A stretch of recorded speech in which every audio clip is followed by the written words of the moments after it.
Circuit of the Americas proved to be uplifting for Lawson Peel and a bump in the road for others, awarding Mario Miranda a turn 12 spin and dejection. This week, however, we're short track racing in Virginia, but something tells me the field will not be full of lovers by night's end, and we could even see a few scores settled. Hi, welcome to PitStop TV in the virtual Richmond Raceway. I'm Andrew Cardinale IV with Derek Watson and Emerson Arden alongside. And Derek, this is our first real short track race with these Gen 7 cars and their new updates for 2022. It's our first real opportunity for the grassroots oval drivers of the MPI Cup Series to make their mark in this new calendar year. Yeah, it really is, Andrew. It's a classic 0.75 mile raceway. It's a historic NASCAR track, mostly known for night racing, but now we do the day races here. This race, with those, slight banking in the corners, is going to test a driver's throttle control and brake control all night long. This is going to be an exciting race. Yeah, of course, corner entry, corner exit, always, I think, the center of debate when it comes to an oval racetrack, no matter what the track is, but definitely going to be one to watch today. It is always so finicky here at Richmond, getting into and out of the corner, especially in these NASCAR Cup Series cars. As we get ready to go sim side for the first time this afternoon, welcome to PitStop TV once more. We know you were usually looking, or would have been looking for Podium Esports this afternoon, but thanks for joining us this evening with a quick change in coverage. We're glad to have you here. Emerson, we've seen now one race at PitStop TV of this MPI Cup Series and how these guys get things going, and we're here now for the Richmond 400 at Richmond Raceway. However, it's worth going back and talking about COTA last week and how things changed in the standings. This is a look now at the standings after 6 races of 35. Austin Reedy, Alex Muscarella, they didn't change much. In fact, only 1 point difference now there. But Joe Sanchez, Warren Keith, Mario Miranda, they each slot into now that 3rd, 4th, 5th slot. And Garrett Brown and Steven Stempian, they actually fall back a little bit, especially car 16 in Garrett Brown. In that entire right side of the standings with 11th through 20th, that's all changed with Lawson Peel now in the top 20. Yeah, absolutely. It was a remarkable effort from Lawson Peel to chase down Mario Miranda last week at COTA. Of course, the contact incidental up in turn 12, but Lawson Peel was definitely fast and closing in, and it showed. He was down to 29 points before last week's race at COTA, jumped up into 17th. Also, right behind him, Ross Harlow, who's right now top of the practice charts, or near the top of the practice charts tonight here at Richmond. He gained 14 spots and points from last week's round at Circuit of the Americas, and so much more. So they closed in on the playoff cut line. We also saw Shoemaker there try a little bit of strategy at the stage yellow. Didn't really pan out as they had to kind of pit another time to make it to the end of the race. But again, all of that road course trauma kind of takes us here to this short track here in Virginia. Can't wait to see how these standings continue to shake up as they're still very much in the early part of the season. Let's once more talk about the track at hand here, Derek. Richmond Raceway, and the way it fits into the schedule. You get a look at it here on the track map. Of course, I think we know it pretty well at this point. It is a D-shaped 3/4 mile oval, as we talked about a little bit. The banking here makes the corners really weirdly difficult. There's just enough banking for it to feel like it is almost highly banked, but it's actually one of the flatter tracks in NASCAR when you consider places like Bristol, for example, or even Daytona, Talladega, of course.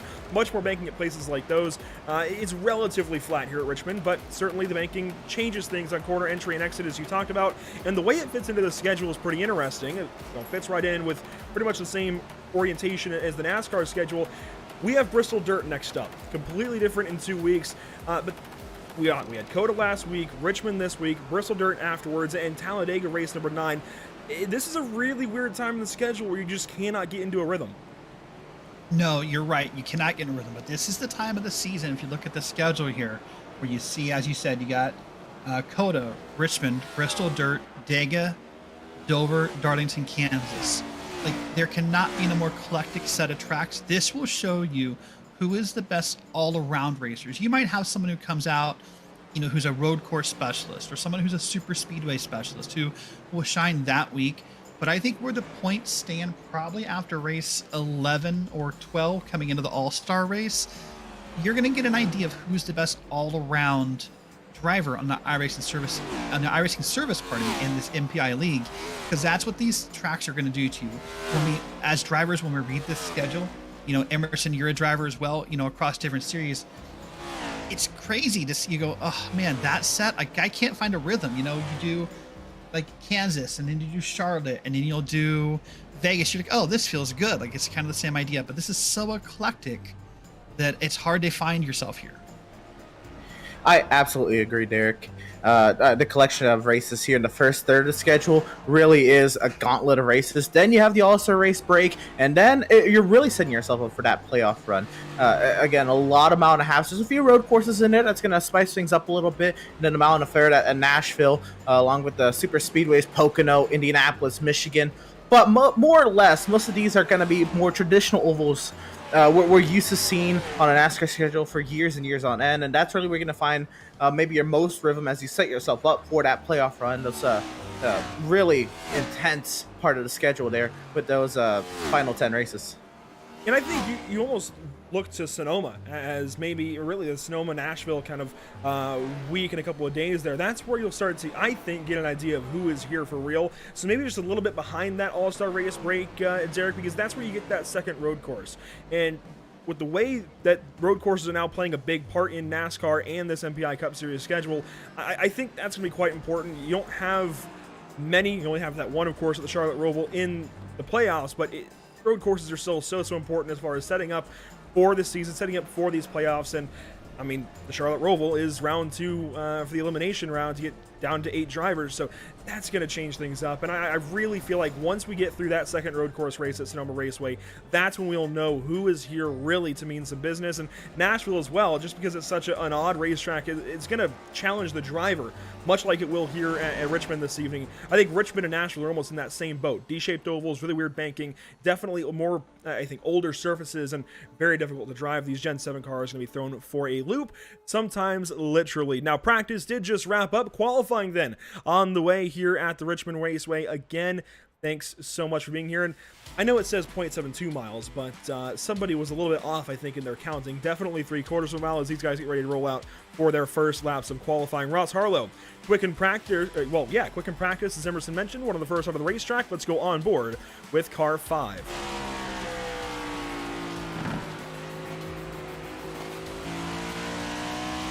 So already you see that high line, Derek, to get that jump at your first lap. Now, I noticed in a couple of laps myself, the gearing here, it's going to be really weird. And he was even talking about in the Fox broadcast of the NASCAR Cup race today, now having 5 gears in these Gen 7 cars, you're in an in-between spot. And these are fixed setups. You don't have the opportunity to change that gear ratio. You're going to be in between all day.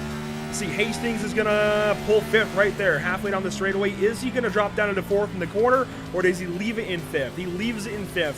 That's going to be, I think, one of the biggest battles these drivers have to deal with all day.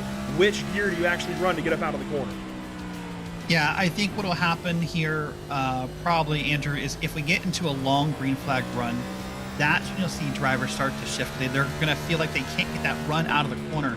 But when you're doing that, the side effect of doing that is you're going to spin these tires. And even in qualifying, when guys are trying to push here, you're likely to see someone try to slam the throttle off of either 2 or 4, and you'll see the car wiggle. It won't be subtle, but when we start shifting gears in a green flag run, it'll happen more and more.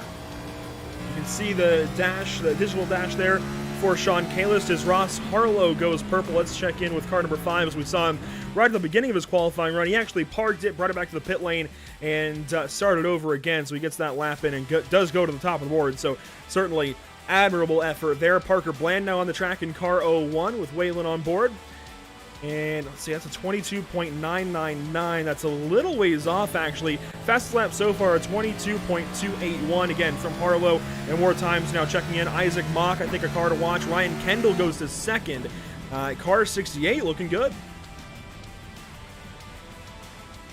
Yeah, absolutely. Kendall, you see, he just pulled off there. Nice little lap there. Kind of a little bit of a hidden gem from the practice times. Harlow, no big surprise there. We're continuing to see here. We're going to look at Hendry now, getting up the speed down that back straightaway. And it's really going to be important here. You want to wrap the bottoms of these corners because, as we mentioned, it's just flatter, short track. There's a little bit of banking. You can kind of see it at some points. But really, you think of Richmond as a flat, short track. You want to wrap that bottom line. You want to be putting those left side tires as close as you can to that yellow line. Like you see right there, Brackett nearly clipping the apron as he comes down the back straightaway here into turn 3. Can he get a nice little diamond off here into 3? Gets up out of the corner, comes to the start-finish line. The time is a 22.331. That's pretty quick, actually. That puts him, let's see, position number 2 on the board. Would, oh boy, just under a half-tenth back of Ross Harlow. Judd Danielson also pretty quick so far in qualifying. Parker Bland's still out there, and these guys taking their time to get their laps in. They know if they spread this qualifying session out, Derek, they get their own little TV time. Here's Chris Shoemaker on track. They really do. And what I find interesting is, I was watching through the practice today, is you can tell what drivers were prioritizing qualifying and what drivers were prioritizing race laps. And I'm not surprised to see Ross Harlow up there. You know, Emerson hinted Ross Harlow was at the top of the practice board. That's because Harlow, I saw, put in numerous hot laps. He was out there practicing as well for the race set, but multiple times he was doing those 2-lap runs and then pulling it down. So I'm not surprised to see Harlow up there. Now we're going to take a look here at Keith here in this target car and see what kind of lap he can put down. His best so far, that 22.483, and we'll see what he can do as he digs down into turn number 3 here. Now, he went pretty well inside the first half of the field. 8th place for now across the line. Where does he go? He does improve a little bit. Takes a whole 10th off the time. Goes up to 4th place just behind points leader Austin Reedy. And this is somebody we have to talk about, Emerson. He is the points leader. He's got 2 wins in the season. He's going to play a big role in how this race goes. And he's already second now in qualifying. Just 2 1/1000ths of a second off of Ross Harlow. So he's not going to get that pole, but he is going to be up front. Yeah, absolutely. Reedy was one of those who did break into the 22.2 second bracket in the practice session. And so I do expect Reedy to kind of continue the dominance. Of course, he is the points leader. He actually opened up his points lead last week. But how about Zach Wilson going top of the charts right there at 22.152? My goodness.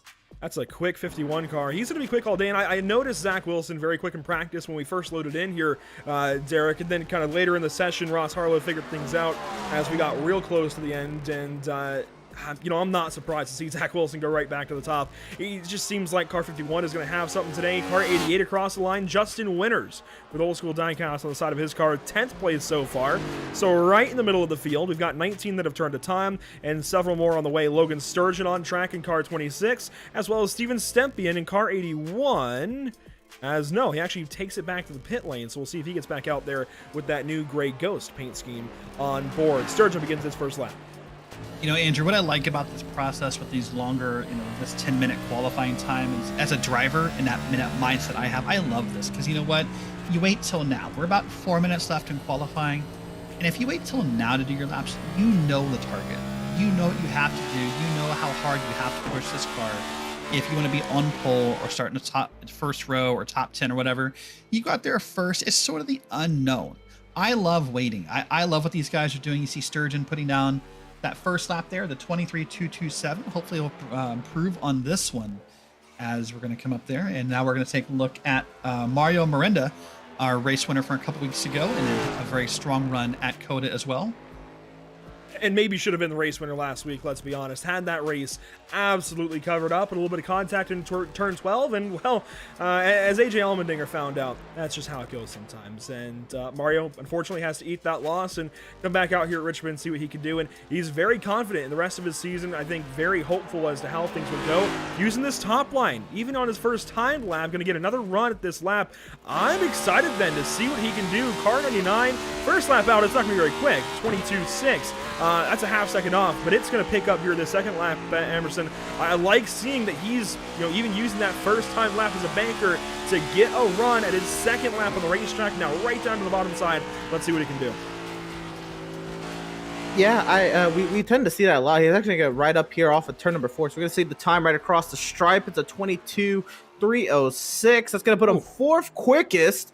Not bad at all. It'll put him right up there outside row 2 for the time being. But with these thinner tires on these Gen 7 cars, and even then we saw this in the Gen 6 car as well, drivers kind of going out there and trying to get as much heat as they can into the tires, run that highest side, and then also just give yourself that nice runoff off of turn 4. We're gonna see here Muscarella here in that beautiful number 48 Cobalt DuPont mix down to 1. He's gonna be riding right there in the middle. Were back 10 years ago. Oh, absolutely. Nice little line there through 1 and 2. Of course, I think he's going to keep it more tidy on his second lap, but we'll see here. And you can, this is probably a driver who feels the pressure of qualifying right now. He's second in points, only I think 6 points off of the series points lead right now. So he feels the pressure to get up there. Only a 22.4. I say only. That's not what I meant. Only a 22.464 on that qualifying run.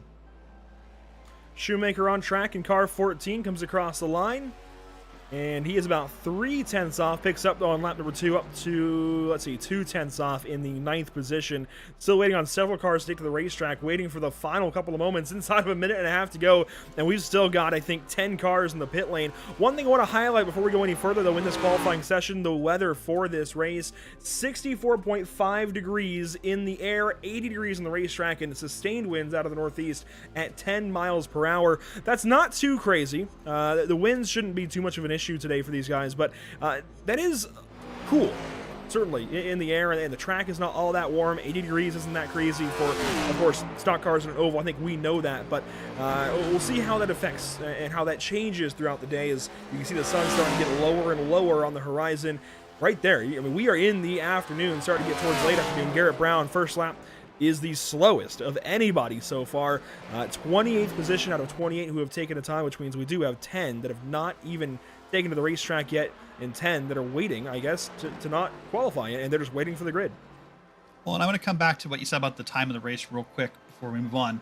It's 5 p.m. in sim, which means as this race goes on, it's a full length race. It's 400 laps. It's going to get darker. It's going to get cooler. Emerson, is this your favorite time to race, or do you prefer full night? I love this kind of, because this is where you struggle in the first part of the race, but then all of a sudden it's magic and the car just locks in. I love these races where you that change, because it's just if you're not happy with the car, just wait a few minutes. The track will change. I don't know. How do you feel about it? I quite enjoy it as qualifying kind of wraps up here. That track temp did drop over time, so I saw the benefit to drivers kind of waiting it out, Andrew. Yeah, that track temp dropping is exactly what those guys were waiting on in that qualifying session. Let's go down trackside once more. Let's go to the flag stand and see how Barney's doing and get our starting grid. On pole, Zach Wilson, car 51, very, very quick today, and I think that's going to be the theme of the afternoon. Ross Harlow right alongside these two. They might be inseparable, but Austin Reedy is certainly looking to change that. Points leader will start from 3rd spot. Mario Miranda, he's on fire, and he is confident. He rolls off 4th place today on your starting grid. Starting from 5th, you'll find car 81, Gray Ghost. That is Steven Stempian. Wyatt Brackett rolls off from the 6th spot out of the great state of Maine. Starting 7th, you'll find Garrett Brown, car 16. He just got inside the top 10 there at the back end of his qualifying run. Brian Curry in car 77 rolls off from 8th. Starting 9th, you'll find car 42, Warren Keith. He's a past winner here. Austin Shoemaker starts from 10th. That's right. I'm going to start with P11 with Judd Danielson, side by side with Ryan Kendall on P number 12. Justin Erb starts P13 with Richard Swavely on the outside. Alex Muscarella, who we said is second in points, will start back in P15 and have to work his way forward as this race goes on. He'll be next to Justin Winters. You have Isaac Mock, Joseph Mahar, and the next row, that's 17 and 18. Chris Shoemaker, and then James Kunkel round out your top 20. We're going to find our way back to row number 11 here. Travis Stevens will start P21. It'll be Sean Kalis, who is outside in 22nd. Finding our way back to row number 12, it'll be the 75 of Charles Feltz. The 26 of Logan Sturgeon makes up 24th position. 25th, it'll be Kip Beasley. 26th, it'll be the 8 of Dylan Hastings, and then back to row number 14 will be the 11 of Justin Hendry, the 01 of Parker Bland, and back to row number 15. It'll be drivers 18, number 18 Ray Rogers, and number 53, last week's winner at Circuit of the Americas, Lawson Field. Starting 31st, you'll find car 55, Joe Sanchez, already win on the season. He is starting deep in this field. Shane Wyatt will start alongside. And 33rd, you'll find Daniel Michel with Curtis Kelly in the 34th spot. Your back of the field will include Dustin Reeves in car 6, Bill Schoonover in car 9, Brad Fulham in car 45, and Chris Progard in car 17. And Brad Fulham certainly wanted to turn things around for car 45 at Richmond today. Wants to not suffer the same fate as Kurt Busch earlier on this afternoon. 38 cars ready to go for 400 laps at the Richmond Raceway, 3/4 of a mile. It's going to stack up. It's going to be a lot of fun. Thanks for joining us here on PitStop TV for the Richmond 400 for the MPI Cup Series, round number 7, about to begin. This is going to be one fun afternoon. We're already into the final couple of corners of our pace laps and ready to get this show on the road. Barney the Flagman waiting to wave that green silk, and we are racing at Richmond.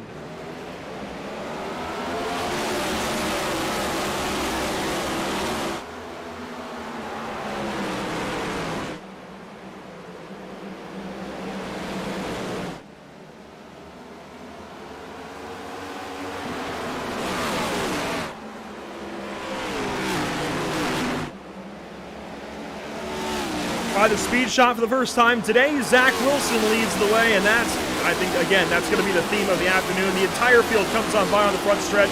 A very clean first lap. It really is a clean first lap, and in fact, a lot of it is really single filing out, or just getting to a single file already. You see a couple of 2 wides to the field, but up in the lead, as you're seeing here on the screen, it's single file already. These guys wasted no time in getting out of that 2 wide position. Yeah, absolutely. The way this track is and the car is, this may be the first time some of these drivers run this race in race conditions. Whoa, Ross Harlow! On the back straightaway, he'll keep it straight, but he'll lock up those tires. Those tires will be at least some sort of flat spot. He'll have to try to get up to speed. He'll lose some positioning here. He has the 60 to his outside. He tries to gather it back up and try to find himself a rhythm early on in this race. Ross down into the 11th position now, well, 10th, fighting for that 10th spot with Ryan Kendall outside. That was scary to see him suddenly dipping down the backstretch and in that careening motion down to the inside wall. Thankfully, hangs on to things now, almost 3 wide behind him. Judd Danielson in all of this, Richard Swavely, Justin Erb, and some more. It's going to be a busy day, and we're going to see cars search around. And Chad Knaus and Clint Boyer talked about this earlier in the afternoon. If you watched NASCAR's coverage on Fox, searching is going to be really fun to watch with these next-gen cars. We haven't seen a whole lot of that just yet. We've seen a lot of places where you could pack up and go into 2-3 wide groups. Sure, so there's multiple lanes, but you haven't had to search for that grip. Derek, this is the first opportunity to really do so. It really is, and despite all the practice you do and all the times you come out here and maybe you run with a friend or a couple friends or a team, race conditions always feel a little different. You want to push a little harder. It's just different, and so that's what happened, I think, to Ross Harlow. He'll keep looking. These drivers keep looking, see if the low lane works, the middle lane works, the high lane works. You'll surprise yourself with what you find or what you can talk yourself into during a 400-lap race. Yeah, absolutely. That was going to be kind of the point I was going to make earlier before Ross Harlow had his unfortunate turn of events on the back straightaway. Is that the way this track is in this car? And again, maybe the first time some of these drivers run at race pace against one another. There's a lot to learn here. As we see this battle for second starting to shape up here. This is Austin Reedy under attack from Mario Miranda. Miranda trying to stay on that quarter pan. He'll actually file in back behind Austin Reedy. But you'll notice here that it is quite hard to make the overtake here. You can try to set up the pass and get up alongside, but kind of with the banking, the way these corners are, you're gonna be side by side for a while. So it's kind of in the best interest of everyone to kind of just file out on a single file line, kind of preserve your stuff, and maybe have a little bit more oomph in your racing later. We already talked about it. Watch the gear here for car 96. Austin Reedy up to 5th right about there, pulls the gear, and into turn 1, right back down into 4th gear, stops that car, gets right back on that dime, and turns around turns 1 and 2. I'm surprised we're not seeing much diamonding. These guys are really floating around the bottom side of the racetrack. Maybe that's the difference in this chassis, but hey, we talked about shifting, and it's apparent. Now, what'll be interesting to see towards the end of the race, Andrew, is if we get into some long green flag runs, these guys who are doing that, where they're going to be up into 5th, down into 4th, and back and forth every lap, maybe even multiple times, they're going to burn more fuel if we get there. Yep. So that's something to keep in mind of later. If we get some green flag runs, they will have to pit sooner than people who are content to stay in 5th gear. Yeah, absolutely. I think Reedy right now, he understands the fact, especially with him being a points leader, he's now had, I think, enough races so he understands kind of how the layout of this race is going to kind of end up, if he's going to feel green flag vibe or not from this MPI Cup Series field. I think he's going to try his hardest to maybe get that track position early. Once he gets out in front, maybe then he can focus on fuel saving to kind of counteract how much he's pushing right now. We see this battle back here. Looks like that Shoemaker under attack now. I think that's Harlow trying to work his way back up into ninth right here. It is, but look at all that right side damage, Derek. The high point and forward has been in the wall at least a time or two.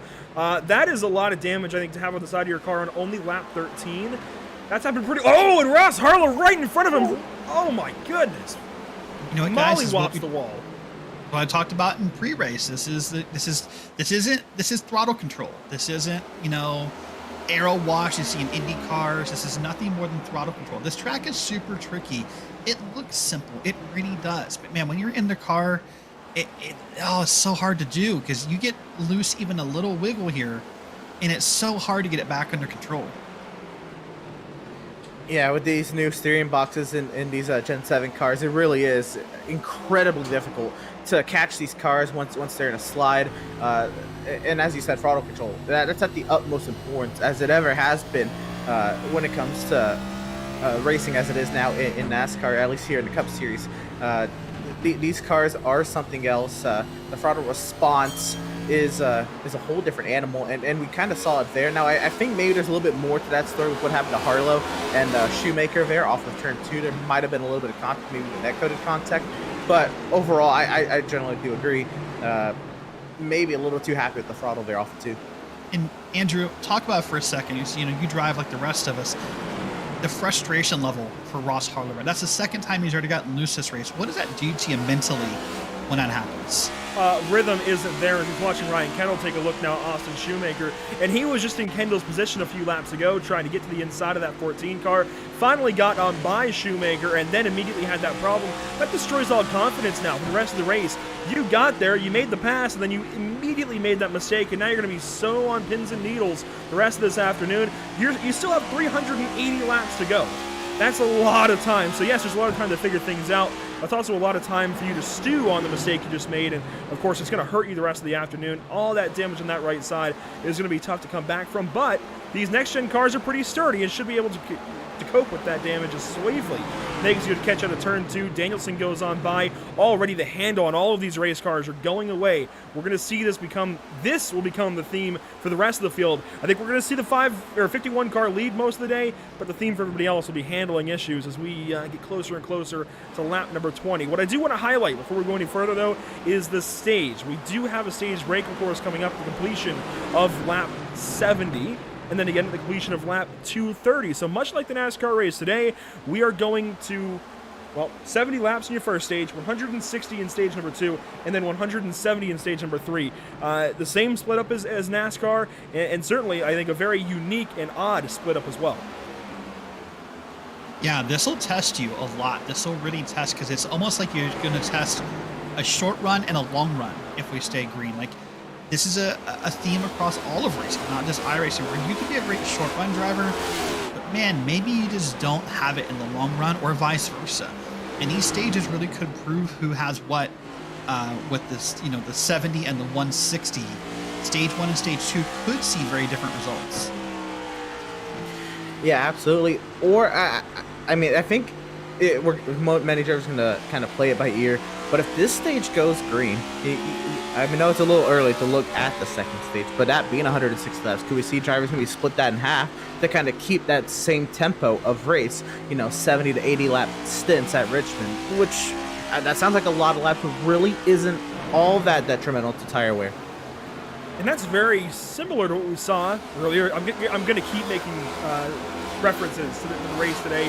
Hopefully you guys all saw it. I don't want to spoil anything about who won, but we're going to see that kind of strategy where these guys do just try and run this to the end of the stage. We've got enough fuel, got enough tires to go clear to lap 70. From there, it's going to be split the 160 in the middle, and likely split the 170 in the middle, and the pit stops in between, of course. I just don't think there's going to be anything too out of the box today. I think it's a pretty cut and dry strategy, so that means that tires become your focus here, Derek. It's not about fuel, it's not about timing of the pits, it's just save your tires, keep as much rubber on your car as possible, and keep a handle on your race cars so that you might be slower for your first 10 laps or so, but you're going to be quicker over the course of 80, and you're going to make up that time when guys are, all over the racetrack sliding around. Yeah, you're right. Tires are always important in Richmond. I'm on the opposite end of the spectrum, though, as far as this will be a simple race. I think if you're a driver in the back, we're watching this side-by-side battle here with the 8 to the Ally this car. is Hastings and Mock. This is for the 18th spot. Right, as we're watching this awesome side-by-side battle, I think if you're in the back, if you're, I don't know, if you're 25th back, 20th back when the stage ends, maybe you think about trying something different. Maybe you think, Emerson brought up, well, we're going to break apart the second stage, obviously. Do you stay out at the end of the first stage and put yourself up front and then pit sooner in the second stage? Like, you have to try something. You have to take a swing for the fences. This could be a very interesting game of mental chess we play later in the race. I agree. I was just actually going through my mind right after I finished up that thought about splitting the stages. Well, maybe somebody deeper in that field. We have a caution on the speedway, actually, so this could change things up a little bit. Travis Spinner on the Stevens. front straightaway. Oh, no. And that car is not too damaged. He gets away mostly okay, but there's some right rear damage there. He's been hit in the rear or hit something with the rear of his car. The Rockwell Security number 2 Chevrolet Camaro ZL1 will bring us our first halt in action of the day. Let's go back and see exactly what went on for car number 2. And actually, that's already when he's slow on the bottom of the racetrack. We'll go back a little bit further and see what we can find. But Travis Stevens came in today, I think, relatively confident, relatively hopeful, and things already taking a bit of a detour before lap 30. A bit into the wall there into turn 1. He's following Joe Sanchez, in fact, in a battle with Chris Progar. This is already deep in the field, or on the 30th position. Sean Kalis up the road. And what happens here out of turn 4? Curious to see. They're still side by side here. Oh, Progar came up. Progar definitely came up and just barely. This set a little bit of a nudge, but it's enough to get him in. Luckily, I mean, all things considered, it sucks you got turned around, but very minimal damage here. Let's watch this on board with Chris Progar. And Emerson, in Progar's position, what could he have done differently? Other than just not come up. Well, it depends, I guess, maybe on how the car is handling. Maybe he was already dealing with some handling issues, and I mean, maybe come off the throttle a little bit more at the center of the corner if he could have anticipated that far ahead. That's kind of what you have to do in racing. You have to anticipate what's going to happen with these speeds. I mean, that's tough. It's hard racing. I think maybe he was anticipating he was actually going to be cleared off the corner, and maybe the two just didn't get as well of a run as he wanted to. But looking here, Zach Wilson came in and pitted on that caution, and not many more in the top 10 did. I was going to say, the thing he could do different and about that contact is get a new spotter, because that looked like a case of not clear.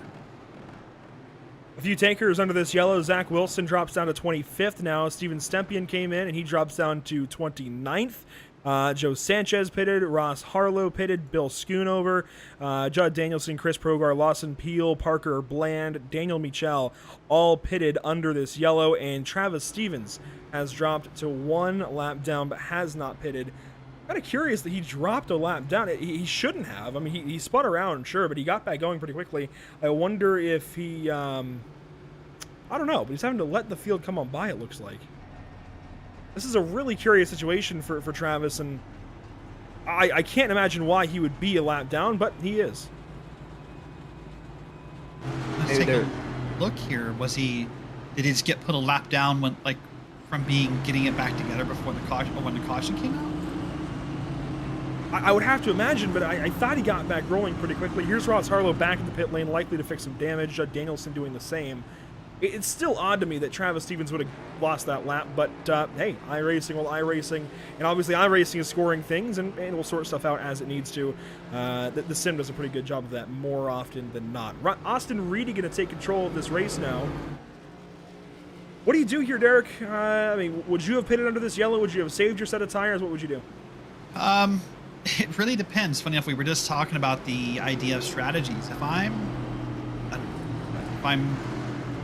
30th back, if I'm 25th back, what do I have to lose? I mean, yeah, you're putting yourself back in the danger zone by pitting, because cautions tip. As drivers, we always believe cautions happen in the back of the field. That's one of the biggest lies in racing, by the way, that every caution happens in the back of the field. But we feel that way because all that wreck does is move backwards. A wreck hardly ever moves forwards. So you're probably putting yourself in a danger zone, but then again, if you're already 35th, if you're 30th on back, You need to lose. I'm just going to put you on the spot, Emerson. If you're... Oh, we're green here. Going back green. Lap 32 gives way to lap 33. We're back underway.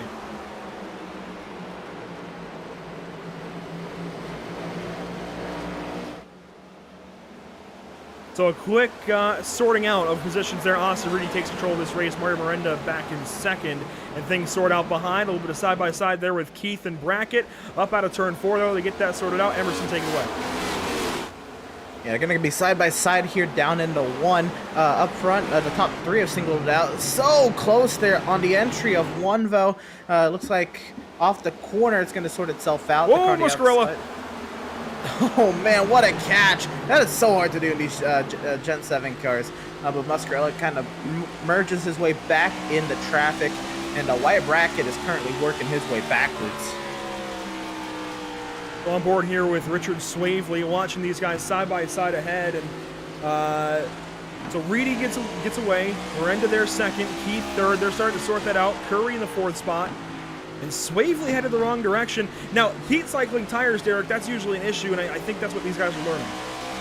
Oh, yeah, it's definitely an issue. But, I mean, what choice did you have? That's what I was going to say when the green came out and I sort of lost track of time. When you're up here, you have no choice. Track position, right? Like these guys are going to learn that cycling tires are hard. I mean, they are roughly halfway through this stage. Oh, my goodness. Now we're getting a little tight in this racing here, guys. That was close. Muscarella took a look underneath car 14. They're not done. No, they're not. These two are going to get after it. Muscarella takes the spot on the bottom side. Shoemaker going to have to give him that one, I think. Oh, maybe not. It's intriguing how hard Shoemaker is fighting with all that damage that he picked up very early in this race. He's kept himself well within the top 10. Really now riding up there, maybe trying something different, maybe searching. Is that maybe the first instance of searching?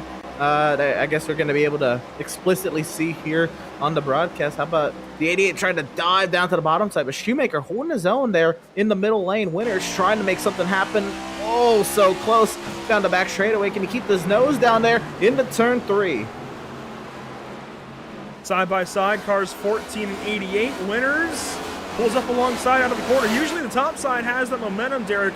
But we're not seeing that same thing. I think these guys definitely modulating throttle, so we might have to get rid of the conventional kind of top wide has momentum and bottom side, bogs down on the straightaway. I think these guys are really having to play with that throttle and have to search here as Shoemaker way up the racetrack loses a ton of time on entry and then gets it back on exit. Willie? No, not really. The top side is not working. I'm not convinced it's not that the top side isn't working as much as maybe Shoemaker's having some trouble with the top side. I mean, look at this runoff here. The beautiful part of the top side is that run you get, how great, you feel like you're a monster when you get that run off the top side. Oh, caution. Oh, what's going to happen ahead of us?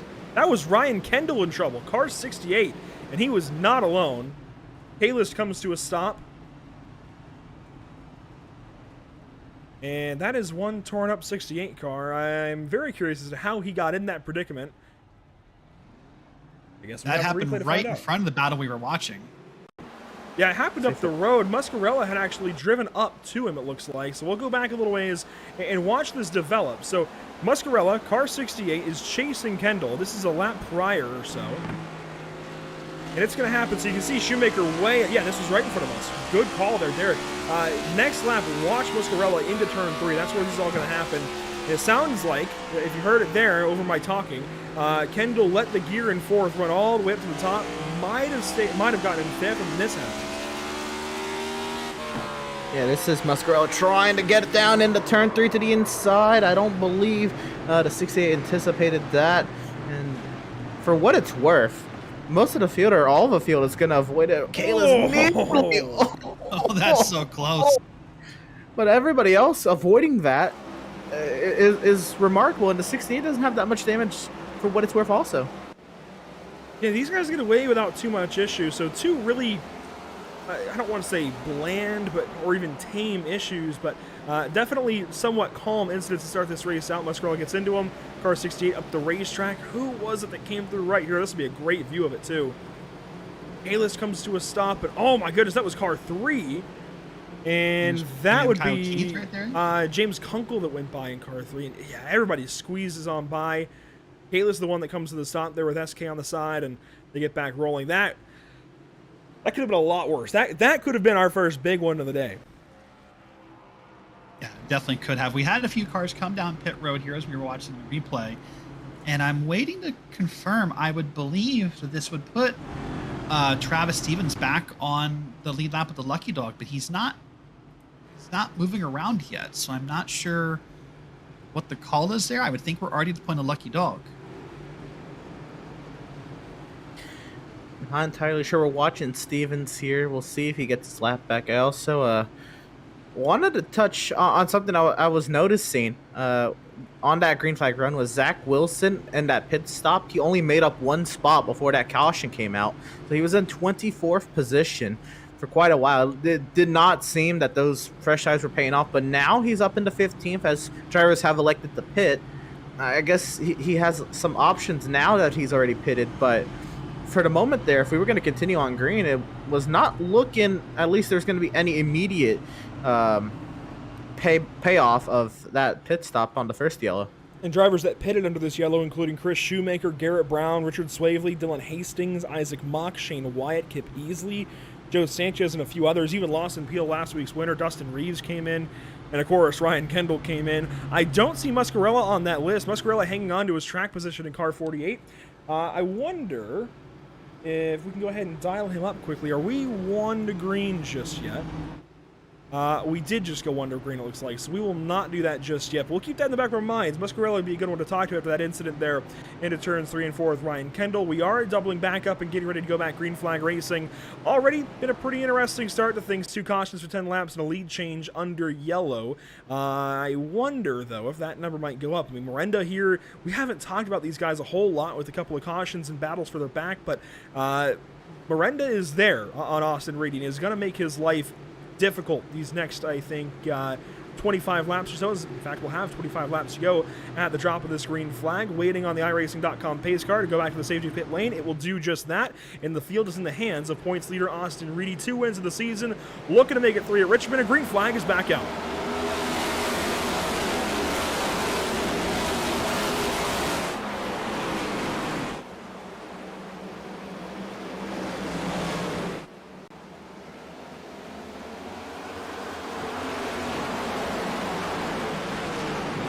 Back under green, your first side-by-side battle. That's car 77 of Curry with car 42 of Warren Kyle Keith. They're battling across the line.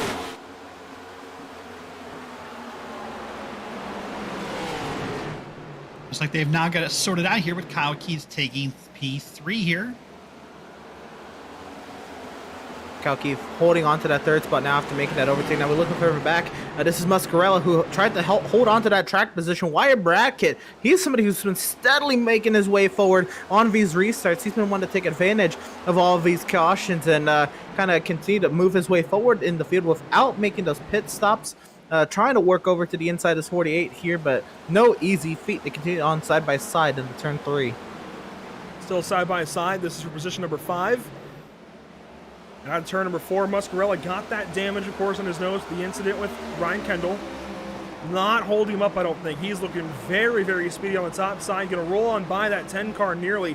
So I think the middle of the racetrack might actually be the best place to run. It seems like it's certainly formidable. It's difficult to pass somebody if they are on the outside of you. And the bottom, you just can't be too aggressive in this car. Is this going to be, I think, the theme for this season? Is this going to be how these cars race on short tracks? Because if so, it seems like you absolutely want to be in defense mode. Offense not going to work. Oh, I don't think it's how it's going to be for every short track. I think it's this short track. I mean, the short tracks in NASCAR vary so much. I mean, obviously Bristol will probably be very different. Martinsville and New Hampshire, obviously those have been kind of, bottom lane tracks for a long time. I think it's this track, as I said, is so hard. I mean, the problem with the outside lane, or the high lane, if you will, is how easy you have to be on the throttle. You want to just floor it. But you see Muscarella made the pass there. A little different than we saw earlier with Shoemaker. So I think this is more driver dependent than lane. Oh, Dylan Hastings. Car 8 in big trouble back here. And that, I'll be surprised if that's not a yellow. They all stop on the backstretch, or at least multiple do. There it is. There is the yellow. Yeah, that was a big hit for Dylan Hastings. He gets collected by somebody. That might have been Kalis that hit him. And that Ally Chevrolet is just about in pieces. Certainly not making many allies on the racetrack just yet. Let's go back and find out what happens here to car number 8. We're going to have to go back a couple of laps and kind of watch this develop. We were starting to watch it develop here, Derek, but it all happened very quickly out of turn 2. It does, actually. There's a couple of different things that's going to happen here. So we're going to watch here as Hastings on the 8 car on the inside, watch him come down to the corner here, and he'll clear him in just a moment. You get clear, get in the throttles, feeling good. Wait a little bit here. Oh, he just... Yep. You know what? I wonder how much rear brake bias he's running, and then the car's already in a bit of a drift and just loses it right in front of K-List. Wow. So there's a couple things that happen. That's what I meant, is there is some contact, obviously, and that's when the caution comes out. But he got loose all on his own. So either blew his braking point or something happened there that caused that. Let's watch on board, Emerson. I noticed this in practice myself, getting laps around here, getting used to it myself. It's very easy to back this car into the corner with too much speed and loop it right around. Right, the way you drove the Gen 6 car, you kind of powered hard into the corner and get the car to rotate with that use of brake bias, and that might have been maybe old tendencies coming back to bite Dylan Hastings there. Very awkward incident, but again, I agree. I think it was just either too much speed into the corner or too much brake bias. Unfortunately, K-List involved in some pretty heavy front end damage. That might just end his competitive night, but this is a short track. Top speeds aren't too high. Maybe some front end damage won't be the end of the world. Yeah, pit road closed here. As you can see by the red lights here down by pit road. So drivers will need to wait a lap. But I was curious. I didn't see in that replay. Maybe one of you guys noticed. Did he shift? Did he throw the RPMs too high in that corner maybe? I don't think I heard it. Okay. And I had that happen in my own laps of practice of just getting into the corner a little too hot and I guess hustling the car too much. It's very easy to get the rear end of this car to come around, and it is independent rear suspension. It's no longer a solid rear axle. It's going to react completely differently, and I think just going into the banking in turn 1, especially with it already being a curved front stretch, it just the rear end of the car comes right around. It's very easy to hustle it too much and have that issue. So these guys work under yellow. We are going to take a quick break and go side by side here at PitStop TV and be right back with you in time for a quick restart.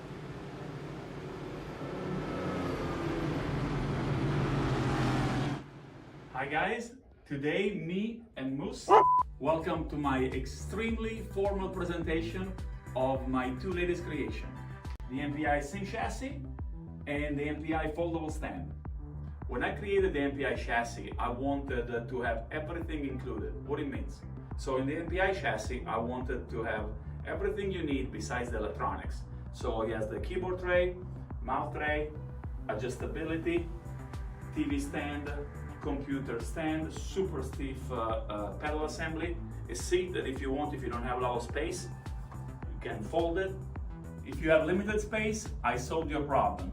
The MPI wheel stand, you can use any component you want on it, and at night, fold in half, very limited space, and you can put it away. You can use your own chair, your own TV, problem solved. Have you found yourself trying to hide your joy because you're unhappy with your teeth? Your smile is the first feature noticed in an interview, on a date, or in family photos. We want you to be able to shine bright as your best self, and our teeth whitening system is the perfect step toward restoring your confidence. Welcome back as we get ready for a restart. Lap 57 will give way to lap 58, which means we will have just over 10 laps, 13 laps to the end of this first stage, and where we give somebody 10 stage points and obviously 9 and so on and so forth, and a playoff point as well for winning this stage. Will it be Austin Reedy? Will it be Mario Miranda? Maybe Warren Kyle Keith? Or even Brian Curry? Green flag back out, 13 to go in stage 1.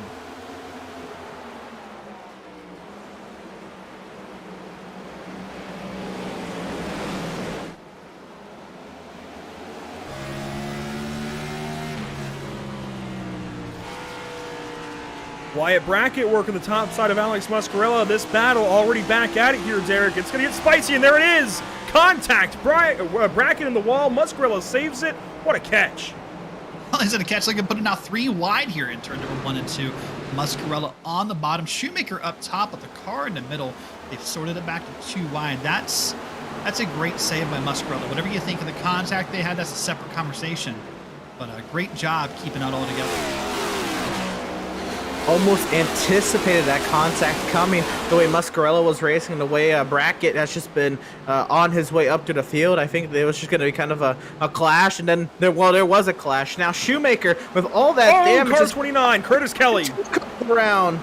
Curtis Kelly and Judd Danielson on the inside of the racetrack, hard on the inside wall. No caution yet. They will pull away, and they're in that Richmond danger zone. Now a yellow will fly. Wow.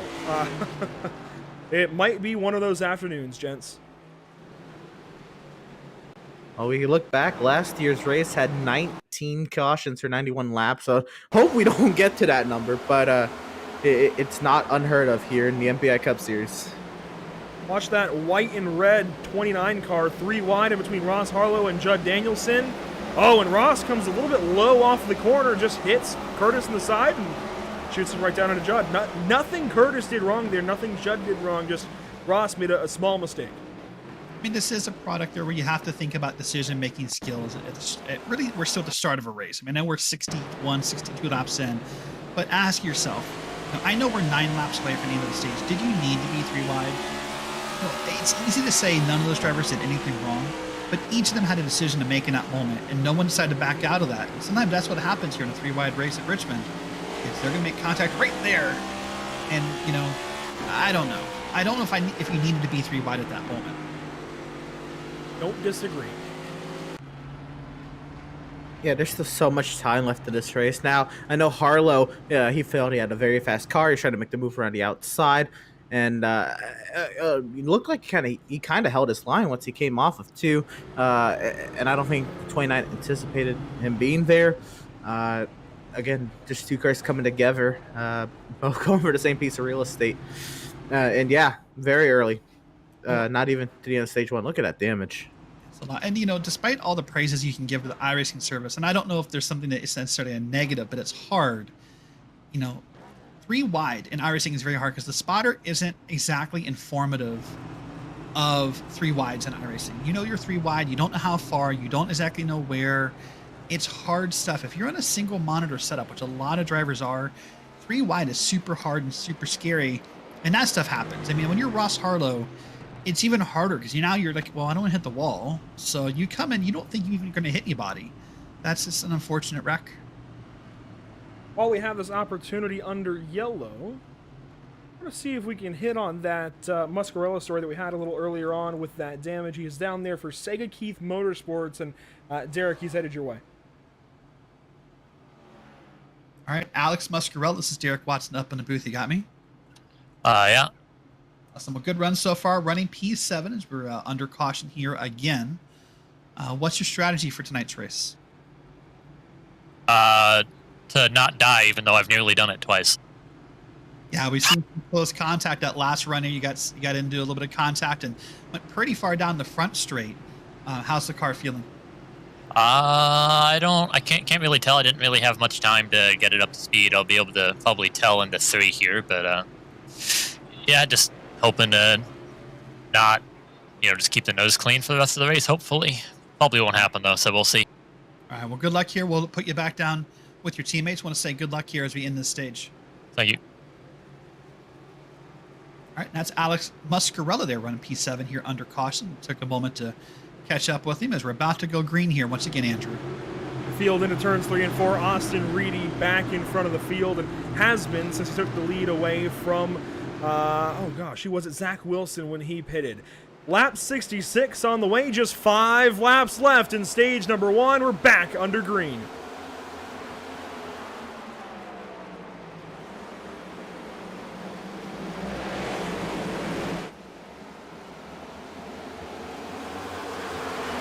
Nice and orderly in that top 5, but you can see 2, 3, 4 wide further back in the field. 4 laps to go now on stage 1. 4 laps to go. A crash out of turn 4. And we're done. Yeah, that should be the end of stage number 1. You're right. Joe Sanchez, it looks like, potentially in trouble. And yes, I think that might have been Joe around. His car looks okay. Somebody definitely spun, and we're going to find out who. Was it Judd Danielson potentially in car 85? Of course, just had that incident with Curtis Kelly. While Andrew's looking, we're going to go ahead and mention that Race Control has confirmed this is the end of the stage. see in turn 3 and then turn 4. Contact there. I think Swavely got into somebody on the bottom side of the racetrack, and somebody else got turned around. And is that potentially... It wasn't Michelle. That wasn't... That was somebody. We got to find out. I think that was Swavely, car 32, yes. These restarts are so chaotic because this track is actually wider than a lot of drivers. A lot of people give it credit for, and there's so much room. And you know you're coming to the end of the stage, and these drivers are flirting around that top 10 spot. No, that's one of those points where it kind of funnels down into 1 or 2 lanes max, and it's just a lot of cars kind of fighting for that same spot. Mikkel Rudebush out here trying to help Ashley Bullier and them out up in Maine, saying car 29, Curtis Kelly, and I think a few of these guys are going to need some permanent makeup and cryo work done. I like that, Mikkel. Good to see you out here. I don't know why you're watching an oval race, but I'll certainly take it, as we've got pit stops galore under this yellow, of course, serving for the stage break. That stage win does go to Austin Reedy, and now Zach Wilson has played the long game. This might have been what he was going for, to start up front here in stage number 2. But I gotta ask why. I don't know the play. We'll find out, I'm sure, at one point in time. But let's go ahead and go down to Austin Reedy winning this first stage. And Derek, I think he's going to be a happy man. Yeah, I think he is too. I mean, obviously a stage win is a stage win, and you want that. He would prefer that, Zach Wilson, the other guys had pitted with him, but it is the long game here. All right, so let's go ahead and talk to Austin real quick. Austin, congrats on that stage win. Thank you, man. All right, so talk us through. We're now 70 laps in. It's been a few cautions, to say the least. How are you feeling so far? Pretty good. I think we got a pretty fast car. Still kind of figure out the long run here. It's getting kind of tight in turn 1 sometimes, but I think as long as we can keep it clean, we can get back up there and fight for the win. So the track's already 5 degrees cooler than when we threw the green flag 70 laps ago. Can you feel a difference in the track, or how much more different do you think this track is going to get as the night goes on? It's definitely going to change. It's going to get cooler, probably a little bit more grip. Might be picking up speeds here, but right now we just got to take it easy and keep ourselves out of trouble and change with the track. Last question for you. So now you're going to find yourself in a different spot. There's about 8 gentlemen ahead of you here who did not pit under this stage. How are you feeling about this moment right now? Just going to take it easy. I know I got new tires, and just going to try not to overdrive it, keep all the doors on it, and survive the stage. All right, well, he is your stage winner. That's Austin Reedy. He's going to start here on this restart in P9. Get him back down there to Fast Banana Racing quickly before we get racing again.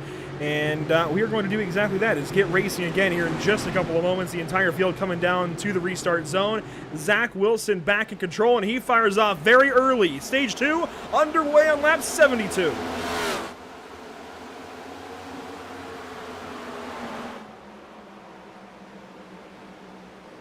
Two, 3 wide, further back, already a battle out of turn 2. Look at Justin Hendry taking command of the bottom side, goes on by Ryan Kendall. Now Logan Sturgeon to the bottom side of car 68, battling up out of turn 4. They'll go side by side for third.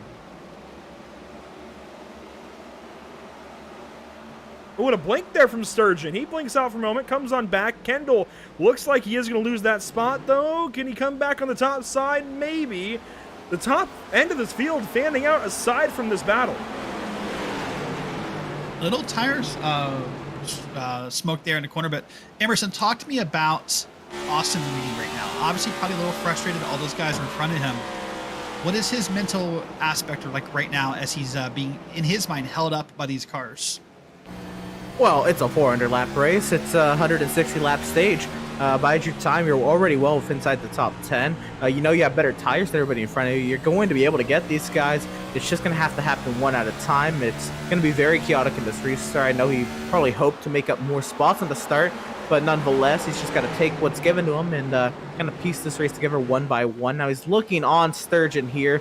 Maybe if he can line it up alongside the 68, he'll have a chance to send it down into turn 3. He'll have that opportunity. Sturgeon gives him plenty of room, but they're going to be side by side. I think Reedy clipped the apron there, but he will clear the 68 on the front straightaway, and that's another spot 4 of a 96 into the top 5 already. It gets Now, by, you said that. gets by Kendall sorry. there in car 68. So moving up already. He's already got, I think, enough spots. He can be happy with this restart and how things have gone. But behind him, you can see things stacking up. 6th, 7th, 8th on back. Warren Kyle Keith, he's on some new tires. He's mired in this traffic. Yeah, this is a crazy pack of 4 or 5 cars here, all racing essentially for the same spot here. Some tight racing, and we're going to hope they see, little wiggle up there by Kyle Keith. Well, here comes Austin Reedy down to the bottom side of Sturgeon here, Emerson. This will be for 4th if he can get it, and he's going to have it. Yeah, my apologies. 68 was Kendall. That's right. Logan Sturgeon that he works his way on by. Now up in the 4th, he's going to look to size up Shoemaker, and here we go back here. This is the 80th of Winters trying to work his way by Ryan Kendall. He'll clear up in front of that 68. Now into turn 3, a little bit of a higher line than he wanted to get on there on the entry. He's going to have to look at the rear end of the 42 here as he looks forward with this battle. It's kind of holding up Warren Kyle Keith as well. Coming up to lap 80 shortly. In fact, in just a few moments as Warren works on the bottom side of Curtis Kelly. Mario Miranda in this group as well. Miranda pitted 10 laps ago, so he's on the same strategy as Reedy and Keith, and I feel like that's the mainstream strategy currently of the race, and already Reedy is working on Hendry. This is for 2nd spot. Car 96 is on the move. It's going to be hard to slow him down, but what has helped, at least for Zach Wilson, is the cars in between he and Austin Reedy have certainly opened him up a gap. Miranda going to look to the bottom side of Sturgeon back here. This is for 5th, but Austin Reedy has 2.5 seconds to make up, and that time begins now. He's already got about a 10th or so, maybe 2 tenths into turn 1. And what also helps Wilson in this moment is on all restarts in the MPI Cup Series, the leader gets full control of the field once they're in the restart zone. So Wilson knew when the start was, and nobody else did. So for the moment, Wilson's going to lead here, as we're going to watch here from the roof of Reedy, pardon me, and watch him start to close this gap, and that's what he's hoping for. But remember, Wilson's going to pit sooner, so this could become a really interesting race if we can stay green. Certainly, strategy's going to play a part there. Here comes Warren Kyle Keith now trying to see if he can work to the inside of Sturgeon. He's got the positioning to look up inside the 26 into turn 3. Can he maybe keep his nose down there? Maybe get up to the inside of Curtis Kelly. He looks down the front straightaway. Also, Winters trying to take advantage of the move the 42 pulled. Here comes Muscarella as well. Car 26 headed the wrong direction. Kendall going to take a look now. Let's go up a little further. Mario Miranda 3 wide with Hendry on the very outside. Shoemaker going to take 3rd spot. Car 11 way up the racetrack. And Miranda hugging that bottom side now. 99, 11 going to do battle. 11's got the spot for now. Hendry hanging on to that top side. Miranda right back to the bottom side of turn number 1. And the Gearhead Coffee 11 going to have to give that spot up, I think. The Burt Rubber 99 just a little too good for the moment for the time being. And will take 4th spot away. Miranda's doing great. When I mentioned off camera, right as we actually focus off of Warren Kyle Keith, he blew through that corner, went all the way up to the wall, and is falling way far back now. So that's kind of what I mentioned. That's where you're going to see him out of camera now. As we were watching that battle with Miranda, he just fell back a lot of spots here. Had to really maybe scrub the wall, nothing too hard, but that's frustrating when it happens to you. Yeah, I had noticed actually on one of those camera shots as well, right on the right side at the 68 I went around. He actually kept it going. That's Ryan Kendall, but he lost quite a few positions back in the 24th position. No, not a lot of damage. Look here now, though. This is the 81 and 8. This battle's been going on for a while now. V8 trying to work that outside, but 81 has that position on the inside of corner. It's just the car's just much more comfortable on that bottom side. It seems like it is safer down low. We've seen more mistakes, I think, from guys that run up a little bit higher. So Hastings, and we've seen that, in fact, from Hastings in this race. Up ahead, Miranda just took 3rd away from Shoemaker to passing Hendry. But we'll stay back here as Brian Curry lines up maybe a move here on Hastings. You can see things getting complicated again. Hendry now has company from Winters, and this is the view from Brian Curry's machine. You can see how they line up on the bottom, but one side by side up ahead is going to stack those cars up, and it's going to get busy. It's going to feel like rush hour traffic once again. And, boy, this is going to be a really interesting race to watch. We've already had a whole lot happen. I think the dynamic has shifted multiple times, and it's only lap 88. A slew of yellows as well there to finish stage number 1. And, yeah, we've got a lot of racing to go. We do. And don't forget, Hastings still has damage, obviously. No fast repairs in this league, so still riding around that damage he had from that incident right before the stage ends. So he's probably going to have a hard time here. And, you know, there's two aspects to damage, Emerson, and maybe you can talk about this. It's what I call the actual car damage and then what I call the mental car damage. Sometimes, you know, what I mean by that is how bad you think the car is way worse. And that actual, hold on. Oh no, right in front of the A was Curry. What a catch. He'll keep it off the inside wall. What a... That man's my what hero. A maneuver. Oh, he's going to go. Invo. Hold on to her. Good catch. Hold on to it again. He's going to lose tons of spots. He's down all the way to about 30th position already. Yep, there he goes outside the top 30. Here comes Isaac Mock to try and pass him. Isaac Mock blinking a little bit. But good catch, all things considered. That was really good stuff. And now a battle just ahead. Sean Kalist and Joe Sanchez. Sanchez takes that spot away. And you know what? Let's focus on car 55 for a moment. Derek, he won at Phoenix earlier this season. This actually was a track that I would have pegged as one that he would be strong at. If he was good at a flat, well, relatively flat and kind of unique Phoenix Raceway, I would have thought Richmond Raceway would have been in his wheelhouse. Not so much. He's 28th, and he's been down here all race long. He has, and he's one of those guys that I talked about earlier who might take a swing at something later.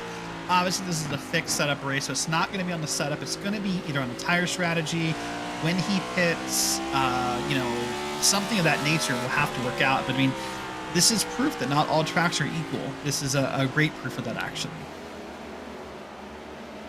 Yeah, absolutely. I was actually going to say before we had a Brian Curry kind of scurry across their screens a couple times there. As kind of what you were alluding to with the actual car damage and the mental car damage, this track, and I was starting to really notice that the 8 car was kind of getting hung out there on the outside lane, kind of similar to what we see at Martinsville, but different in the way that he does have the opportunity to kind of find his slot in line and maybe try to make something else happen of it. But the way these corners are, I guess there's just maybe more required power to kind of get that run off the corner, kind of keep himself competitive, and you kind of saw V8 kind of continue to lose spots time and time. But here's Austin Reedy. He's chopped that gap down about 8/10 now, but continues to look on Zach Wilson. I'm going to say I'm impressed with Zach Wilson and how well he's been able to maintain this advantage on looking at nearly 40-lap old tires. And at some point, Reedy's tires will plateau. Now, they might still be better than Wilson's, but they are going to plateau. They're not going to always be way better and super advantageous for car 96. At some point, his advantage will start to wane. When is that point? Is it before he catches car 51? I don't know exactly. As we look on board Zach Wilson's machine at Austin Reedy, he's already made up about a second and a half since the restart. Well, since he got clear of third place, but I don't know. We'll see how things go. And, of course, Zach Wilson's going to have to start thinking about what's in front of him. You can already start to see the back end of the field. Cars like Richard Swavely and Judd Danielson that are 1 lap down, 2 laps down, or about to go 1 lap down. I think, actually, the first car that he'll catch will likely be Daniel Michel in car 25 in position 34. Well, and, you know, if you look at the times here, actually, on these past couple laps, Reedy, Miranda, and Winters have all run. Was Reedy going to lose there? Have all run faster laps by 1 to 2/10 of a second than Wilson. So the tires are already showing, just maybe not at the great impact that you kind of want to think they would, but they'll make it up over time.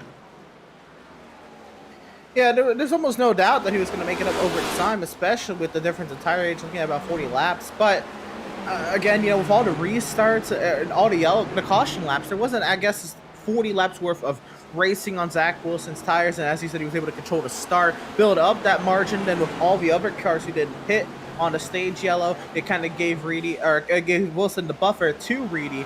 But I just envisioned Reedy maybe having more to say in that lead, but he's actually losing time once again now to Zach Wilson as we speak. Further battles further back. Don't want to completely move our shift away from any of this, really. It's good to keep an eye on the telemetry with Wilson and Reedy. It's good to watch these battles as well, though. Car 19, Joseph Mahar working on the inside of Hastings. These two battled earlier just before Hastings had his initial issue, spinning into turn 1 and collecting some damage. And just ahead of these guys, it looks like that's Ray Rogers in car 18.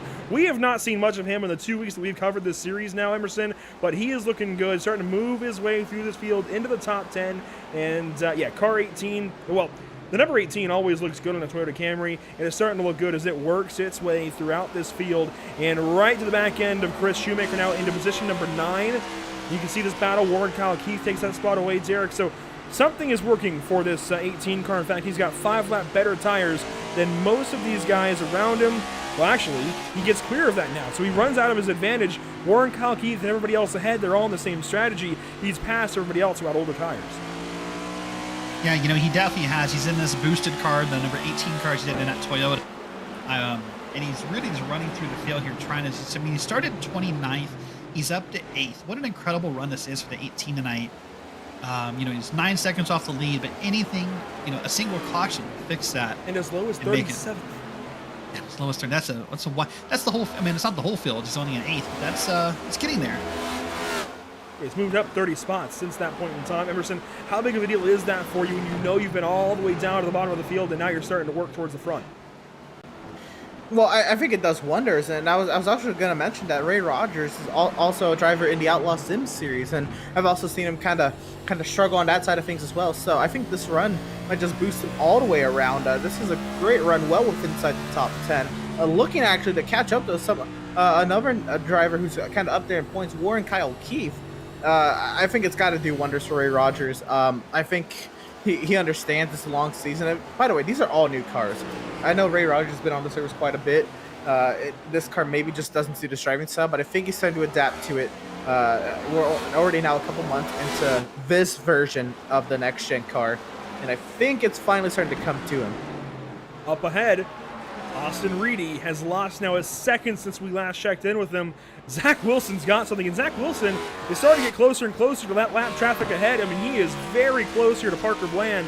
Parker Bland, by the way, is running 34th, the last car in the lead lap. Austin Reedy has suddenly dropped a second off, and he's closer now to Mario Miranda, closer to getting past for second place as Bland actually locks up ahead. Reedy's in trouble. He has run these tires off of his car, and Miranda has sat back. He's saved, and this might be a battle for second here soon. Yeah, you know, something Emerson talked about was he made a point about how Reedy had newer tires, but what Reedy did with those tires was get around other traffic. But where this gap can close very quickly is we're going to watch Wilson, or as I'm watching Wilson while we're streams watching Reedy, is as we get into this pack of lap cars coming up here, they could really slow down the leader. Not even on purpose, just because it's different getting around one driver than it is getting around 4 or 5 of them. Now you have to navigate it. You're just going to let up. You don't want to wreck. And next thing you know, second place could be right behind you again. Absolutely. I think, now I don't know what the state of Reedy's tires are. I think, judging by the gap, they're probably pretty cooked right now. But if there is any life in them, maybe he turned the switch off to maybe conserve tires for whatever reason, maybe. If there's any life in those tires, he may have better maneuverability through the lap traffic. While Zach Wilson, he's been out here now. He pitted on lap 30. We're now working on 80 lap old tires and then some. Zach Wilson is not going to have the best of times working through this lap traffic on those tires. No, it's not going to be easy for him at all, but I think the good news is usually lap traffic is, well, it goes one of two ways. They're either more apt to let the leader go by, or they want to fight to stay on that lead lap and not lose that first lap. You never really know what you're going to get. Life is like a box of chocolates in that regard. Sean Kalius will be our first indication of really what goes on here. Is he easy on leader Zach Wilson, or does he put up a challenge? He's going to stay wide and will give up to that blue flag. And Mario Miranda, Austin Reedy, they've already swapped spots. Miranda quickly by car 96, and he actually might start charging up towards car 51. I don't know what Zach Wilson has going for him. I don't know what he's doing differently, but he's doing something. No, I mean, he definitely is. I mean, he is definitely the benefit of all those quick cautions in the first stage. I mean, we were all kind of confused when he pitted, but obviously, you know, what happened was, I mean, yeah, there were laps in those tires, but how many green flag laps were on those tires? And like I said, he pulled away after the traffic, or after the restart. You know, they were too wide behind him, and now he just is comfortable. We'll see what happens here. This could be a case where maybe he likes tighter race cars, and as this track cools off, that's what we're going to get, is tighter race cars. My question is, can he keep this up? Can he go all the way to about midpoint in this stage, or at least close enough as he gets loose out of 2 there? Can he go far enough to still make this a one-stop stage here, Emerson? I believe he can. I mean, we look at with this being a full-length race and the full field loads. I think we were with the Gen 6 car somewhere in the range of 110, 115 laps, and then you add another gallon or so to the fuel tank. I know these cars drive differently, but at that, we could probably see somewhere in the range of 120 laps. Plus, he had so many caution laps to save some fuel. I think he'll have no problem even hitting that halfway mark. And he might just be right back in this race, right back aligned with the same strategy as the rest of the competition. Let's go deeper in the field. Justin Hendry, oh my goodness, we almost found a yellow there. Hendry in deep on the inside of Curtis Kelly. And, boy, he checks out the racetrack and now brings Garrett Brown to his bumper as Ross Harlow goes down the inside of car 16, sporting those MPI colors. I like that paint scheme. I like what he's got going on there aboard Garrett Brown's machine. I think that's K-List, or is that Judd Danielson? I can't really tell, actually. That's Judd Danielson, who is lapped in the middle of all of this. Dylan Hastings back in this group as well. A lot going on in the midfield. No, there's definitely a lot going on in midfield as we watch these guys continue to race side by side through this corner. Ross Harlow, catch it, he does. Down to the bottom of turn 3. Charges the corner a bit, checks back up, and hangs on to it. That was some good driving. That seems to be a common theme here tonight. You get side by side racing, and eventually someone just kind of makes contact, and then that ends that. But a nice save again by Ross Harlow here to help us avoid this caution. I was gonna say, is that not maybe the second time he's been sideways down the back straight? Almost gets hit. He is, you know what? I know Warren Kyle Keith is in the target 42, but these two might want to consider switching paint schemes. Ross Harlow has been the target of a lot of contact so far today. He might want to go jump in car 42 maybe. I don't know. And you know what? Warren Kyle Keith to that point in the top 10. Something's going right for him. I think Ross Harlow really wants to switch rides right now. It's a lap 120 of 400.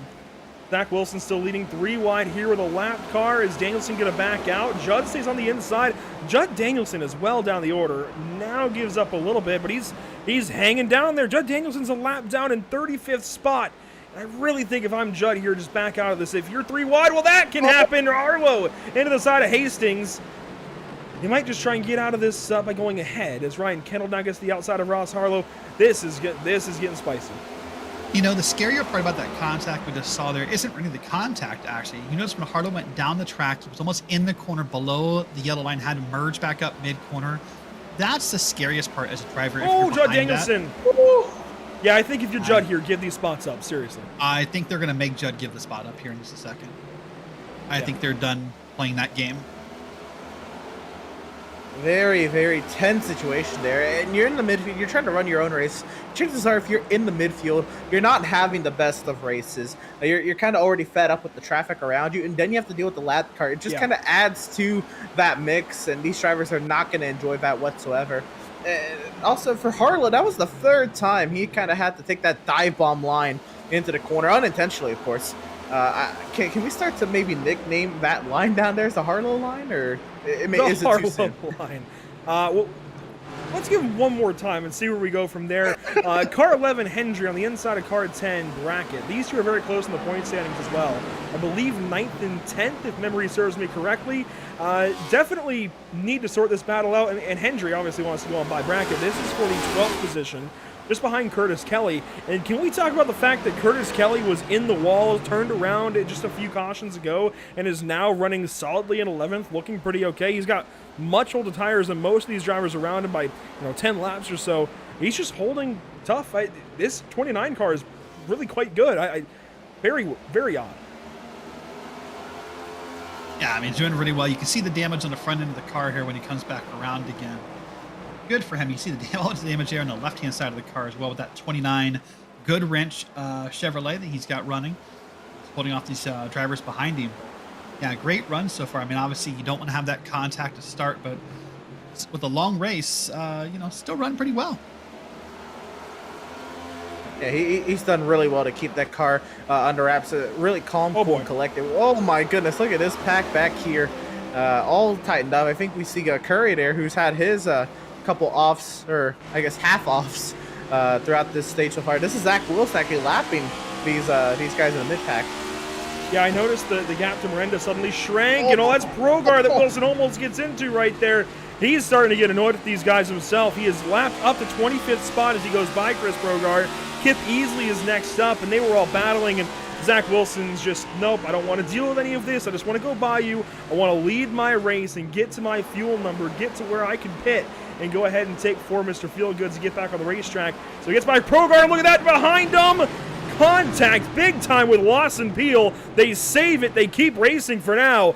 But that was extremely, extremely sketchy into turn 3. Still racing back here. In the middle there is Michel. And Michel gives that spot up to Curry. Brogar's on the top of the racetrack. Takes a spot away from the 3. I don't know what's happening. I don't think these guys do either. Oh, probably not. I was going to say before that contact happened, this is actually the hardest time to lap somebody the first time, because what you got to remember is you're frustrated. God, man, I'm trying to lap you. You're slow. Get out of the way. You're saying all that in your head. But these guys are also racing for a spot right now. This isn't a case where these guys are, multiple laps down. You're like, why are you moving? These guys are racing each other. They don't want to give up the spot because they're still trying to get ahead of someone else right now. And it really is. It starts to become one of these issues when we get these long green flag runs at Richmond, where it's so hard to overtake, even if you have that faster car, those fresher tires. It takes a little bit of give and take from the lapper to the leader. And as he said, they're in the middle of the pack. As I said earlier, they're already not having a good race. More than likely, if they're back here, they're in their own respective battles. Probably dealing with other factors. The car's probably not handling the way they want to. The last thing they want to do is let the leader by, put themselves a lap down, and effectively give up their race, at least for the time being. It really is a difficult, conscious decision you kind of have to make. Look at Ray Rogers power his way by Muscarello, though, in the 6th. Yeah, we'll let Zach Wilson have his fun and just focus on these guys. This is middle of the top 10 now. Ray Rogers on a tear through this top 10. Well, first of all, he got into the top 10 and has slowly just worked methodically by these guys. First Joseph Mahar, then Justin Winters, then Alex Muscarella, and now it'll be Warren, Kyle, and Keith if he can get to that 42 car. Car 18 is on something tonight. Certainly has been boosted up. I think we're going to keep making puns. I heard yours earlier, Emerson. I'll acknowledge it now. Definitely, car 18 is going somewhere. And further on back in this field, other cars we've got to start to focus on. Joe Sanchez. We talked about him being well back in this field. He's kept things in the lead lap for now, albeit 18 seconds behind the race leader. But he's matching that pace just enough to start working now into the top 20. He's 17th spot, Derek. And, we talked about Richmond being somewhat similar to Phoenix and maybe expecting Joe Sanchez to come alive. He's starting to as the race goes on, but will it be enough for even a top 15, a top 10? It's a great question. It could be. Oh, man, right in front of him. It's almost contact right there. Look at where Kelly's dropped down to. He's 15th now. Right in front there's Kelly. But, it's interesting right now what's going on with Sanchez is actually double frustration. Because now he's got these race in front of him with super tight and racing super hard. He's not that far ahead of the leader, so he's probably doubly frustrated in that car right now. And the whole concoction of issues and additives to this whole scenario in the middle of this pack is not going to please any of these drivers. And Sanchez, again, we expect him to do well with his success early on the 1 mile at Phoenix. I don't know. I guess this could be a difference in track conditions as well, as we are quickly approaching nighttime, and may as well have been very hot out in the desert. Yeah, 64 degrees in the air currently, 77 on the track. It's starting to cool down. The sun is working further and further down the horizon. In fact, let's go ahead and let's wait on this battle, I guess. Sanchez right down to the bottom side of Kendall, just drives underneath car 68. Likely going to take this spot away down to turn 1, and he'll do exactly that. And you can see here, maybe... Well, you can kind of see in the top left of your screen, the sun is working further and further down as a pack of birds flies on by, maybe heading north now for the summer. But anyways, definitely, we're getting further down to the afternoon. It's going to be night at some point, and these temps will drop. Yeah, these temps will drop, and that's when some cars will change. I'm surprised. I really thought Zach Wilson would have given up. I don't think given up the lead, but definitely. I mean, he's still got a 5-second gap on Mario Miranda. I'm stunned by Zach Wilson. Now, right now, he is in my opinion, 110 laps technically. Right, and I was going to make a point that Emerson made earlier when Emerson said how far we can go on fuel. Here at Richmond, I think you worry about your tires more than your fuel. You'll run out of tires, I would think, before you'd run out of fuel, but I would suspect to see Zach Wilson and some others coming in any moment now. Maybe not any moment, but definitely soon. We're approaching that point. In about 10 laps or so, it's going to be 80 laps into this second stage. And 80 is half of 160. That's about the split here. And again, I think if Zach Wilson can make it to that same lap that others are looking to pit at, I think that's a win. He got to kind of get some practice of passing cars. I didn't really like the idea of pitting that early, but you know what? He pitted that early. He extended these tires. Takers ahead. Save this. Yep. So Hastings. stops are starting. It's 5 and 8, both called out pitting. Yeah, Hastings and Harlow. Yep, both down to pit road here. So right on cue. It's like they listened to me and said knew that it was time to start pit stops. Ross Harlow, I think one of the better cars in this field when it's handling Caution right. on the speedway. And in yellow. Wow. Timing, and it's Dylan Hastings. No, he's in the box. I don't know why it would be him. It'll be Michel, maybe. I don't. Oh, it's Chris Progar. He's in trouble on the backstretch. All right. He has had a rough go of things. He didn't have the greatest of days in Austin last week. Certainly not having a good day here in Richmond. That car tells the story. All that damage on the left side, the nose, the rear, all over the place. He has had a really rough day. Let's go back and find out where this happens. It'll be out of turn 2 as we saw, but big problems for him. Yeah, he just also pitted 10 laps ago. He'd just been lapped as well, and he's blocking Shoemaker down the racetrack. Shoemaker's in the top 10, isn't he? I thought. Maybe not. That might have been from position, actually. They had both pitted, but when you block like that, you're liable to get turned anyway. Yeah, they actually were both way down the running order, battling for position a couple laps off the pace. So I don't know if that was the true pace, because I thought we saw Progar on the lead lap. So I think they've made their pit stops. Yeah, and they're both on good tires. Just hard racing. Yeah. We'll hold on to this replay a little longer. They come up to, and they're trying to pass Austin Reedy, who was third on the racetrack. They have both pitted relatively at the same time. I think a lap or so apart potentially. Yeah, I mean, he just came straight down on Shoemaker. Chris did nothing wrong, and then, well, they're both Chris, but Chris Shoemaker does nothing wrong there. And then this bit at the end, he gets back going, spins the tires. I don't think there's a yellow yet. And then, well, there's a yellow now. That's a little suspicious. You know what? All we can do is be the messenger here. Show the replay, and admins will do what they need to do. I highly doubt Chris Progar, his character, would lead him to do anything like that. These cars are pretty weird, trying to get them going from a low speed, but like I said, all we can do is be the messenger in this case. So let's talk about winners and losers of this caution. The winner, Zach Wilson. Zach Wilson now gets to pits with the other gentlemen in the top 5, Reedy, Miranda, and those gentlemen. And they all did. Yeah, they all did. Absolutely. And Wilson did come out first. Now, that's the winners. The losers of that, though, were the 5 and the 8. If this was a bigger track, I don't know, a Michigan, a Pocono, and Indianapolis, those guys would have been the winners of this caution, because they would have been able to have pitted and get back out before getting lapped. That's not the case here. I'm still waiting to see the official scoring, but they're not going to come out in the lead like they could have at a bigger track. One thing I'm noticing here, Emerson, is Steven Stempian up to 3rd spot. It's Wilson, Miranda, Stempian, Reedy, Rogers, your top 5. What do you say we look for driver 81 here, see how he's doing? I mean, we've got a ton of positions under this pit cycle. At least I believe. I don't think he was already in the top 3. Really, really good stop here for him at TOW Racing. Let's go ahead and grab Steven Stempian and see how he's feeling. And yeah, why don't we? Steven Stempian in the 81. He's had a nice little day. He qualified 5th, but he's up here in the 3rd position. Kind of been messing around as low as 30th throughout the race. Steven, how's the car feeling now as we're really getting into the meat and potatoes of this race and mid portion to 2nd stage? It feels great. Really happy with it. Feel pretty good, especially on the last long run. Made a lot of moves. Looking forward to the second half of this race. Absolutely. So you came into this race 7th in the point standings. Looking to have yourself a nice little run. Richmond isn't, I guess, a staple of the schedule, as you can really compare it to many more tracks. But certainly a race like Richmond, where it's kind of a momentum-based racetrack, can put a lot. And actually, we're coming back to green, so my apologies. We'll let you get back to your team.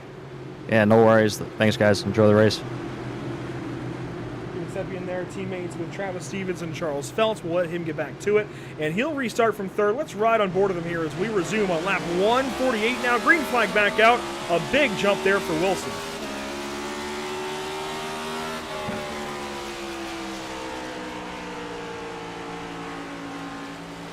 Reedy, a good restart, side by side there. Reedy's going to pull away, and a lap car already ahead of these guys. That's going to change things up. Very slow on the bottom side of the racetrack. That looks like that could be one of the SK machines. That is Judd Danielson in car 85. He's already very slow in front of these leaders. Well, look at how different this restart is. Everyone's on the same tires. Daniel's going to get down out of the way, it looks like. Thank you for doing that. But look how different this restart is. You got Miranda up there. You got Reedy up there. Wilson is probably not going to get that humongous lead he had last time, at least not to start, because there's no buffer to save him this time. Yeah, absolutely. But he's Miranda! Miranda! He's going to go around. Is he going to save it? He shall. He'll lose about 5, 6, 7 spots, but he will keep that car facing the right direction and without any damage. Big slide there, and those tires already going to be rather heated. When you slide those tires laterally like that, Derek, that really hurts your run as a whole. He might be able to get back going, and he looked really good in the long run last time around, but that's going to hurt him. It's going to hurt him. You know what? The real credit here, with all due respect to Miranda, is actually everyone else. Like, there's a car probably 30 degrees. Yeah, missing that guy is an incredible skill. It sounds simple until you tried to do it. The speeds these guys are traveling, and that happened in the middle of the corner where most people are committed to their line at that part of the corner, and then coming off on the eggs where everybody washes towards the outside wall, and he was already out there. Again, very great job for the whole front half of the field for avoiding him sliding there. I was actually going to say he's probably going to be one of those drivers who might have had a chance with Zach Lewis in the long run, but with all the reset here, looking at Ray Rogers looking to kind of set up Muscarella here for potential 4th position. He's going to go down to the inside of Muscarella, take that spot away, or at least take the inside lane away. Quickly gets on through, takes that spot, and big time gains there for Ray Rogers. He is looking fantastic as this race wears on, maybe 4th or 5th best in this race. I'd say move Miranda back out there as far as best cars in this race so far, and Ray Rogers easily, I think 4th or 5th best, and we'll see how this race goes on for him. Car 88, Justin Winters looks down to the inside of Joseph Mahar. This is for 8th position, and look at that, Joe Sanchez, rookie to the series, a win at Phoenix, was way down in the order, now in the top 10. Yeah, up in the top 10 he is here at this number 55 Wawa machine. And this is just credit to being patient and playing off the cautions, as he's now going to put some pressure here on Winters to try to take P9. And you know, he led 69 laps at Phoenix. I can't recall how long that race exactly was, but that's still less than half the race. We haven't even made it to the halfway point of this race. And Sanchez, you know, a little bit of timely strategy. Yellow's kind of putting him up here in the top 10. It may not be the end for Joe Sanchez. We may see him still come to life with so much racing left to go, over 240 laps to be exact, to work his way well with inside the top 10. Actually, just the 10th right now to look forward. Warren Kyle Keith has fallen back in this field. He is now down to 13th spot. He pitted into that last yellow, and it looks like topped off later on in the caution. He is... Well, he's on a stint of 11 laps compared to everybody else on a stint of 13 or 14 laps. So definitely would have topped off and maybe gotten some of that damage repaired. We can see it here in just one moment. The right side of that car is a bit torn up, and I don't recall it looking that way before. So maybe some damage even on this little run to this point. It's starting to look like his race is going a bit sour for that Target 42, but still looking pretty decent overall. Looking very good, and in the top 15, has had speed all day long, and out this field is even back up on the same strategy, maybe just sliding a little bit. Let's drop a little further in the field. Let's really cover somewhere deep in this running order. Brian Curry, Charles Phelps, these guys battling for 24th, and it's a good one as well behind a slew of race cars in the 1 and 2. Yeah, this is a pretty tight race. You see a lot of cars here in this pack. We're going to wait to see what can happen, see if the Doritos car can I guess I thought maybe try to make the move there, but what happens to this line, though, what can actually be harder for drivers is that you're trying to follow that line, but when you get a checkup, and then what's going to happen is Curry's going to move to the outside and try to make a pass here if that happens. See Curry a little bit better off the corner here, but just not enough to get around the 75 yet. I like Curry being patient here, kind of letting this race play out. You see him in 4th gear here to the center corners. Does he put it up in the 5th gear? Yes, he does there on the straightaway. But Curry had, again, that half spin and then another half spin quick succession with one another.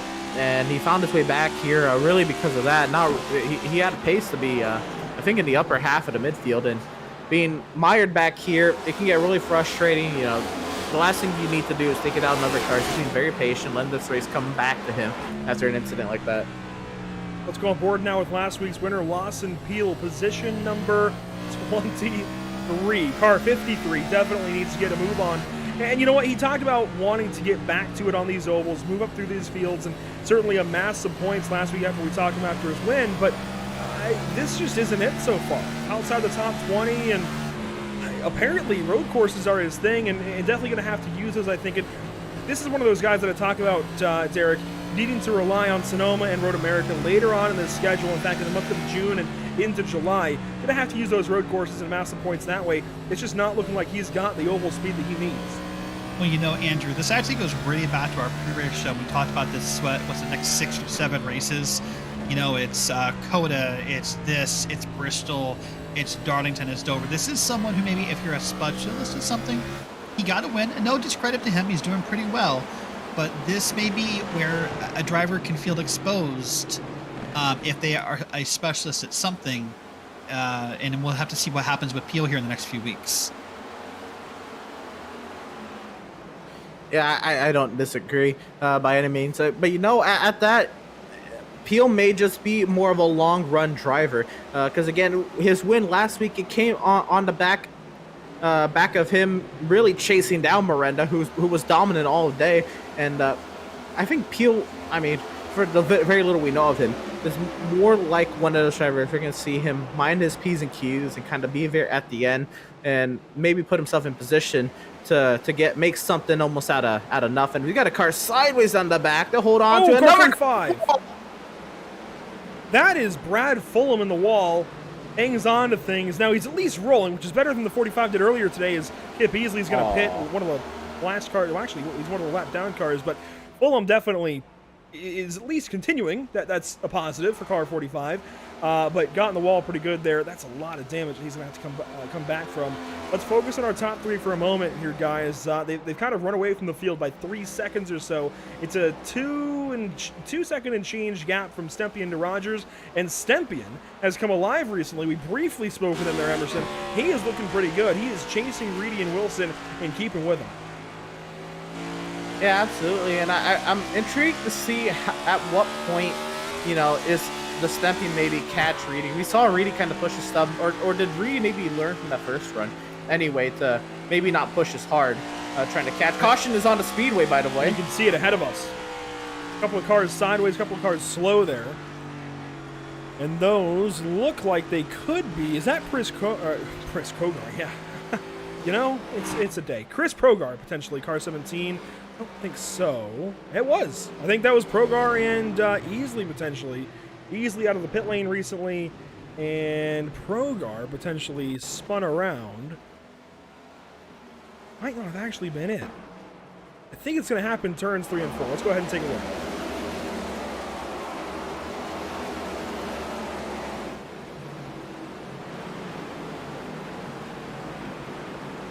We're not at our stage yet.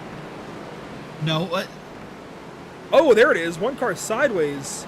That looks like Joseph Mahar. Yeah. Yeah, Joseph Mahar was sideways, but the caution came out well after. Like, I heard the call through the radio saying, you know, wreck on the back, but he was... Wow, that was a late... I mean, you know, I know sometimes admins you have to make a call, but that was a late call compared to when it happened. Sometimes you have your hands full. I wonder if that was trying to catch up to a no call from iRacing. He was down there in that danger zone here at Richmond. There's just a big stretch of apron where you don't get a yellow for whatever reason, He's down there sideways. That'd be a NASCAR yellow for sure, up the racetrack. That's reason enough for a yellow to me. And I wonder if that was just admins with their hands full trying to catch up to it and get that yellow thrown. As it's not until right about there. Maybe a little bit before that. I think that's where our confusion was what the yellow was. I'm not saying it shouldn't have been a yellow. I'm just saying that it came a little later, and that's what caused the confusion in the source of the yellow, if you will. Well, they get it thrown, they get it sorted out anyways. A few cars down the pit lane, including Warren Kyle Keith. Now he's back on the speedway, and he is in the 15th spot. Several cars still one lap down, beginning with last week's winner, Lawson Peel, and I believe our lucky dog may have already been shown his way around the field. I don't think it's going to be Lawson Peel. So Lawson Peel, Shane Wyatt, Ross Harlow, Brian Curry, Charles Feltz, the list goes on of lap down cars. Austin Shoemaker, though, going to take advantage of this yellow, come in and get service.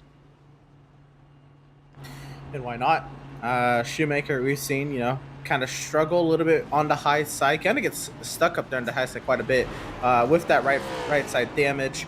If there's any time left on that damage, might as well get it. Also, just help yourself out. Get yourself a fresh set of tires. We have 8 sets to play with. We're approaching the halfway mark, so if you still got over 4 sets, you're still in the money, and he's just going to take tires. I do want to point out he was the lucky dog, by the way. That'll do it. Ah. He exits right behind Chris Progar. Glad I got his name right that time.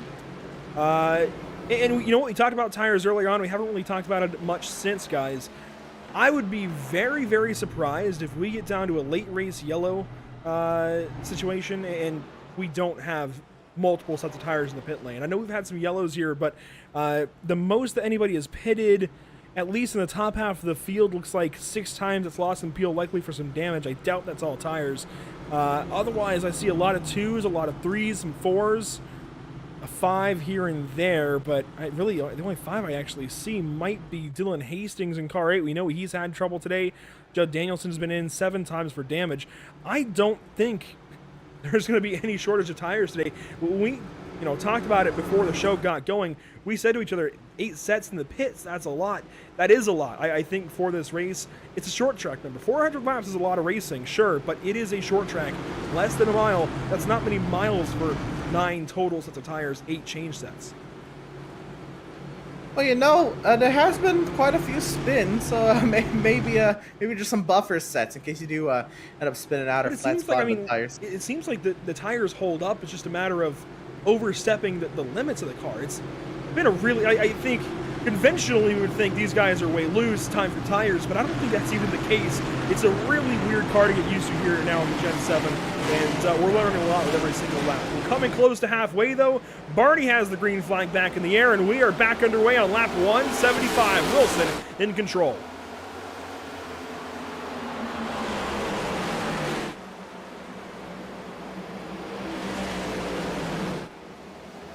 Rumbling down the backstretch side by side for second, third, fourth, thereabouts. Reedy, Stempy, and Rogers Miranda in that order.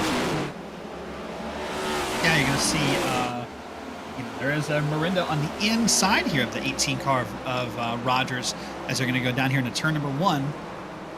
They're probably going to stay side by side out of the corner, I'm going to assume here. That's been the theme, Miranda, hasn't it? nice run. A lot of side by side. Miranda's going to complete the pass. To come back to your point for just a moment, though, the only way I can see these tires coming into play, it's got to be perfectly timed. What's happening here is in that first stage, we had so many cautions close together, but I think that's what's going to seal the deal for the tires. If they had been cautions every 20, 30, 40 laps, as you sometimes see like an NIS race, that's where that tire would have come into effect. But I think we're beyond that point now. Yeah, I agree. There can be some weird timing of the yellows in those NIS races, and NIS at that is half the length of this. And the strategy you have to figure out just for those races can, again, all relies on the timing of the yellows, but with all those yellows together, you're barely burning any tire. We're looking here at Warren Kyle Keith trying to work his way back. He's actually up inside the top 10 once again. As you just mentioned, he was 15. And he pitted. He's got 30 lap better tires than these guys. No wonder he's passing at least a few of them. Gets on by Justin Winters easily. Winters up the racetrack, got by Hendry quickly. Now he's working on Garrett Brown. Car 42 is on the move, using this set of tires. I like this move out of him, honestly. Get some fuel, get some tires, get the car back underneath him. everybody's going to be reset at the end of stage 2. This is, I think, a really solid opportunity for Keith. This is a solid opportunity for Keith, and what it does more, we talked about it earlier, Emerson talked about it, confidence. Confidence can be so much in a race car for these guys. The confidence boost can mean more than new tires sometimes. If you just get something that you focus on, like, wow, I did great, or wow, that feels good, you feel like the king of the world sometimes. Yeah, absolutely. Really, this track, the length for this season, this track is all about momentum. This race is all about momentum. Looking forward on in the season, and again, we just continue to look at this run, this momentum that Warren Kalkeem has been putting onto the field. Looking now at Muscarella for 6th. But if you can keep that momentum up, it does you wonders. That's kind of part earlier, kind of what you said about mental car damage. You feel like your car is pristine condition if you have that kind of confidence behind you, even if it isn't. Right, yeah, that's right. Coming back to that point earlier, sometimes if you get a little ding on the wall, maybe you just got tapped. You're like, oh, this car's ruined, it's junk. It's and you actually make it worse than if you get taken to speed. Maybe even really no damage, but you've convinced yourself, I'm a half second off, I'm a second off, and you make the car worse. But in this case, it's the complete opposite. Caution's out. Yellow out for James Kunkel in turns 1 and 2, number 3.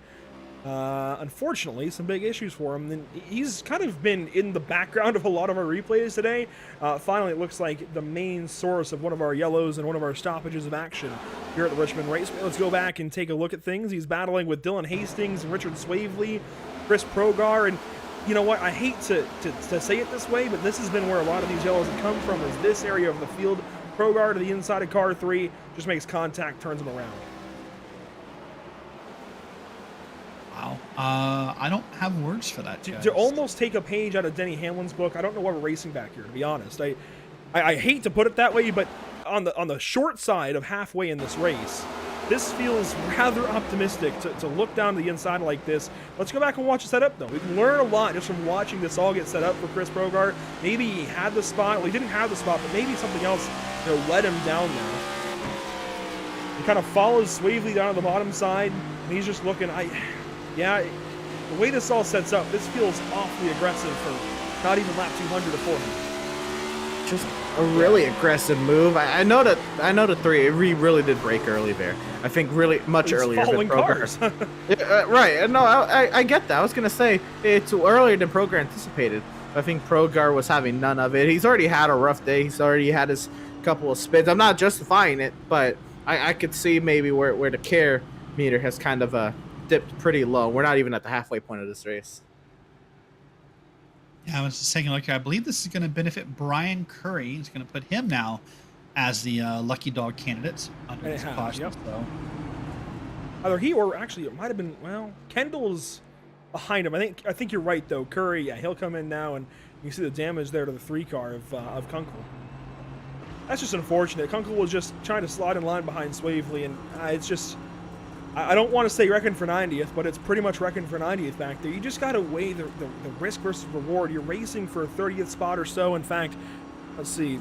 Yeah, I mean, they really are down there 30th or worse. You don't need to be making that kind of move for that kind of position.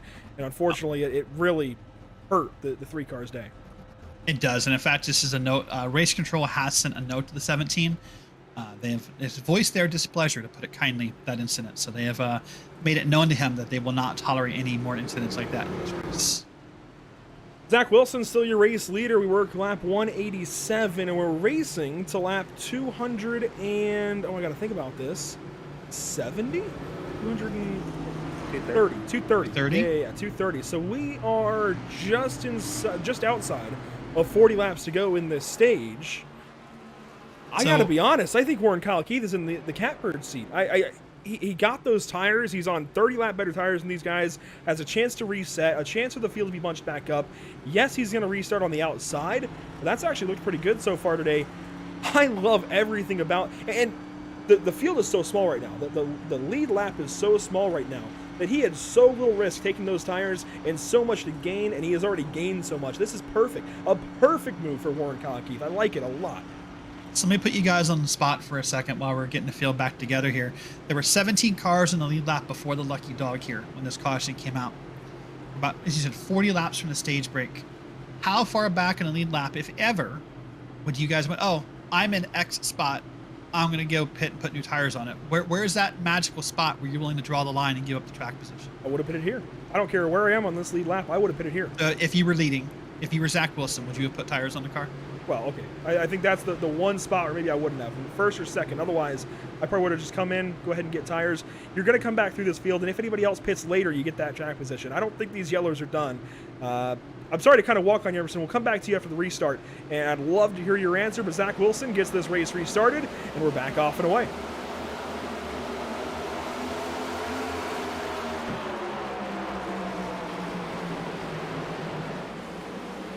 Side by side for second, Reedy and Stempien now. It worked out at turn 3. Car 81 looking rather spiffy as this race goes on.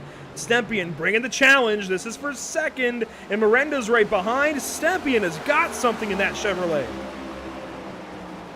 You look closely behind. Look at Warren. Kyle Keefe try to drive up there to Mario Miranda. Remember, Miranda had that slide quite a few laps ago, but obviously those tires have cooled off to this point. Maybe a little bit extra added wear to those tires compared to these two that are still duking it out. Reedy trying to hold strong on the outside. Stempien, I think, has been studying Reedy, has preserving those tires better than Reedy to this point. Stempien with the advantage entering turn 1. Can he hold it? And they're allowing Zach Wilson to walk away. Stempien clears him. Miranda comes down the bottom side. He rolls on through to third place, or at least noses on ahead for now of car 96. And the points leader suddenly being swarmed at the back end of stage number 2. Warren Kyle Keith likely going to put an assault on the back end of that 96 car as well, or at least try to go to the inside. And oh boy, man, he was close there in turn 1. I do want to hear your side of this, Emerson. While we watch this battle, where would you have pit? Where would you have not pit? Out of 17 cars, I pretty much agree. Maybe not one of the top spots, top 5, I guess. Yellow. If I was in the top 5, it wouldn't have. Caution is on the speedway. Ryan Kendall in trouble, and he was one of the last cars on this lead lap.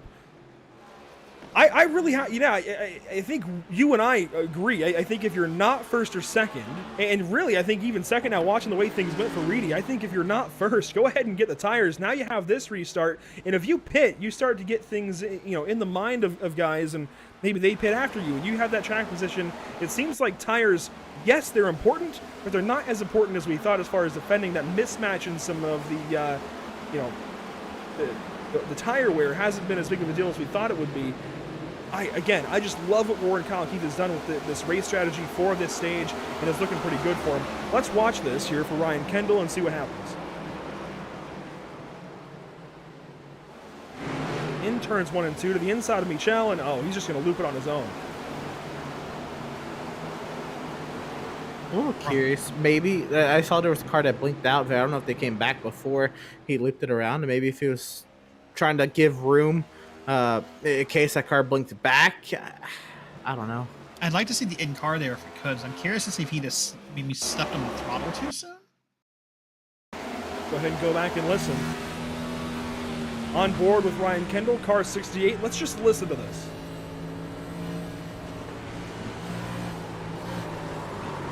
He's in 4th gear, so I mean, yeah, he just chattered the rears a little bit, just got in the power, I think, a little soon, and I think you hit the nail on the head there. He's got a little too soon there.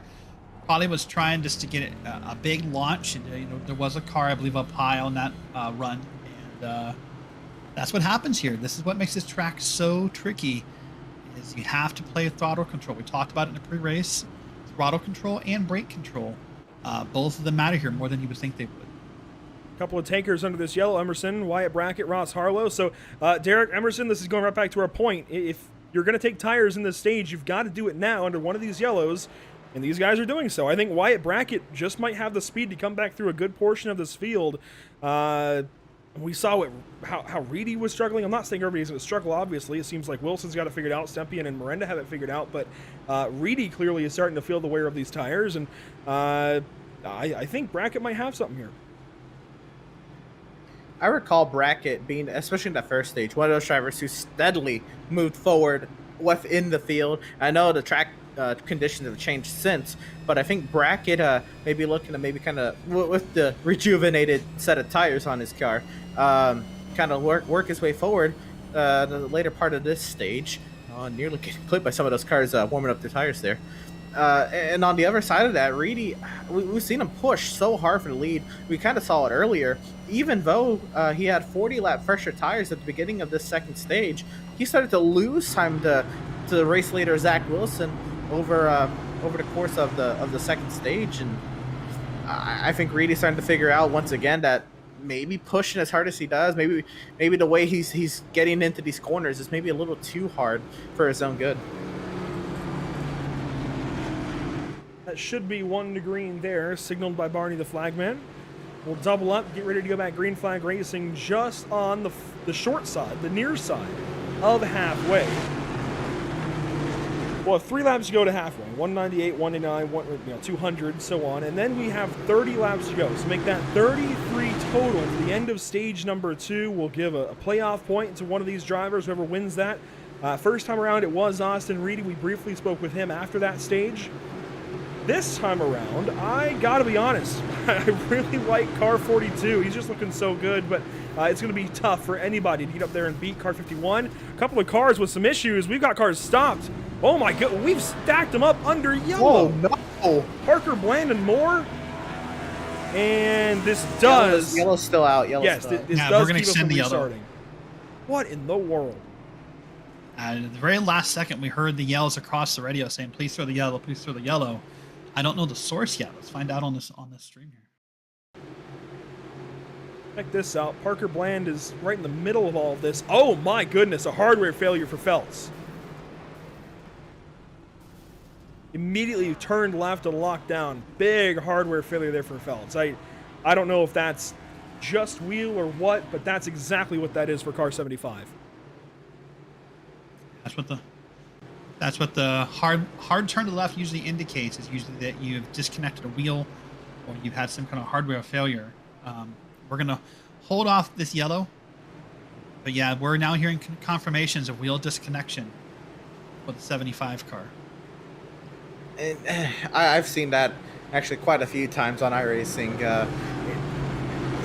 I think, I mean, I know it's not, but I can't help but think of that as similar to like a real, I guess, mechanical failure in a real race. That's exactly with the length of this race being as long as it is, already approaching over an hour and a half. I don't know if maybe there was some overheating of the equipment or something, or I don't know. Well, let me age myself for a second. For those of us who want to remember, back in the early 2000s, Steve Park had a horrifying wreck, I believe, in what was then in a Busch Series or an Xfinity race. At Darlington, yeah, where his wheel came loose. And he did the same thing. Looks like we're going to go green here, though. Wilson back in control, shortens up the run to the end of the stage now to just 31 laps. Green flag back out.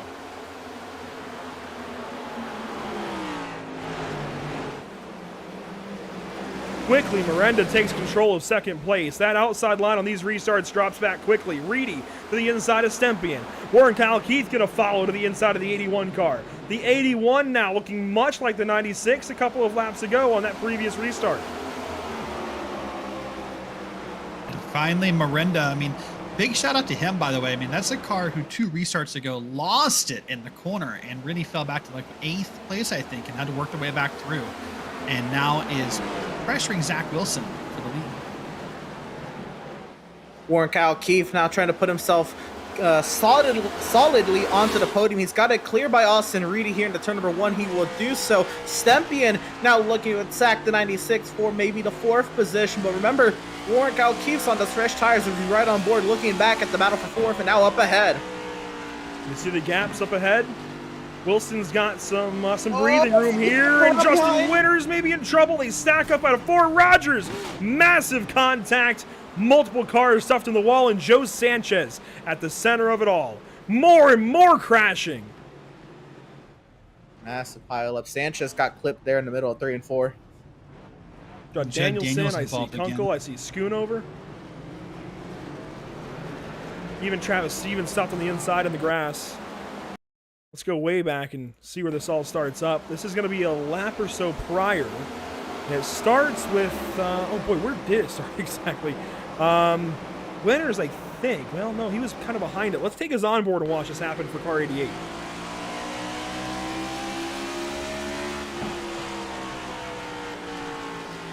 Rogers comes up and tags Sanchez. That's where this starts. Sanchez is trying to save it. We came to this onboard here, and that explains it. Another car has just never stopped. I think one car turned left and kind of see it in the distance.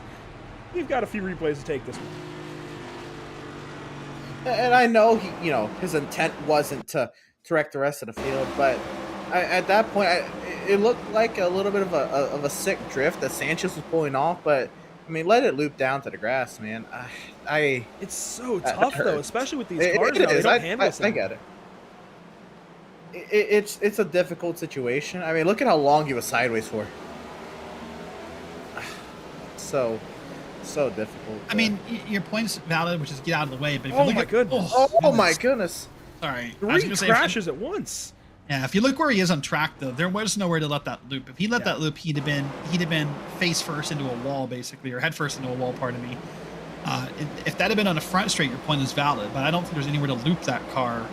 That really would have been much safer. Watch this again here. He's going to loop it around. Nice Tokyo drift here. Going to get it slow mo here. I really want to watch this part at the end again. So there's Rogers into the wall, Justin Winters as well. Now, Sanchez is going to try and get back going, and that's the first problem. Is his wheels pointed all the way left, and that's going to collect one car in the middle. Kendall gets turned by, I think that was Harlow, and then something entirely else happens with Kunkel and Danielson. And something had to happen because Danielson's like coming at him, parallel.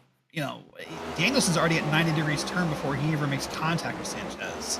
I have to imagine that those guys at the rear of the field had no idea that there was a crash because I don't think the yellow came out immediately anyway. So there wasn't a full knowledge to the whole track to know that there was a hazard on the track. But I mean, I guess you could have seen the smoke for sure. And the field is checking up. I'd imagine voice chat lit up. That does happen very quickly. Oh my golly. That happened pretty quick, admittedly.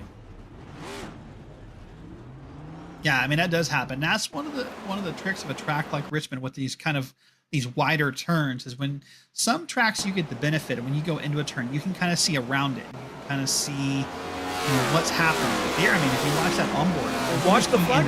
There's the yellow.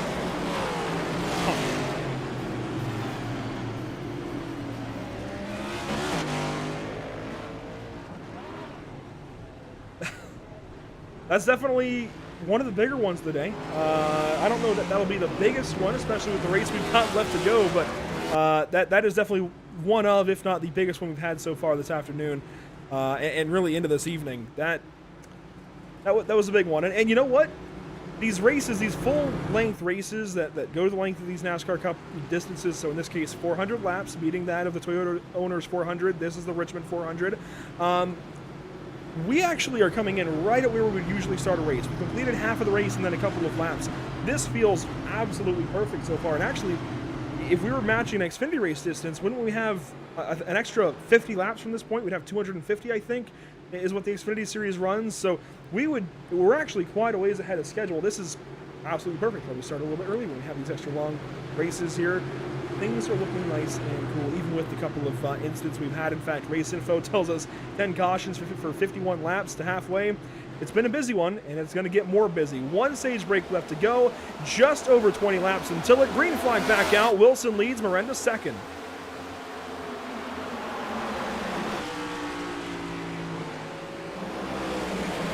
About a turn number 2, Reedy working on Kyle Keith, a slow car ahead once again. And that's a look at the entire field going on by.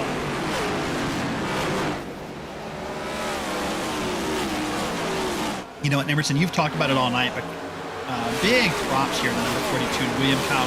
Every restart, it seems like he's getting closer and closer to the front. He's about to make the pass here on Miranda and try to take P2. We're watching down here to turn number 3. I'd love to take the credit for it, but at least on this run, Andrew was the one who pointed out he pitted down to 15th about 40 laps ago, and it's really looking like it's paying off. All these restarts, I don't know how he truly feels. I mean, I know he's battling for second right now, but maybe did he wanted to go green more or less? But I guess all these restarts he keeps getting attempts at. He's still side by side Miranda, though. Miranda is not going to give this up easy with the difference in age and tires. Keith is going to power up off the corner. He'll clear by Miranda. Now Miranda under attack from the 96 of Reedy. You have to wonder here if this is already burned up Warren Keith's advantage, or if he's able to go up there and catch Zach Wilson. Reedy now Warren Keith, a big catch to the inside. Scoot over slow down there. So as soon as I mentioned it, speak it into existence. I'm going to knock on wood a little bit for you, though, Warren. He's now to the inside of Reedy, and he's definitely tiptoeing as he backs at the Stempy in a little bit, potentially. He's still on the inside of Austin Reedy, though, not giving up for that third spot. Meanwhile, all this happens. It just allows Zach Wilson to walk this gap that he has over Miranda, who had to fight for his life against Warren Cal Keith. Reedy trying to keep himself alive to the outside, but Keith will maybe clearing. He didn't really have the opportunity there, but he'll have to send it here into turn one. Stempion's going to get back to the inside of Reedy. We've already seen this one before. He'll continue going at it. Oh, one car way down low behind these guys. Shoemaker and some others all over the place. I think that was Shoemaker down to the bottom side. They all catch it. They keep going. Brackett is in this. You see Joseph Mahar. We're following Ross Harlow. This is just around the top 10 with the cutoff there. Wyatt Brackett, Joseph Mahar in the top 10, 9th and 10th. And then the rest of these guys further back. Now you see Garrett Brown back up. Muscarella backs up here, and Brackett's going to go down to the inside. Really, really good stuff inside the top 10 and outside the top 10, right at that cutoff.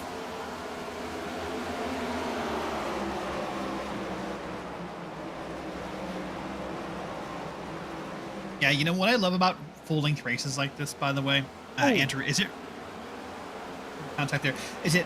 Oh, man, that looked really close. I don't know the way he was coming back up on the track there. I was going to say what I love about races like this, by the way, is how much it really shows skill. An endurance race, I mean, that's what this is. This is a full-length NASCAR race. A lot of times, the talented drivers will keep coming back through the field. Look at Mahara, by the way. I mean, P11... You know, he had that slow car earlier, was a source of a caution. Oh, sorry, I might have a close race there. You know, but I mean, look at stuff like, look at Miranda, look at William Powell, look at Mahar, look at these guys who keep reappearing on our screen, even through the incidents. That's a sign of true talent on this iRacing service. Yeah, they're holding things together. They're being consistent throughout the course of the day, even if bumps in the road come their way. And Muscarella right down. He looked to the inside of Reedy. That was close. I thought we were going three wide. I'm glad Alex pedaled himself back a little. Let's go on board of car 48 here. He wants to the inside of Reedy. He wants to pass that 96 car. And Brackett as well. Reedy checks up the racetrack, and he tags him. We stay green, I think. Are we still rolling? Yeah. Send it. Let's go. Let's keep after it, boys. Green flag is still out. Everybody's going straight. What a catch there from the entire field. Now up ahead, Warren Cal Keith has gotten back ahead of Mario Miranda and now only has a second up to Zach Wilson. He's got 11 laps to get this done, boys, and he's got, what, 30 lap better tires? He's going to have to use everything he's got here. Certainly he's going to go for it. He's going to try it for sure. He sees that stage one dangling out in front of him. But we've also seen how well Zach Wilson can be on these old tires. I think maybe he even becomes better as his tires age, just the way he performed earlier in this stage before that halfway stage yellow during this stage. But to that, Reedy, we're starting to see the effects of Reedy burning his stuff off there, and Muscarella continuously being stuck behind Reedy and getting involved in that incident has got to honestly be frustrating. Warren Kalkivi's tried to dig that gap down, though. Curtis Kelly back in the top 5. This is a good battle. And the phrase we didn't use there that's appropriate, championship implications. Second place getting into first there, by the way. They're only, 6 points back, I think, in the points we saw in the pre-race. So, I mean, that, with the difference in stage points here, that could be, I don't think it was on purpose. I'm just saying there was implications there in that bump. And now Austin Reedy, I've actually lost track of car 96. Where? He's down to 14th now. We're watching it side by side here with Ross Harlow and Wyatt Brackett. Muscarella's battling to stay inside this top 10 and get one of those stage points, and that would be extremely important. Of course, that tacks on to your normal points total, so that 6-point gap we're talking about, that's influenced by these stage points that Muscarella is racing for now with Brian Curry, and certainly by the stage points that Warren Keith is going to be racing for Zach Wilson. He's down to a half-second gap. This is for the stage win. A bobble there at a 2, but he's going to have 6 laps to go in stage number 2. Next time by the start-finish line, well, this time by the start-finish line, he is closing. Listening for a shift. I think he's keeping it in 5th gear right now. Let's go on board and see. Yes, he is.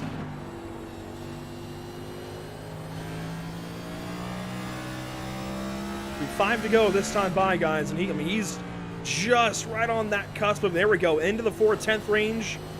4/10 now up out of turn 4. I mean, he has closed in. This is really good stuff out of Warren, but is it going to be enough?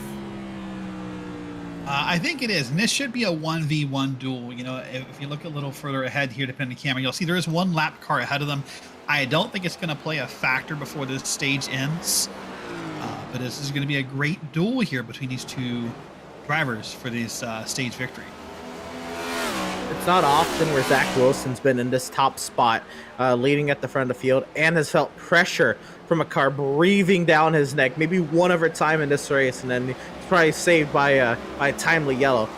But I think for the first time in a long time, Zach Wilson is being chased down from behind, and Warren Kyle Key misses the corner, maybe intentionally tries to take a wider arc through the exit, but Zach Wilson will get a run down the front straightaway here. Now 3 laps to go in stage 2. Keith trying to get some rotation out of that number 42. He's oh so close. Parker Bland ahead could influence this right on the last lap, potentially getting very, very close. Racing to the completion of lap 230. We're coming to lap 239. Pits have just been closed. You saw the red lights on the inside. 2 laps to go in stage number 2. Warren Kyle Keith within a quarter of a second, within 0.2 of a second, within a 1/6 of a second. He is oh so close. Parker Bland down to the bottom side. 1.5 laps to go, 1 mile to go in this stage. Big credit to Parker Bland there, by the way. Knew he would be in the way, didn't want to be in the way. He's going to let these guys race here. This is the white flag of this stage. This is uncharted territory for Zach Wilson. A move has to come now. Oh, caution is on the speedway. That's going to do it. That's going to end the stage. Now, was that thrown a lap early? I think so. That is an admin caution. I believe an admin maybe got a little overzealous. The admins have called most of the yellows tonight, actually. But yeah, that if that's not for an incident, that's weirdly timed for the stage. Yeah, I mean, per NASCAR, even you race through lap 230. So Warren Kyle Keith, he might have been expecting that. We don't know, but we weren't expecting that. You can see the top 10 though: Wilson, Keith, Miranda, Kelly, Sempion, Brown, Harlow, Brackett, Mahar, and Muscarella. Your top 10 that will earn stage points here. Let's go ahead and check out these pit stops. This is actually the first time I think we're getting pit stops live on screen for a channel named PitStop TV. We've not seen many of them. A lot of incidents to go back and review, but this will be a good opportunity to see how these guys do things. Let's stay on board here with Kyle Keith into his box.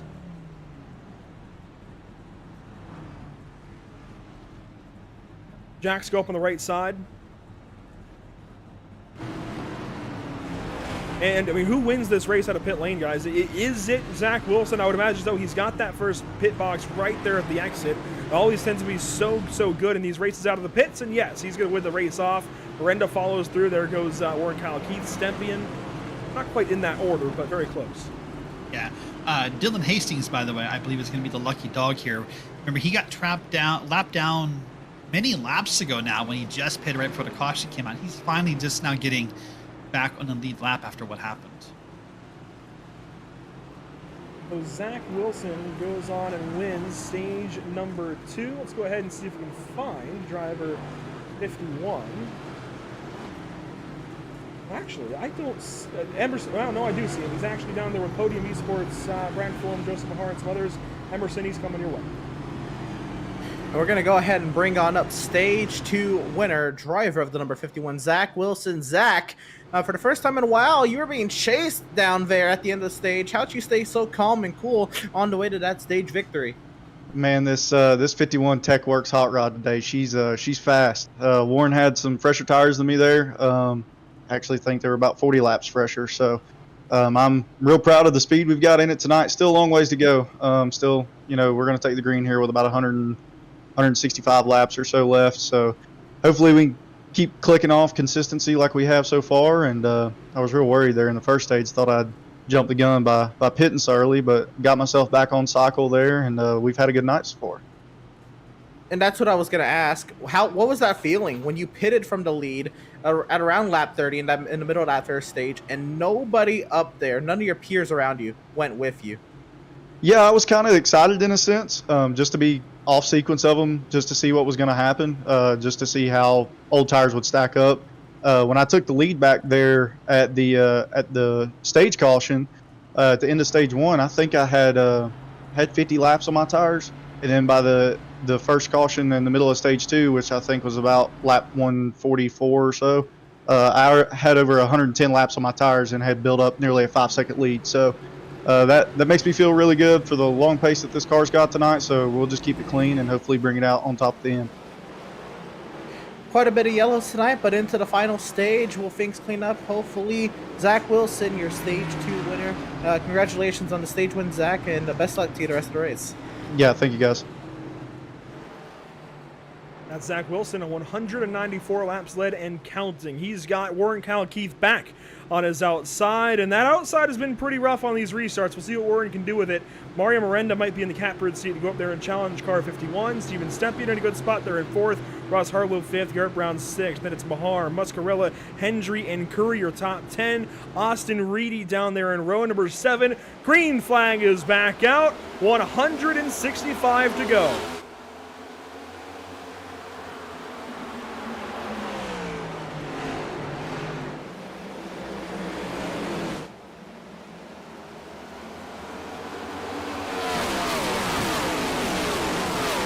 Well, guys, familiar sight here as we finish up this first lap of green here. Zach Wilson, once again, up in the lead. Miranda in that second spot. Keith in 3rd. Seeing a battle now with Brown to the inside of Stempy and Derek. Oh! Miranda around sideways. Yellow comes out. Oh, goodness. So I saw down into turn 1, both Zach Wilson missed the corner like he had understeer and went up the track, and Miranda went into the corner like he had oversteer and was sideways going up the track. I was a little confused at what had happened there. Well, you know what? This is the darkest the track has been so far. The weather, it's the coldest it's been. Suddenly down to 70 degrees, and that happened very quickly, right within that stage break. Derek, the track just changed a ton. Cold tires, these guys learned a whole lot. A bobble there. That's what it was. It wasn't understeer. It was a bobble for Wilson. He caught it and chased up the racetrack. Miranda not so lucky. No, Miranda might have just overreacted to what he saw in front of him, got a little excited or a little nervous, but that's the second time on a restart that we've seen Miranda. That's actually worse than what he did a few restarts ago. But that's the second time we've seen Miranda get this car sideways on a restart. Watch this here. Coming to the corner here. I wonder if there's a bump right at that spot in 1 and 2 that just upsets the rear end of the car just enough, and not being solid axle anymore, it reacts entirely differently. I'm not smart enough to go into all of the science about it, being an independent rear end, but it definitely does not handle the same way as a stock car usually would. So you hit those bumps, and it really upsets the rear end of the car, especially with as low as the rear end has to be for that diffuser to do its job. We talked about it, well, the Fox guys talked about it at Las Vegas. The first real speedway of the season, and the diffuser would bottom out on the racetrack. That completely destroys the purpose of that diffuser. So you've got to keep it up off the ground, and if you hit that bump, the rear end compresses, the diffuser gets too far down there, you lose the point of the diffuser, you lose your rear end downforce, you spin around. Now, the confusing part to me, though, what I don't quite understand is I don't think he really hit anything. There went Miranda down the pit road. He's going to give up, more track position than what he did. Come back here probably right around P17 to P20 off of pit road here. I'm a little confused, if I'm honest. Well, we've got extra tires. I think we know that. We've got more tires than we need. May as well get the tires, get the fuel, just reset. And, there's less pressure when you go back out there and restart 20th than 2nd. That's a fair enough point. I was gonna say Miranda has definitely been fast on these restarts. I know he had that slide. That's the second time he slid up there. So maybe this was a mental reset for Mario Miranda. But I kind of agree with Derek. The the track position that he lost, and now with all these yellows, we've added more cars to lead lap, and he's going to be back in the Hornet's nest, and we've seen how frustrating it can be back there. Yeah, I'm a little curious. I with respect, I kind of disagree. I understand your point. A couple of things. One, we just put tires in the car, so I can't think the tires are going to help you here. Two, I think back here, this is more stress, not less stress. This is, as cautions keep happening, you're back here, you're more likely to find one. I don't know. This is why I've become a full-time broadcaster here, Derek. You see, I used to race all the time as well, and then I realized that I was more comfortable in 20th and 2nd and said, you know what, maybe I should cover these darn things. And, in his position, I would be more comfortable now than I was before. Second place always kind of spooked me a little bit, especially when you can't see where that guy is restarting to the inside of you. So, you know, I like the move myself, but again, that's why I cover these things all the time instead of race in them. We'll see how it works out for him. It's a gamble regardless, and you have to gamble, I think, especially when you've done that twice now. Maybe he can go in and just, like Emerson said, get that mental reset, maybe change the brake bias around a little bit. Obviously, we don't have adjustments these guys can make in these fixed setup races, but there's still mental adjustments and whatnot that he can make. I'm not saying it's the greatest strategy by any means. I wouldn't do what I would do, but we'll see how it goes. We've got 150 laps to go thereabouts, 160 nearly, so all is not lost even if he does stay back there a little while. The only thing he has to be wary of is obviously an accident. We'll see how things go. Zach Wilson back in control, 158 laps left in this race. As we round lap 242, Warren Kyle Keith caught out by that one, but he might be able to slide in behind Wilson. Good restart for car 51.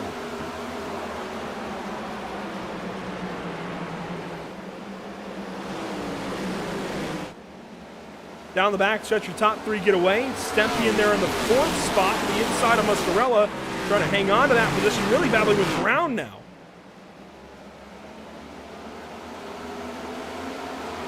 Side by side there for third. Tell you what, Emerson, something to note you brought up there right before that last caution came out. Wilson got wide in a turn one on a restart on the last time. He did it again. Good catch. Everybody keeps rolling. Tense moment there. We're still going. Oh, maybe not. Stempy and Brown, but a contact. Stempy with the save out of turn four that time. He goes down to the bottom side. Reels it back in. Look at Harlow back in the top five. He's to the outside of car 81. He takes fourth spot away. Oh, one car way down to the bottom. Sideways slow. And you know what? I know we've seen cars get sideways all day, but there's the caution on the speedway. I was gonna say, but I can't help but think that the track, the difference in track conditions, the sun setting, the shade on the track, has all got to be added in with the combination of fresh tires. That these drivers are really struggling for grip out there, and it's not just one or two; it's all of them. Cold tires, cold racetrack. It's not meshing very well. Ray Rogers, I think, is the car that just had that issue. He comes down the pit lane. I think he might have had to serve a penalty of sorts. That or he just rolls on through after his issue. He was the car that initially went down to the bottom side. Watch this replay. He's ahead of Mario Miranda, and we're going to quickly switch back to Miranda after he has his little issue. There goes car 18 to the bottom side, and then, it was not Miranda. It was other cars behind. That is a parking lot. Swavely, Schoonover, Kunkel, and more. Oh, well, look, I don't know if Danielson made contact there or came close to it, but that was at the last end of that replay there. That was a tight fit there for Jed Danielson. Watch car 3, yellow on the outside there. Black and white car 32 on the bottom. This happens. Oh, Kalis had an issue. Oh, no. That explains a lot more of it. There's like 3 or 4 separate wrecks down that back straightaway. And you're right, I saw the yellow and blue car. I'm like, oh, no, Miranda got involved in that one, but it was not. Wow. Watch this one more time. Watch Kalis there. The black and blue 43 gets loose, stacks up, and Kunkel nowhere to go. He goes down to the bottom side. Schoon over there, and the 9 comes up. Man, oh man, oh man. Oh, he kind of got set up. Yeah, well, fair. Now, takers again under this yellow. These are going to include Ray Rogers. He's already pitted. Chris Shoemaker just might have gotten our free pass here. Ryan Kendall pitted on this yellow. Michel as well. Multiple takers. Not many. Wilson's still your race leader. It's Kyle Keith in second. Garrett Brown in third. You know, everything that we had going for us, the entire groove of the race, Derek, it's disappeared. Yeah, it has disappeared. I mean, this is what our 12th or our 13th yellow of the night, and it's just it's almost like now you need to figure out how to be a short run racer if you want to get to the front here. And I mean, William Kyle Keith though still up to second. What? I mean, wow. I mean, great job for him. And a real quick shout out to Ross Harlow, by the way, up to P5 again. Absolutely, Ross deserves some props here, Emerson. He looked great in the beginning of the race, just had some issues, and I think, as I mentioned earlier on, one of the better cars, it looks like, but only while his car is handling right. As soon as the handle starts to slip away, Ross gets pretty loose, Ross gets all over the place, and tends to go backwards pretty quickly, but now, back up inside the top 5, maybe got a handle on this race car finally, maybe has used these past 250 laps to learn. We have gone quite a ways here. We're rounding now onto lap 250 of 400. He's had plenty of time to figure it out. Absolutely. The first 2 stages, essentially, if you're not going to get stage points, use them as practice. Set yourself up that 3rd stage, and maybe you can make something out of nothing. Harlow, then again, was fastest in practice. He qualified 2nd. A little curious, and if we could look at Lawson Peel, our last week's winner there. Multiple cars, I think, making some big strides here later in the race. Lawson Peel is a big one to highlight there, along with Ross Harlow. Curry's back up here. He's been in the center of a couple of yellows towards the back of the field. Stempy and Brown are still up here. Crazy how this race has evolved and developed as we round 150 laps to go. Wilson, another strong restart.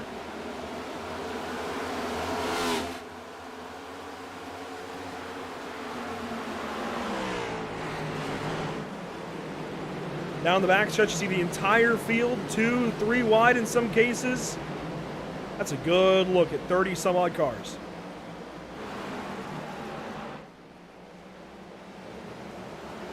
You know, guys, something we've not talked about yet here when watching some of these cars go by. As the sun is setting on this track, glare is going to become a problem for these guys. What I'd like to do, if we could maybe, is take it... oh, hold on. Contact for the 81. Good save. Whoa. Sounds like we said that a lot tonight. Great saves for down the back straightaway. Oh, so tight there in the 3 and 4. Everyone running over each other, 3 and maybe 4 wide. When you get a car loose like that and it has to check up, this is what happens behind it. Everyone needs to try to, they want to get as much position as possible. Oh, no, Hendry into Mahar. Down the backstretch. Big hit. Cars 11 and 19 crash. The Auto Tempest 19 in a lot of trouble. Now, Auto Tempest, one of our partners here at the MPI Cup Series, really unfortunate to see that car in pieces. Let's check back in with these guys. This is just after Stempian saved on the backstretch. And suddenly now you've got the Gearhead Coffee number 11 battling with the Auto Tempest number 19. A couple of Toyota Camrys just ahead of Austin Reedy here, Wyatt Brackett, Mario Miranda, some big players. And there's contact here. Hendry gets loose, comes down the racetrack, collects Mahar, and they're both in the wall hard. Mahar really going to feel the impact of that one. I think Hendry will be okay, but Mahar's day is likely done. Yeah, that's his competitive evening. He's lost the front end. He's definitely going to be down at least 40, 50, 60 RPM from that hit. Big hit. Hendry looks almost okay. That car isn't too bad, all things considered. Yeah, I'm going to guess Mahar does not look that good, yeah. Another big hit. Another, I think, player likely out of this race. You know what? Mahar was one of the quieter ones, too, but always in the top 20, it felt like. Always had something for those guys ahead. Yeah, I mean, only as low as 25th. Usually 20th or better there. It had a decent race going, and unfortunately, that's now all out the window and very much smeared all over that inside wall. Inside of 150 laps to go, it has been a fun one so far in this Richmond 400, but we are going to take a step aside, catch our breaths, and get right back to you in just a few moments for our restart with just about 140 to go.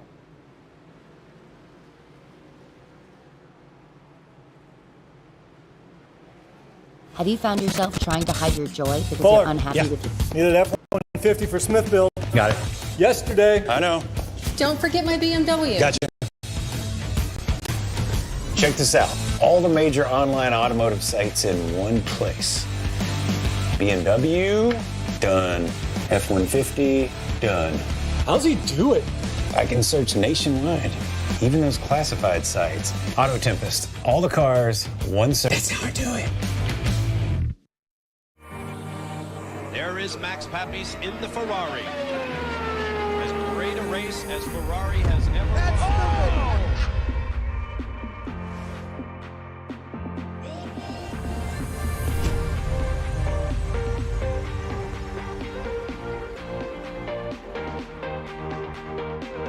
The steering wheel for me has always been a sensitive spot. There's a whole experience there that we're all trying to refine. Max Pappas, he asked me one day, he said, what can I do in a wheel? I said, well, with the new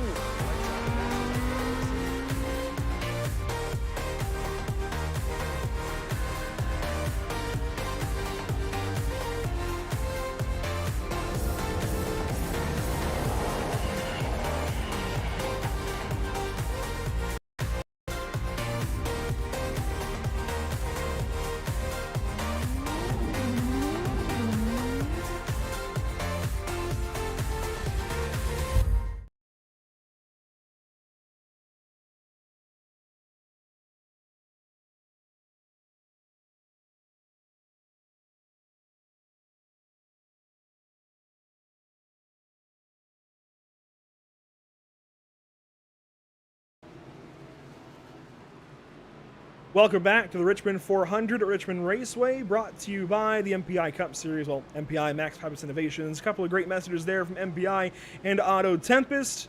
Glad to have you here on PitStop TV. This wasn't planned until about, 24 hours ago, but glad that we've been able to pick up coverage and hopefully Podium's able to grab the couple of races they have over the summer coming up. I think Nashville's next up for them. Glad to step in, though, and assist when it was needed. We're coming to the green flag with 142 laps to go at Richmond, and Zach Wilson is your race leader.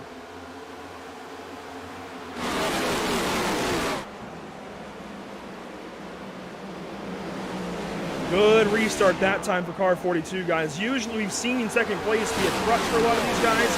It's been rather detrimental, but that time Warren took command, got down to the bottom side quick. You know what? It makes sense when you look at who he was racing. Ross Harlow, though, cut him a break, let him get down. Really good racing between those two. Look at this gaggle, though. Out of turn number 2, Garrett Brown in 4th. Muscarella there in 5th. Stempian, a bit of a flinch there down to the bottom side. Curry as well. Lorendo's back in this. A lot of big players. Lawson Peel even, 9th.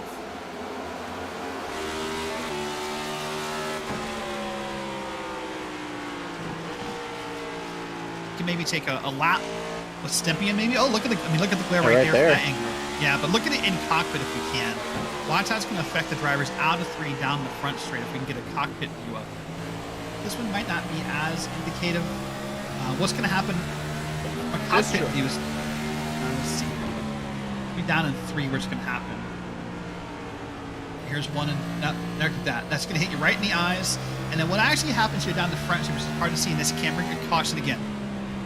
Oh, big trouble, Dylan Hastings. The ally number 8, and it looks like, yes, Sean Kalis in trouble as well. Man. Oh! They'll get those cars spun back around. Emerson, I take it there was more to it. Oh, yes, there's Brad Fulham, car 45. Yeah, you know, it's been a day. It was more or less how close cars coming through almost got back or added to the accident. But yeah, it's been that kind of day. Car number 45 in trouble again, Brad Fulham. Oh man, multi-car accident up ahead. And that's not Brad Fulham's fault. It's happened well ahead of him, guys. That starts up with Shane Wyatt in car 71. He was sideways, it looked like, with Hastings potentially, the center of all of this. And oh yeah, absolutely. So Wyatt is the black and red 71. Rookie starts on his back end. Hastings dives to the inside of one. Sideways, look at Michel up there. Hastings clips the 71. And look at everything happen as a result behind him. Kip Stevens in that. And oh boy, I see now, Emerson. The 11 car came in nicely. Hendry missed it all though. Winced a little bit, the 11 coming in through there, but yeah, that I know that it all originated from the same incident. It looked like about 3 or 4 separate wrecks down in the corner at the same time. Look at Hendry gonna fly up here, and the yellow's not out just yet. Now it is. Talk about that glare. Oh man. That's. This stops us now lap 265 of 400, and it has certainly been a wild day of racing. The race info screen tells a lot of the story. Only 4 lead changes. It's been a lot of Zach Wilson out front. A couple of changes there with Reedy leading some laps, and Reedy, I think, has been up and down. He for the beginning, I think the first stage certainly that he went and won, he was absolutely, I think, the second best, or maybe best. I would say second best car on the racetrack. But since then, it's been really all car 51. He has got this short track stuff figured out. 15 cautions, though, for 74 laps. And it sounded like after this point, Derek, we've got to change the procedure here. Drivers may be getting some penalties now. Yeah, race control has indicated that, I think, starting with the next caution, there may be some end-of-line penalties handed out if you are the clear, obvious cause. Hastings is giving the EOL now. Okay, so they're going to start here. Hastings is going to be given the EOL. So, yeah, so from here on out, race control has decided they want to try to get control of this race. They want to have some green flag racing. So if you are the cause of a yellow here, you're going to get an end-of-line penalty. Now, the problem that can occur with this sometimes is if you agree or disagree if you were the cause of the yellow. Yes, you do see the black screen there. iRacing. This is a new one. All right. Well, luckily we're under caution. Let me finish a point while you look at that. And Emerson, you can help out. We were talking about the glare, and I want to get this done because I've caused a yellow twice now, and I think I should probably stop that. The second part that happens with that glare where it is right now is when you get on the front straight, that glare is beating off your digital dashboard as well. That's also distracting. Which is more distracting for you, the glare in your face, or when it's like beating off the inside of the car and kind of hitting you in the face the second time?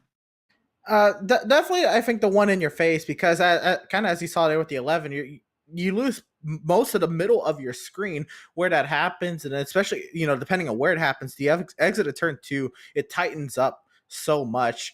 It really can affect your race if you don't see precisely what's going on around you. And you made the point earlier with the single monitor. That kind of adds to that as well.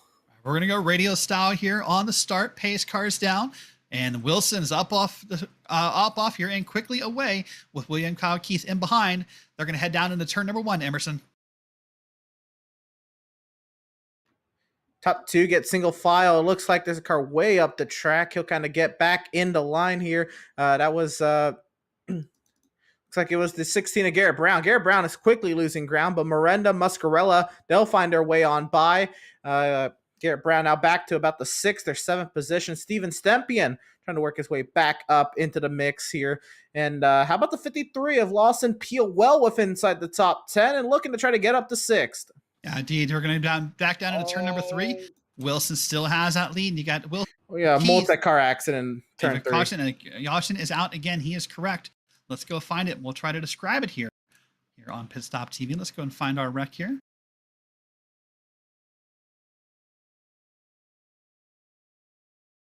I was trying to find our wreck here. Emerson, if you can find it first. Yeah, the 10 of Wyatt Brackett got loose, and there was a little bit of reactionary contact between Joe Sanchez and the 29 of Curtis Kelly. Actually, Kelly tried to miss the 10, and just reactionary stuff. Shoemaker got caught up with the 10, and then there was nowhere for anyone else to go. Ray Rogers, the other Shoemaker, both Shoemakers involved in that one. The 9, the 68. So many cars piled up into turn 3. In fact, what we're going to see here is if you can, as we look at through the camera here, Wyatt Brackett comes off of turn 2 and he wiggles first, and that's going to create big havoc on behind. There's got to be at least 10 cars in this pile, guys. This is a lot to see here. This is a lot of cars are going to take damage. Brackett gets loose, Brackett wiggles, and then Curtis Kelly on back all just pile in and creates this caution. Yeah, Austin Shoemaker, Ray Rogers. Looking at it again, the 68 of Ryan Kendall, the 9 of Bill Schoonover. Looks like we had the 45 of Fulham again after he was just in the last one as well. Nowhere for the 2 as well. Just Travis Stevens involved in that one. So many cars piled up against the fence in turn 3. Yeah, I mean, a lot of cars here either damaged or out of the race here, as we're now under caution for the 16th time here at the Richmond Raceway. In fact, there's still a car smoking down here on the bottom and working out. Oh, no, William Kyle Keith faked it out. I thought William Kyle Keith was going to pit there. That's what I meant. Warren Kyle Keith. I thought he was going to pit there, but no, he, I mean, that was a last second. He couldn't have got any closer without committing.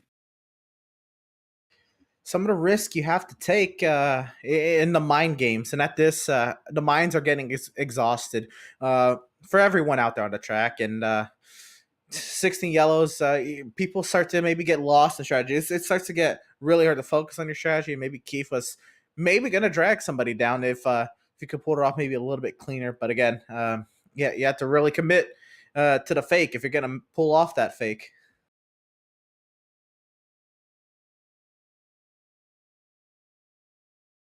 All right, well, let's do an interview here real quick. Okay, let's go do an interview real quick. I'm going to pull up a driver. Give me a second. Sorry. Mario Miranda in here in the booth. This is Derek Watson up in the booth. Mario, how is your race going so far? How are you feeling? As you can probably tell, very up and down recently.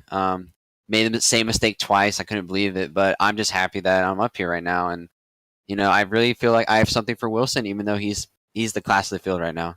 He definitely is. So let's talk about this. 2 restarts. What's going on? Is it just getting on the throttle too soon? Is it excitement? Is it drivers around you? What's causing these fishtail spins through turn 1 here? I mean, the car is so I guess tail happy, and I guess I get really excited being right behind Wilson. And that last time he made a mistake, and I saw the door open. I was like, I can finally take the lead. I have clean air, and I messed it up. So just gotta get my head down and stay calm. All right. Well, we saw you. We saw you've run a race art of the season, pardon me, and you did well at COTA. So good luck tonight with your burnt rubber media car. We'll put you back down with your team, and good luck tonight. Thank you so much. On the 99 of Mario Miranda, well up inside the top 5, up to 5th, restarting inside of row number 3. The iRacing.com safety vehicle finds its safety in the pit lane. Back to racing from the Richmond Raceway. Zach Wilson opens up quite the advantage on the way down to turn number 1. That's right. And Ross Harlow and William, Warren Keith. Sorry, I keep saying William. That's not right. Warren Keith is side by side. Miranda side by side with the 48 back up here in contention. We've not said that number in a while. It's now the concoction's out again.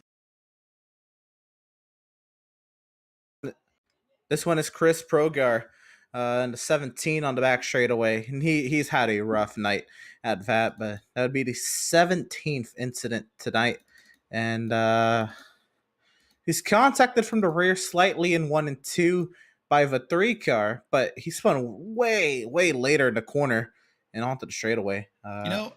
Emerson, does my memory serve correctly? This is not the first contact between the 3 and the 17. Is that am I off? I'm not off my thoughts here, right? Yeah. Kunkel and has made, and that was Yeah, if you recall, guys, Kunkel had gotten down to the bottom side earlier on. He was following Swavely into 1, so laps ago, probably 100 laps ago now, and Progar had gotten into him into that corner, sent him around, and that was actually when Progar had gotten that warning over the radio from race control. So now, this is opposite. However, this is Kunkel getting into Progar, but wow, I mean that was a hard hit there in the one that got him turned sideways. Yeah, I mean, absolutely accelerated into the corner with the intent, I think, to clip the rear end of the 17. But again, Progar held on to it for a while. He spun off the corner, and Kunkel nearly caught the wall if he didn't. There into turn 2. Looks like we had Warren Kyle Keefe come down the pit lane, and he has kind of cycled himself back to 18th. We've seen this happen once already. He came from 15th at the end of stage 2 and finished second in the stage. He's down to 18th now with 122 laps to go. Yeah, let's follow up on a storyline from earlier. You know, we made a comment, you and I, Emerson, about Mario Miranda and pitting there when he did and going back to 18th, but he's okay. He's up to P3. Let's run down your top 10 here. I'll do the first 5, Emerson. And first, still Zach Wilson into this caution. You got Ross Harlow, Mario Miranda, Alex Mascarella, and then Austin Reedy round out your top 5. Yeah, we have Steven Stempy and Brian Curry, who's had a wild day with those couple half spins on the same lap. Logan Sturgeon, Justin Winters, and Shane Wyatt rounds out the top 10, Andrew. Yeah, finally back. Thanks for sticking with us here. Zach Wilson, your race leader. These guys getting sorted out. We will have that lap count back on the top left in just one moment. Once ATVL comes back through, registers some lap data, we will be back in just a short moment. But hey, you know what? This shows us that we still have plenty of time. So, you know what? Hypothetically, we could race another almost 3 hours, 2 hours, 45 minutes. We're good to go. We got some sim time here as the field will double up down the backstretch and get ready to go back after it. Lap 279, it's looking like. That correct? Yeah, that is correct. You can't see the look on my face right now, but if you could, that 3-hour comment got a look to see. So not doubling up just yet. You can see some paint still take a moment to reload. This should be 1 to green. This has been an interesting one, certainly. Let's go back and remind you of the point standings coming into this race then with this opportunity. Austin Reedy leading the show. Alex Mascarella, though, has been, I think, better than Reedy in the last 150 laps at this point. We'll see how this changes. Obviously, they're only a couple of spots apart now. In fact, nose to tail, it looks like potentially on this restart, or very close regardless. Sanchez has been almost MIA. Warren Kyle Keith has been fantastic. Mario Miranda has been pretty good, too. And then you got to look, you don't even see car 51 on this list right now. Zach Wilson has got something special for these guys up ahead and is definitely going to change these standings up quite a little bit if he ends up going on to win this race. So we have a field of race cars. How about that? It looks like their paint's a little back in. We will get back after it here. Car 51, your race leader, Zach Wilson on the bottom side of row number 1. Green flag is back out. We're racing once again at Richmond.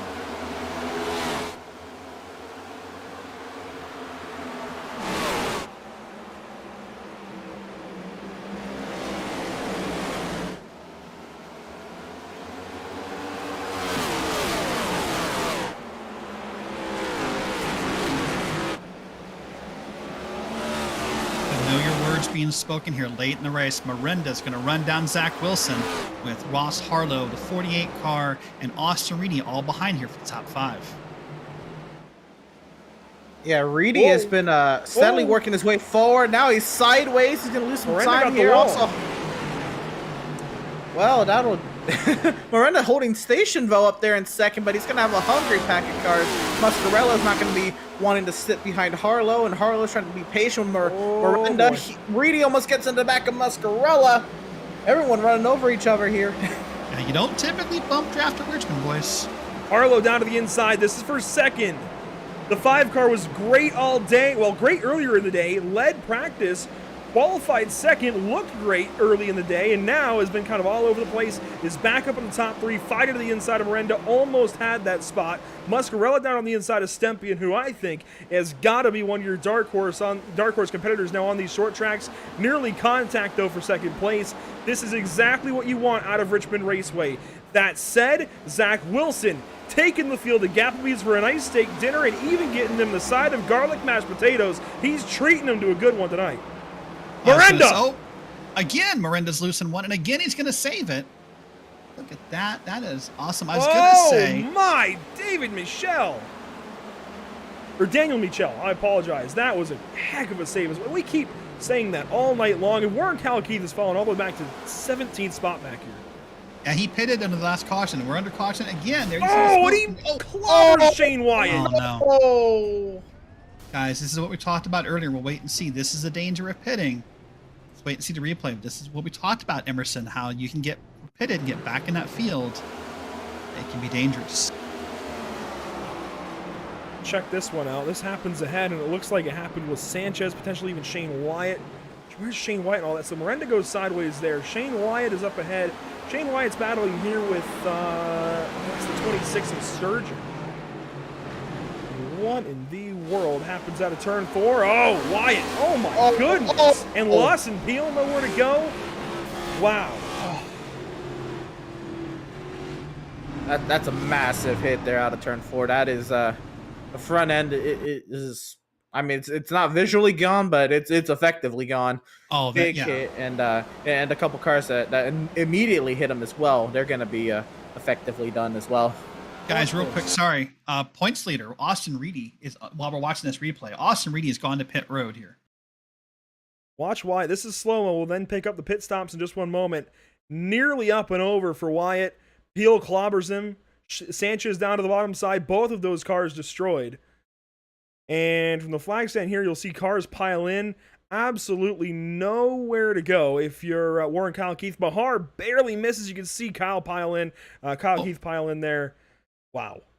And what happens to Kyle Keith here actually is he has Prehar in front of him. I don't think he knew that car was sitting there until the moment when Prehar moved. You're like, oh my gosh, there's a car.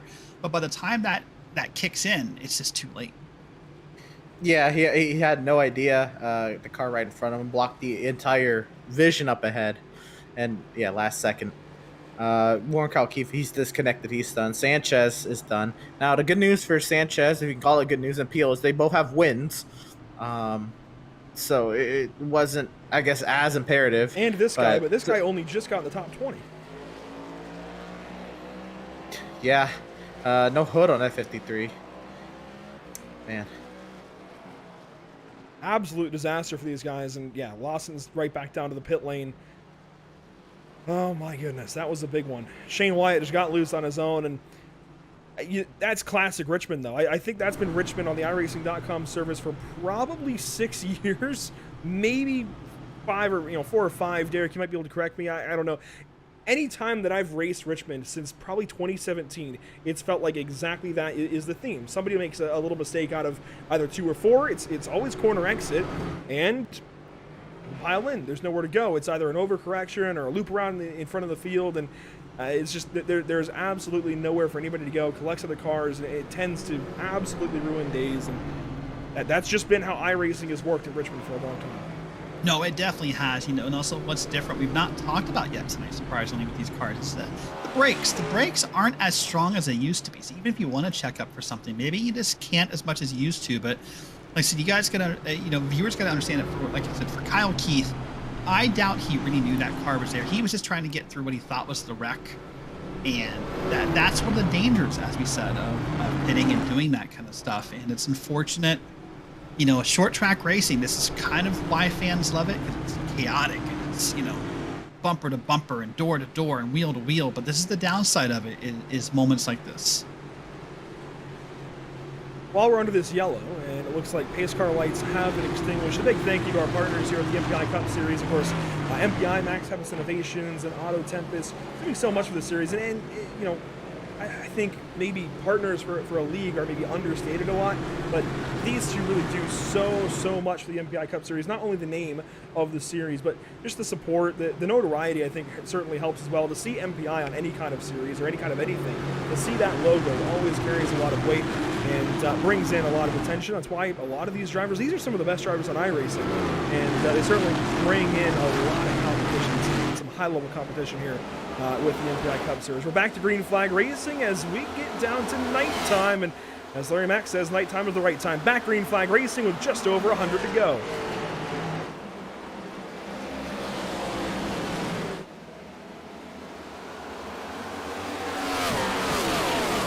Some side-by-side racing for second and third. Harlow gets clear of it.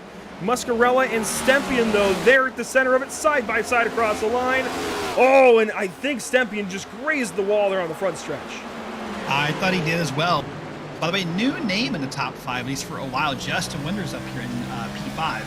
And is watching this battle happen with Stempion and Muscarella.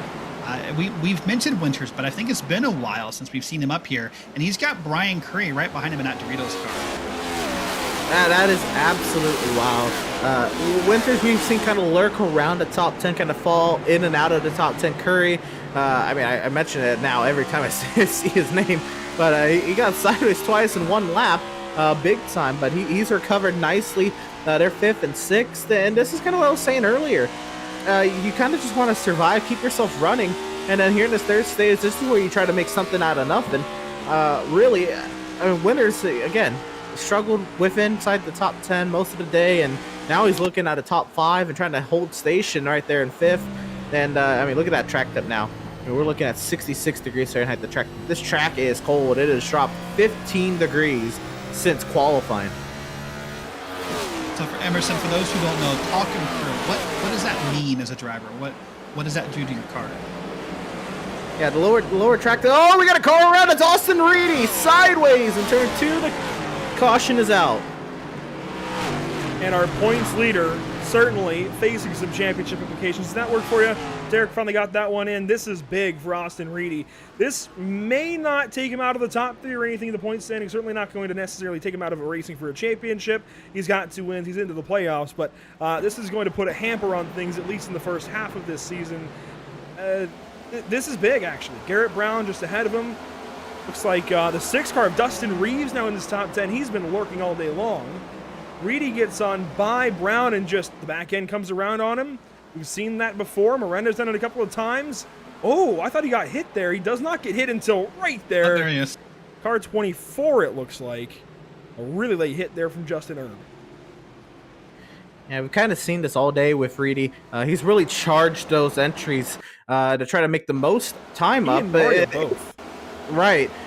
We saw, it's fast. They're up there for the short run. Mario Miranda's kind of more of a long run car of the 2, but they charge their entries. That's how they drive this track. Kind of how you used to drive the Gen 6 car. But you can see the repercussions of driving it that hard with this next gen car. Hey guys, of note here, 102 laps to go. Zach Wilson has just given up the lead. He went down to pit road under caution and has put 4 tires on it and gas. And there is a new leader, and it is Alex Mascarella. It's almost appropriate timing that as the points leader gets in contact and in danger here, that Mascarella would be in the lead at the same time. This feels like the money stop then for Zach Wilson. This feels like when he plans to come in for the final time, maybe once more in 50 laps or so, depending on how the cautions fall. But this feels like, especially if cautions continue to come out, if we don't have green flag racing, Zach Wilson likely making his bed now with 100 laps to go. Come on in, get these tires, and work back up to the front of the field. He brings in Justin Hendry as well, who had a shorter stop, likely going for 2. It looks like 5.8 seconds in the lane, in box rather. It is 14. Well, let's go ahead and bring this graphic up. You can see it. It's 5.8 in the box for Hendry. You can see there. 14 and change for Wilson. 14 and a half there for Harlow. And that also brought in Stempian, Winters, Curry, Brown, Sturgeon, Reeves, Progar, Brackett, Miranda, Peel, and Reedy. Clear through 18th position. So from 5th on through 18th have all pitted at some point under this yellow. In 5th place is likely, again, 2 tires. That's really going to be odd for this restart. 2 tires historically has been pretty dangerous in stock cars as of late. It tends to really upset the balance of the race car. Cold tires one side, hot tires the other. I don't know. I haven't tried it yet in this next gen. I have no clue how this is going to work out for Justin Hendry, and I don't think many drivers have tried this yet. No, I know I've not tried it. 2 tires typically in iRacing is not the move you want to make unless you're at a super speedway. I'm anxious for Hendry to see what's going to happen here. I mean, I don't know. I mean, yeah, we'll have to wait and see. I don't know. But what it does, these I think a couple cars up front here who have not pitted. Mascarella, that's going to put the 25 and the 19. Mascarella, Michelle, Mahar, and Shoemaker, yeah. Yeah, as the top 4 here. So a couple of different strategies. You're going to have some guys on some older tires, which means you're always susceptible for tire spin. But then P5's at 3rd on the inside lane, has 2 tires. That almost, in my mind, Emerson, makes you more susceptible to tire spin. Yeah, absolutely. The heat cycles and the change of temperature, everything. All these factors on a slick racetrack. Well, I guess it's not as slick with temps, but I mean, the frustration is going to add up. You're going to want to floor it. It's not looking great if you're rear tires on these race cars. Green flag on the way here. New race leader. It is Alex Mascarella. Green flag is back out. Michelle with a great restart as well. 99 laps to go at Richmond.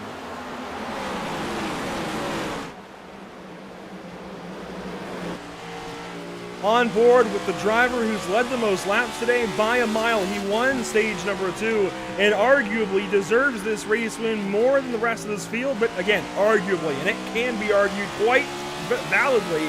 Across the line, he's 5th place behind 4 drivers who are on old tires. Hendry with those 2 tires, he's dropped back a couple of spots.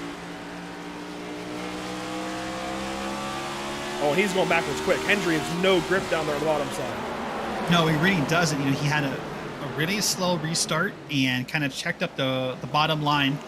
Seems to be kind of holding his own now. For the lead, Muscarello with company, Michel at the inside. Cars 25 and 48 duking it out with just under 100 to go. Wilson's clear through to 3rd, and Michel down to the bottom side of Muscarello. Muscarello defended and lock up there for car 25. Here comes Wilson. He's not going to let him play for too long. Muscarella's going to try to get out in front as quickly as he can. Michel is going to just try to hold on to what he's got. You know, Muscarella's been mired in traffic all day. Obviously, and around goes the 14 up into the outside wall, and the caution's going to come out. Big damage for the High Point Ford. Shoemaker, who was on edge, I think, all race long. I think that's pretty fair to say. Finally, unfortunately, is around, and this time pretty big as well. I had a decent run of things last week at COTA. I mean, he was around today, but the car never looked like he ever had a handle on it.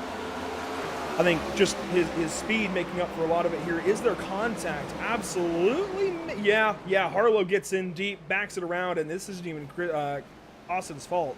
Shoemaker just gets tagged and goes around, and Curie comes on by and says, "Oh, sorry, it spun. I'm gonna squeeze by you," and just gives him a little tap on the rear end. I want to watch this from Harlow's in-car, actually. This will tell a lot of the story down to turn 1. He does downshift, but that's not the source of the car coming around. Again, it just seems like if you hustle the car, I don't know if there's a bump on the bottom of 1. I don't know what it is, Derek, but if you hustle the car into turn 1, it's going to come around.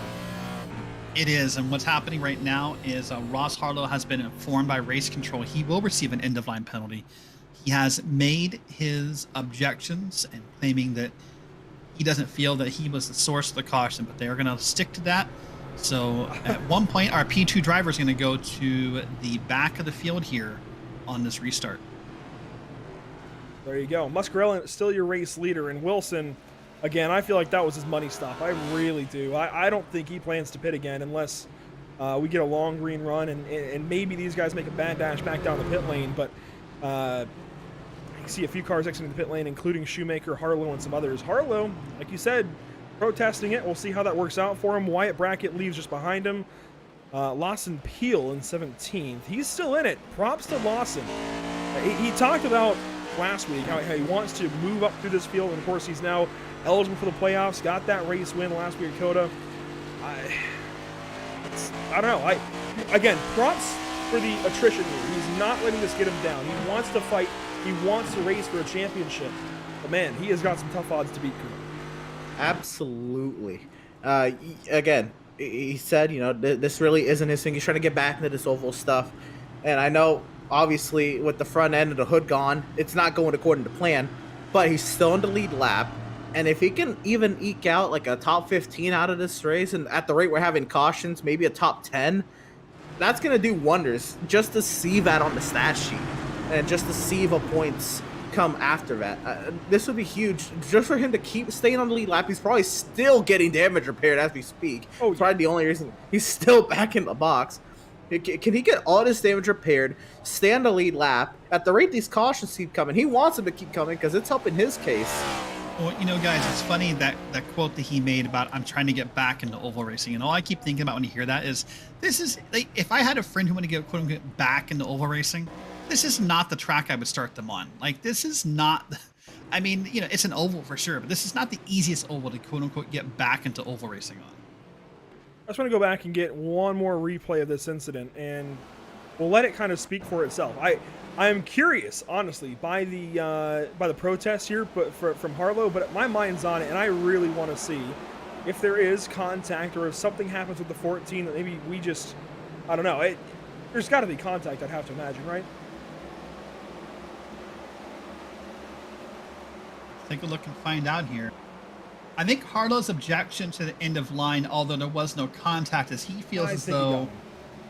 But I think Harlow's point is, even though he made the contact, his point is the 14 pulls down into my lane. You know, at what am I supposed to do besides slam on the brakes? I'm not saying he's right. I think that's just his point of view with that incident. Fair enough. Muscarelli, your race leader. We get back restarted. 90 laps to go now. We're inside of 100 to go. Wilson, look at that restart on the bottom side. Clear through to second. I think easily going to have that spot. Yes, he does. Cars 48 and 51 going to battle. Wilson right to the back end, right to that rear diffuser of Muscarella. 1 lap complete off the restart. 89 to go. Caution on the speedway. I was just about to say this is going to be one of the few times Wilson's going to have to try to pass somebody for the race lead. This one's getting rough. Progar again.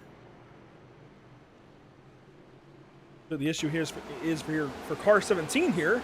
I guess I've said maybe my word cap of the day. I'm starting to lose track, but let's ride on board from the restart and see what goes on here. He's restarting. What is that? 12th spot. And Derek, when you've had this kind of a rough day, everybody's got some damage. You're restarting 12th, and you know you've got some damage.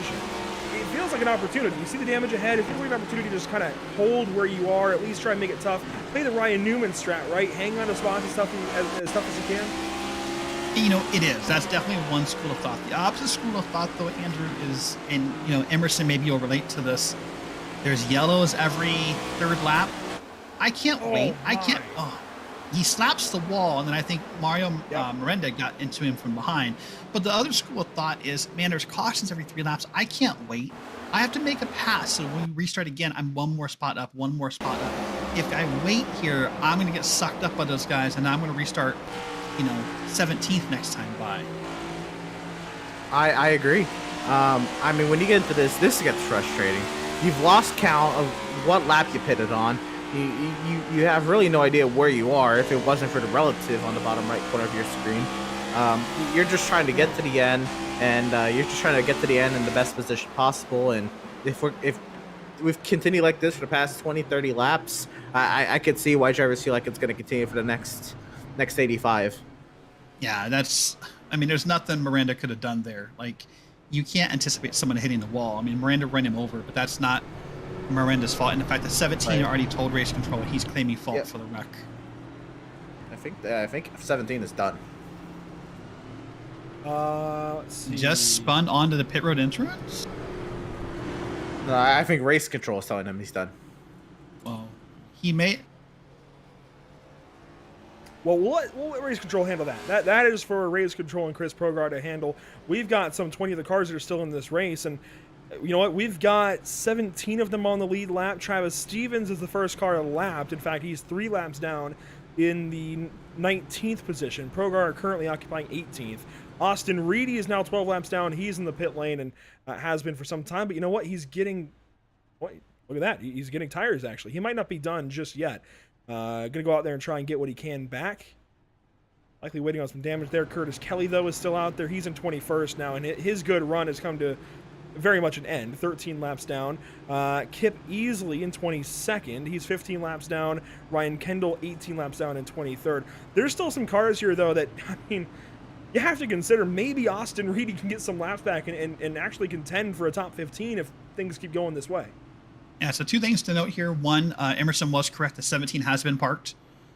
2, for the first time I can think of tonight, Zach Wilson will be the guy starting second. Yeah. I'm going to ask you, Andrew, talk about how hard it is to start second. Well, you know, I talked about it earlier. I hate starting second. If you have triples, if you have 3 monitors set up so that you can look left without having to actually hit a button to look left, you can look left while still looking forward, you know, use your peripherals there, it's not so bad. If you have VR so that you can look left and see when that car fires, it's not so bad. But if you don't, if you're a single monitor driver like myself for all my time on iRacing, it's really, really tough. It always has been, it always will be, to be able to gauge when that car is going to restart. So you got to try and guess when that car is going to fire. We saw Warren Kyle Keith, I think, jump a restart a little earlier on in the day. It kind of worked out for him, though, because third stacked up, so he got down to the bottom. You have to guess when that car is going to restart. It's so tough, so anxiety-inducing. I hate it, personally. Sometimes it works out, oftentimes it doesn't. And that's why that leader has such an advantage by being able to fire whenever they want within that box. Really, that box at iRacing, from this point, when the pace car pulls in, the iRacing thrown green flag here in a few moments. It's a really wide restart zone, and there you go. Muscarella fires well within it, gets this race restarted, and gets a big jump.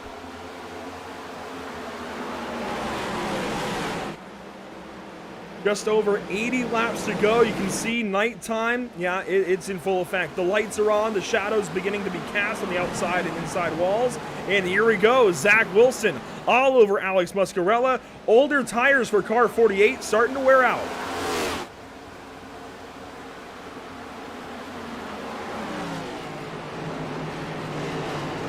Wilson looking to side.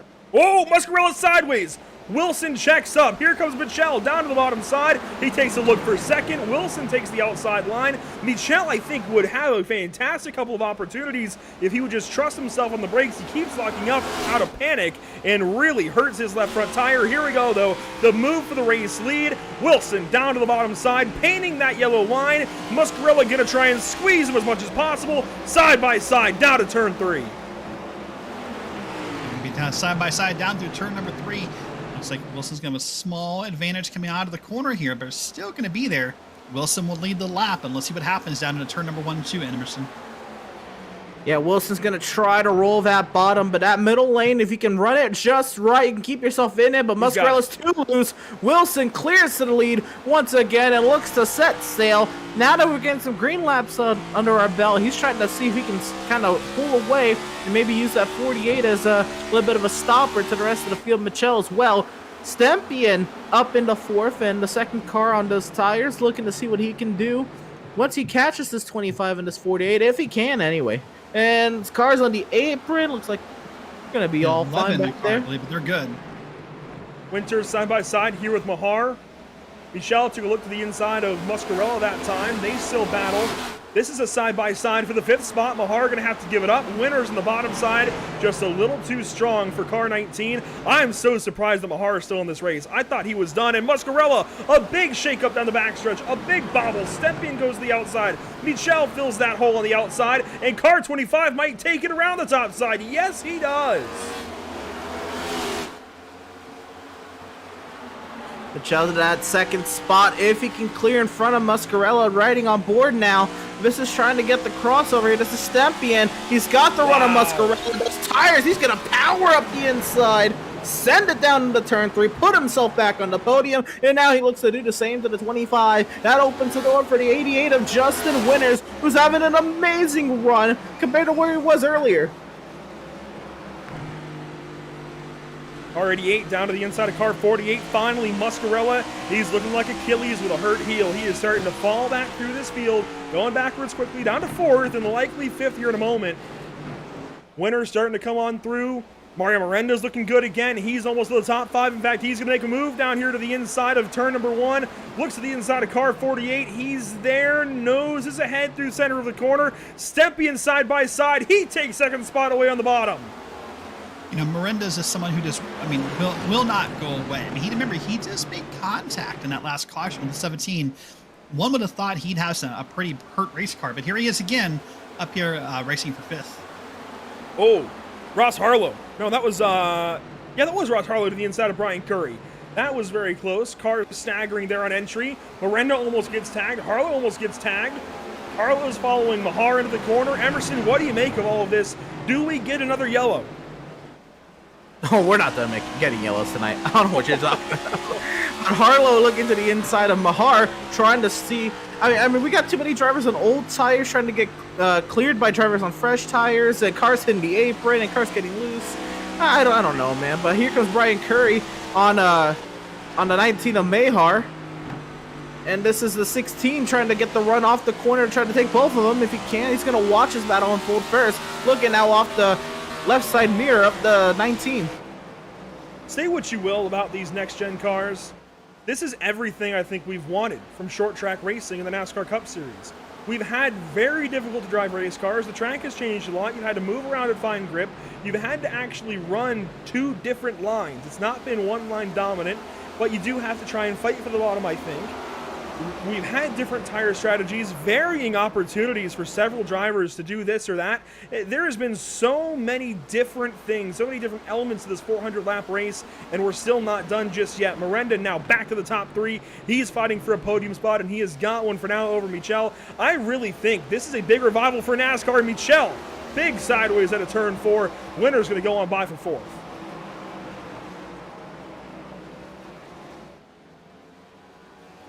I maintain, though, Derek, if you want really good NASCAR short track racing, we might have found the car to do it with. We might have found the car to do with it. You know who's loving this car the most is Zach Wilson.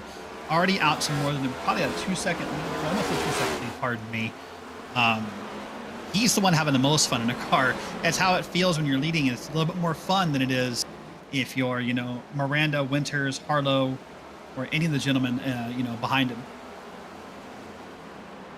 As he opens up the gap, we continue to keep looking at this battle. This is Michel and Harlow. Harlow trying to see what he can do with Justin Winters and Miranda. Now, I think the top 5 just kind of sorted itself out, but now, this is racing for the positions here. Now look at Shoemaker trying to get to the inside of Mahar. He's still in this race. Man.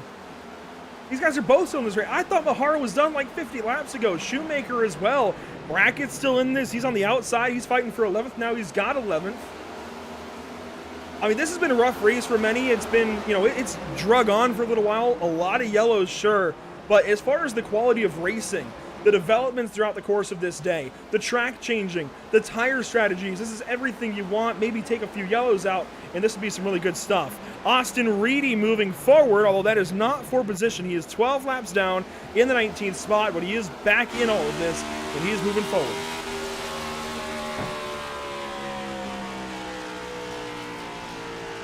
Yeah, Reedy, as you said, did pits not too long ago, put tires in his car, so we'll see what benefit that will give to him. Winters, Michel battling. I think Reedy, he's just staying out there trying to pick up the points he can. As the point leader, who's more than likely at this moment losing the point lead, he needs to just pick up the scraps he can. Michel finally, Justin Winters had an issue or something because Michel getting by Justin Winters. The inverse just happened a few laps ago, but Curry looking to take advantage as well. Michel up the track slightly, opened the door a little bit for Winters, but here comes Curry, can't get the power down. I wonder if Justin burned his stuff up. He was really aggressive on that restart. Got a lot of spots pretty quickly. I wonder here, Derek, if he's burned his stuff up and starting to pay for it. He definitely feathered the throttle there out of the corner. That car is good. I just don't know if it's good enough. Yeah, I mean, it's very possible that he's burned up his gear, so to speak, because he's got the 77 all over his bumper. Likely, I don't think anymore. 60. I can't math anymore. 61, 62 laps to go. 63, yeah. It's very possible that we're not done putting tires in these cars, and I think in Justin Winters' case, he's just looking for the next opportunity to do that. He pitted at the same time as Wilson, Stempian, Miranda. And I think if this run continues on for any length of time, next time we get a yellow, these guys will pit. If it goes green, they go green. They've got enough fuel and tires to go to the end of the race. It's going to be sketchy at the end. I don't know if they make it their green, though. I think they'll be saved by that at some point. The one that gets me that I'm going to double check here, timing and scoring is telling me that Mascarella hasn't pitted in over 100 laps. He has not pitted since I re-entered the sim. So actually, my timing and scoring is showing 340 laps because, again, he has not pitted since we re-entered for the broadcast. I don't know how long it's been a while. I mean, he is on really old stuff. My time and scoring also says 108 laps for that 48 car, and he's doing amazing. Well, not only amazing, but what's going to happen here is he's got to be on the verge of having to make a green flag pit stop here, possibly without the rest of the field. He's the one probably praying for a caution right now. I don't think tire wear's been all that serious. We've had plenty of yellows, plenty of opportunities to save fuel. I'd imagine he has been. Yeah, he can't. I mean, I don't think he has the gas to get to the end, though. I don't know about the end, but I mean, he can probably go quite a ways. Here we go, side by side ahead. Curry takes that spot from Winters. Yeah, Winters is starting to stuff up, and now you can see Garrett Brown setting up Muscarella. This is going to be for 8th for Garrett Brown if he can get there. And they're quickly closing in on car 88. I wonder how long. Well, Winters definitely took a 4-tire stop. Oh, we got crashing up ahead somewhere. No caution on track yet. We're going to stay green for now. We had smoke, and there was definitely a crunch. Somebody might have hit the wall. I'm not sure, but here we go. Brown to the inside of Muscarella. Inside of 60 laps to go. No move just yet. Wyatt Brackett looking on. Again, this is for 8th.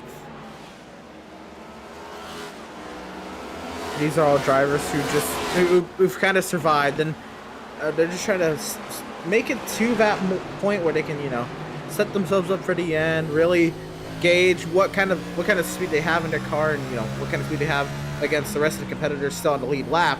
And I think these drivers are gauging how hard they're probably going to need to push should they get a restart, or conserving if this run goes all the way to the end. One driver I do want to talk about, I do want to highlight a little bit. There's actually a few back here just outside the top 10. One of them definitely has got to be Dustin Reeves, though. Car number 6, he has just floated around the back end of the racetrack the entire day. Back end of the field, I should say. And look at this car, guys. Absolutely clean, aside from maybe a little bit of right front contact, and maybe he's been hitting the rear. I don't think even that. This is a perfectly clean race car almost. He has kept this car in nearly perfect condition, but possibly the cleanest on the racetrack aside from Zach Wilson, maybe. I mean, this is a really good-looking race car at this point.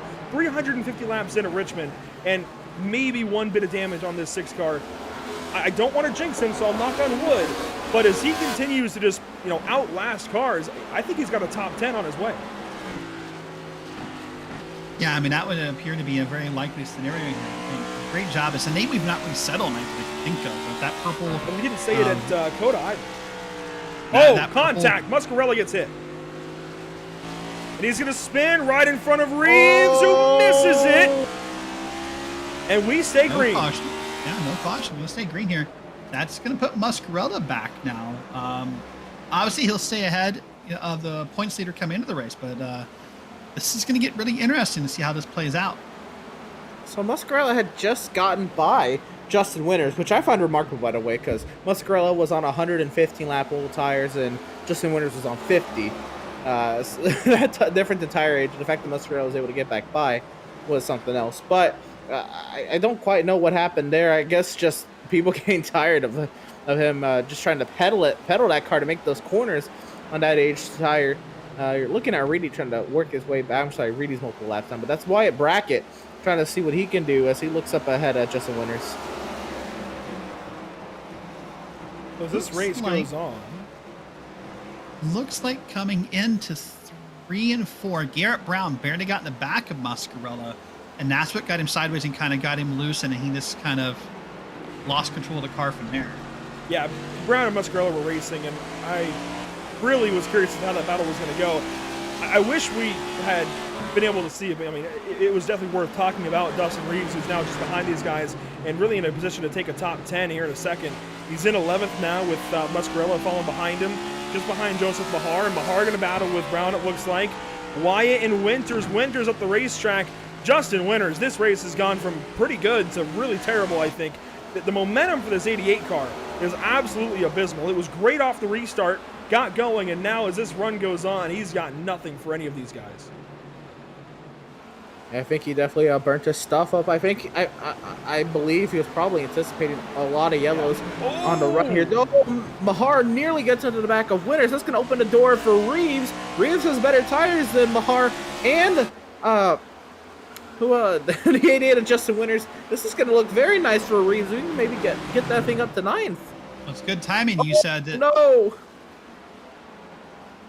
He washed up there, nearly got into the 19. My apologies. That's okay. I was going to say, it's good timing. You said he was looking for a caution because he almost got his own caution right there by getting tapped by Mahar, but luckily everybody saved it. Mahar and Winters side by side all over the place.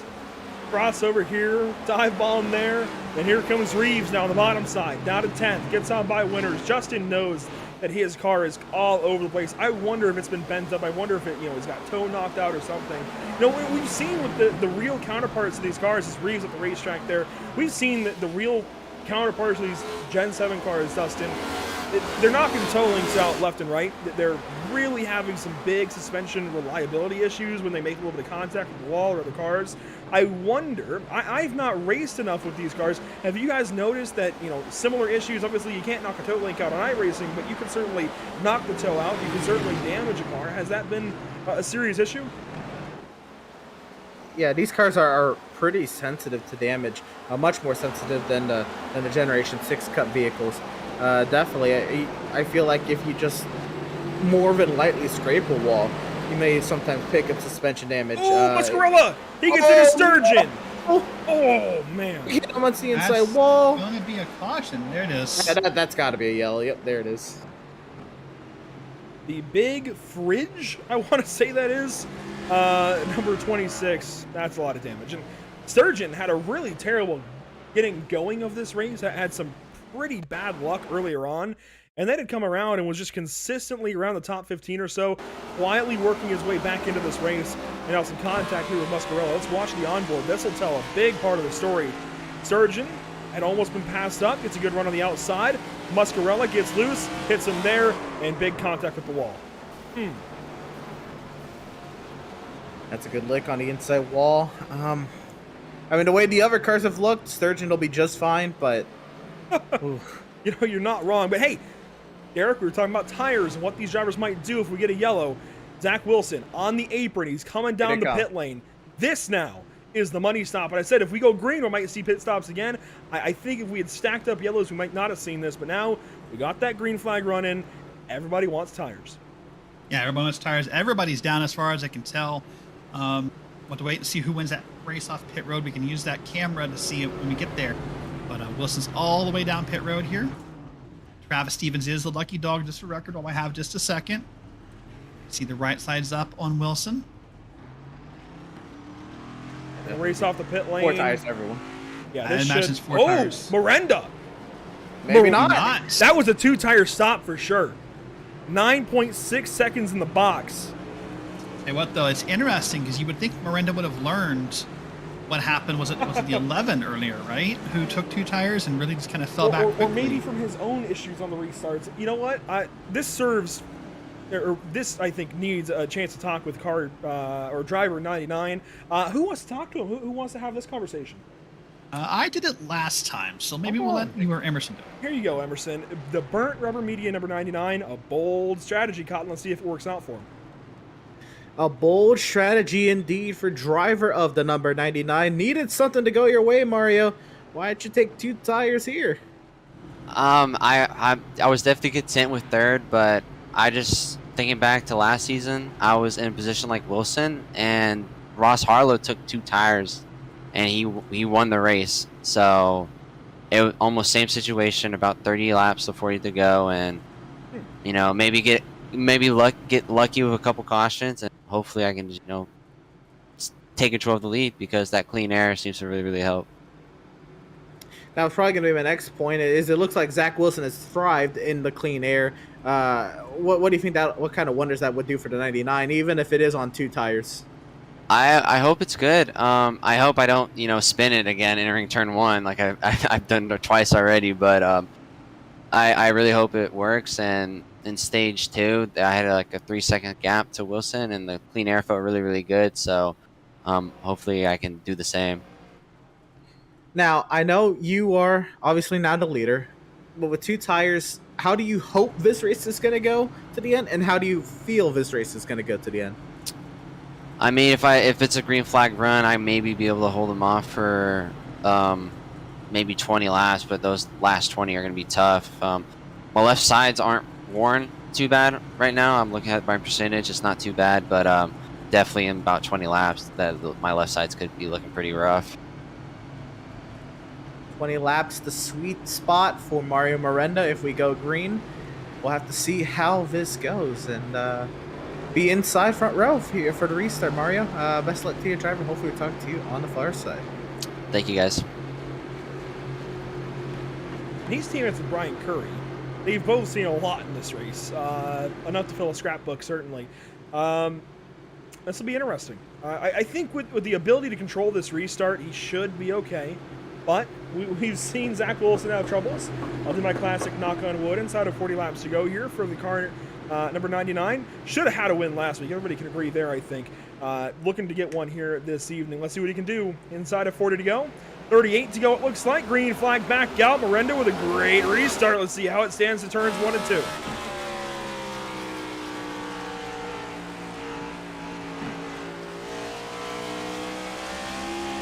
Oh, loose out of the corner there, but he hangs on to it. He's got a gap back to Wilson. At the very least, he can make Wilson use his stuff up. Everybody's got new tires now. They just put it under this yellow. 1 lap complete off the restart. How's it go this time? Let's take a look here and see turn 1. Look at the gap they made back in, not as big a time this time as they did the first time in turn number 1, but I think they'll catch him. Look, he wiggled again off of that turn 2. If he keeps doing that, Wilson's definitely going to eventually get up there. He's pulling for now, but he's going to lose confidence in that wiggle, I bet. I think the wiggle's going to get less, though, as he gets those tires more equaled out on temperature. That time, though, that was a huge front stretch there for Wilson. Wilson closed big time on Miranda. But again, I said this earlier, then we got a Brian yellow. Curry. Oh, no! In the wall. Into the wall. But we should stay keep green. rolling. Yeah, we're not stopping yet. I was going to say, though, for Wilson, this is one of the few times he's going to have to try to pass somebody for the race lead, and one of the few times he's not in clean air, other than when he went off sequence in stage 1. He is shifting in 4th gear now. He'll pop up to 5th, halfway down the straightaway. We've seen this out of a lot of the front runners. I did not expect it to be this big. I thought, honestly, they might save some fuel and just ride in 5th gear towards the start of these runs. Oh, he's keeping it in 4th. He's just hitting the limiter. Ooh. Very interesting. Honestly, I don't think that's a bad idea. Keeping the torque up, and that actually sometimes helps the car turn in. It can help to turn in. My question would be, though, what time or speed is he not getting by moving gears, though, right? Like, and eventually what he's going to have to worry about as well, although maybe not instantly, he is going to heat that engine up by doing that. That's the reason to get into 5th gear as well, is to keep the temps down and not worry yourself towards the end of this race. You know, with the race going down, it might not be a problem. At the same time, he's, right behind another car. Could be, dirty in the air, and could be adding a little bit of draft influence. I know it's only a small straightaway, but a little bit. It could build up over time if he's on the chip all the way around. If memory serves me correctly, Zach Wilson is a short track racer, definitely at heart, and that's why he's been so good tonight. In super late models, in late model stock cars, and even in modifieds, you generally hit the chip by the end of the straightaway. Go to any local short track, you'll hear it. They are on the chip into the corner, because as the tires wear out, you're not getting back into the throttle as soon. You're not turning as high revs. I think he's playing the long game here, and also probably trying to play with his food a little bit. Not race too hard. He knows he's got 30 laps to go, and he knows, frankly, he can go and pass Mario Miranda when he wants to. Save your stuff. Just wait. That's at least what I think. Look. No, that's a valid point. So I was taking a look at the timing and scoring. They're swapping back and forth. Each time it's like each one barely outdoes the other on a lap time. They're basically holding the same pace here. This last time, as we come out of 4, Miranda was about 1/10 of a second slower. Let's watch it here. And that time, it's Miranda almost faster by about a little less than 1/10 of a second. So they're swapping back and forth here on who's running faster. Now, is that purely that lap time, or do you think is this Wilson maybe just being patient, kind of toying with them, or do you think truly they are swapping lap times on pure pace? It's a great question. I'm surprised. I mean, I'm surprised that maybe Wilson's just thinking he can. I mean, listen, Miranda's already spun the car, 2 or 3 times tonight. Maybe Wilson thinks if I just apply some pressure, he'll do it to himself. He's starting to do exactly that. I mean, look how close he was that time to 3 and 4. He rolled the center of the corner beautifully, and with a little bit of time on the straightaway, and I think that's okay. He can look at the way he rolls in an entry and center. He is rolling it beautifully. Here we go. This is his opportunity. Down to the inside. Miranda blocks. Contact. He sends him. A save. Look at that save. That is amazing. Wilson now to the inside. and is going to pass Miranda after getting hit loose. This is not over.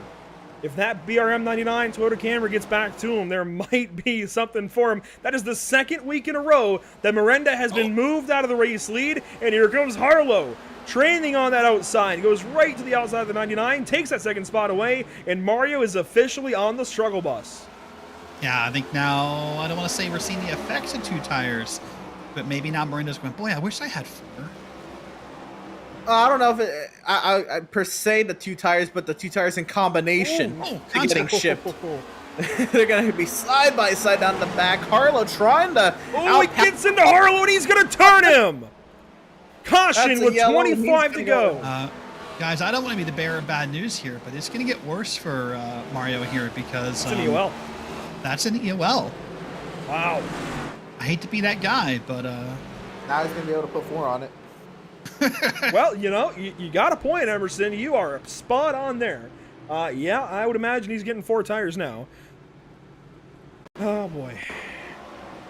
I mean, lots of contact here. I know we're going to see the replay of just the contact between Miranda and Harlow here.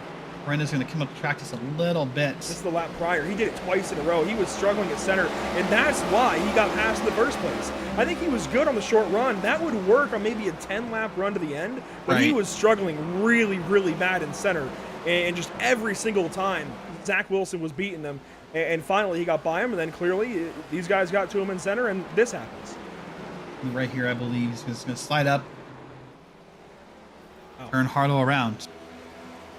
Travis Stevens, once again, your lucky dog, the 2 car. You know what we can do? With the power of technology, let's go back and watch this pass for the race lead. Yeah, what I'm curious about, which we're going to watch it here, is out of this corner, does Miranda wiggle at all? Because I heard someone say big bobble. Right there. Yeah, right there. That was the big bobble I was talking about. The block. Contact, and yeah, he sent him. And I said it earlier with Kunkel and Progar. You go down in front of somebody like that, maybe it wasn't Kunkel and Progar, but it was somebody into turn 1, you block like that, you're liable to get turned. You are accepting that you are going to get hit. Yeah. Oh, yeah. Real quick, I want to say just over half the lead lap cars pitted on this yellow. Led by Brackett afterwards. So when we come back to the live picture here, Brackett, your first car on tires, it's 20 laps for the cars ahead. The top 6 that stay out, Wilson, Stempian, Michal, Mahar, Reeves, and Brown. They all stay out. But then Brackett, Shoemaker, Harlow, Winters, K-List, Muscarella, Hendry, Sturgeon, Miranda, Curry, and Peel are all on new tires and on the lead lap. And what did I say earlier, guys? Pre-race, pre-show, if we get down to 20 to go, 10 to go, I think these guys are going to have some tires in the bank. I didn't think they were actually going to use them just because we've seen track position be king, but I knew they were going to have some in the bank. I think the thing that track position is going to be king is going to cause a lot of drama in these final 20 laps.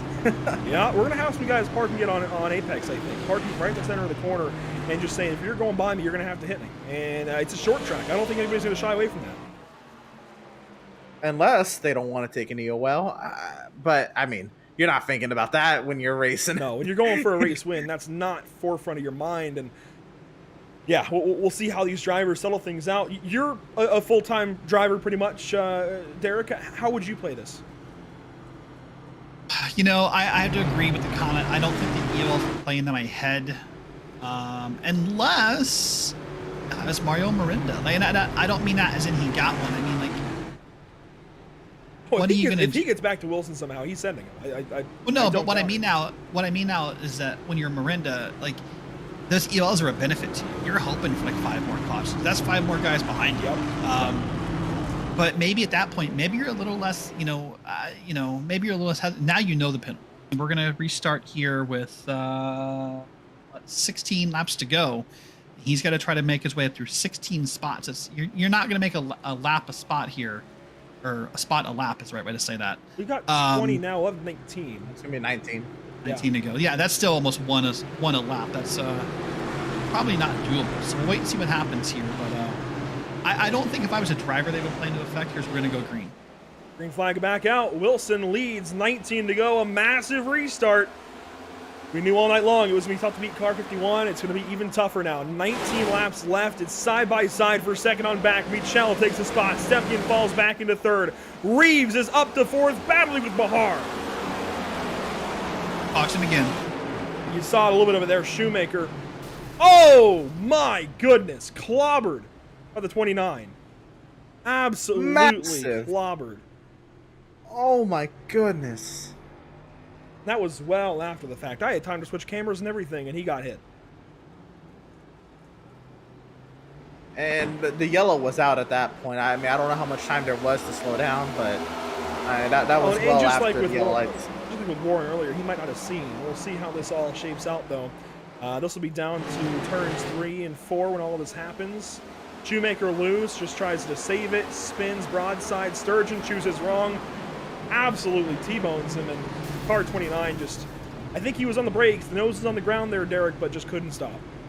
No, just really couldn't stop. It's at this point of the race, that's unfortunate for the 14 and for everyone involved. The benefit here, I just want to point this out. I know we're looking at the replay. I've said this now 3 or 4 times. Travis Stevens, a lucky dog. I think he's now going to be 1 lap away from being lead lap. He is 1 caution away from being multiple laps down to being in contention to pick up spots in this race again. Oh, big hit for Curry Curtis. gets a big hit too. And this is a hard one, guys. By the way, Mario was right under this this wreck and goes to the left side here late in the replay. I don't know if we're going to catch it on the replays or not, but he lucks out here. She got a zig and instead of zagging, and unfortunately for Curtis and for Sturgeon, they zagged him. They should have zigged this time. So that's the way it goes, honestly. And I think they were each on the brakes. Sturgeon definitely was surprised by all of that, and I think Curtis was just trying to stop without locking the tires. You lock the tires, you're definitely going to hit him. You try and stop and keep the tires rolling, and you'll have a better chance. Still didn't work out there for Curtis Kelly. What's interesting, you just talked about Travis Stevens getting the lucky dog. He's shown on the lead lap now. He is shown on lap 385, and that car, all things considered, yeah, it's beat up. It doesn't look too much worse than the guys up front. I think he's got a chance here. He definitely does. So now he's P18, to be the last car in the lead lap. And now any wreck that happens is a benefit to him. It means that he now gets to make some passes. He's waited multiple cautions for this. That's one of the best feelings, Emerson, when you are laps down in a race like this. You're like, oh, it's lost. It's over. I'm done. I might as well park it. You're like, oh, I lead lap again. Yeah, it hasn't happened too often to me where I've been multiple laps down. I got back into the race, but there was this one time back in the day in one console league, so it was 3 laps down. I ended up winning the race. That feeling, nothing beats that. That's probably one of my most memorable wins to this time. So Travis Stevens back in the lead lap, going to have an opportunity here. Zach Wilson still your race leader. Daniel Michel going to restart second. Stepien third. Now I'm surprised, honestly, that third place has gotten as poor restarts as they have this evening. In your experiences here, Derek, how easy, how hard is it in third place to gauge that restart, especially if that's not your teammate out front of you?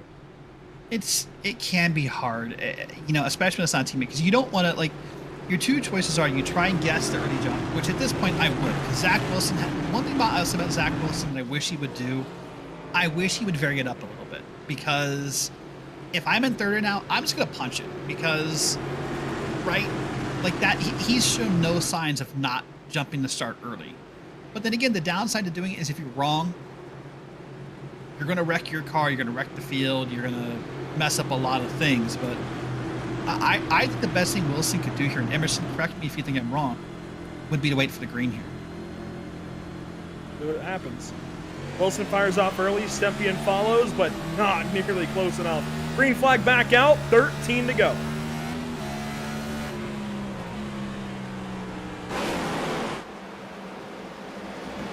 Michel and Stepien will battle for second. They get single file. The battle's now on for fourth. Bahar and Reeves once again. They're side by side. No, they single file out. There's 2, 3 wide behind him. Brown's going to get turned, crashing out of turn 4. There we go. Harlow and Brown in the wall. Muscarella got a piece, and we're back under caution again. That one's huge for Harlow. He was up there. He was hanging tough, and I mean, it's just the chaotic nature of these restarts. Speaking of which, why Stempian probably didn't get that good of a start was probably a grip thing, if anything. But Harlow made the contact there with the 16, and ultimately it came back to get him in the wreck as well. Muscarella got a big piece of that, Derek. I don't know if you saw it. His nose is gone. Let's see if we can get the onboard here from car 48. I'm curious to see if we can get one here. Watch the good what's happening from the corner here. He gets a big hit. Harlow just gets into Brown ever so slightly. That's an EOL for Harlow and a lot of damage for him. And I mean, there's nowhere for car 48 to go. Nothing to do. Yeah. Nothing that Muscarella could have done there, right? Do want to point out a couple things here. A couple of shout outs real quick. The 25 car, Daniel Michel, up 31 spots into second place. I know we talked about Dustin Reeves a little bit. Last I looked, he's up, I think, 30 from his starting. He's 35th to 5th.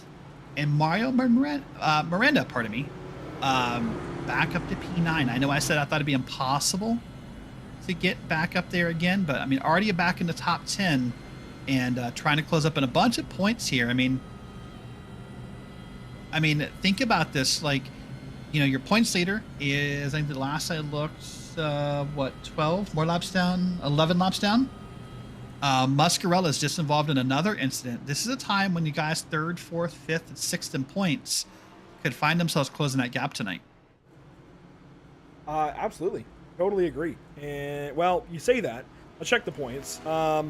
Maybe not, because Sanchez, Keith, they're out. They're well out of this race. If anything, Garrett Brown's right back in this season now on, you know, just by virtue of points. Stempian is going to be back in this. Let's see, not Shoemaker.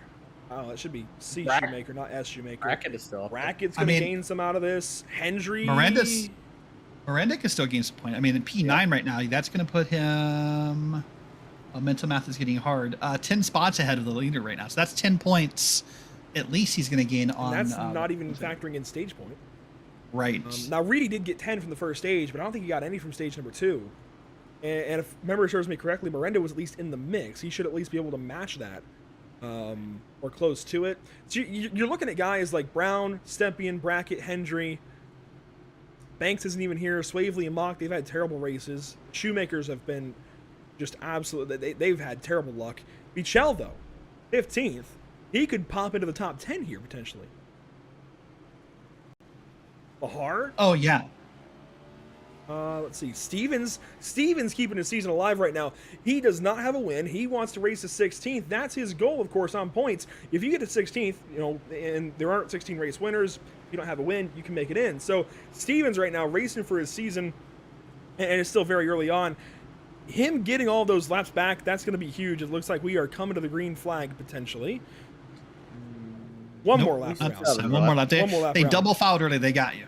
Yeah. Well, see, you guys are in the sim. You can get that detail for me, but yeah, I'm trying to do some guesswork, and they like bamboozling me, I guess. But seriously, I think this, if Stevens makes the playoffs, this has to be a race that we look back at as really season altering for him.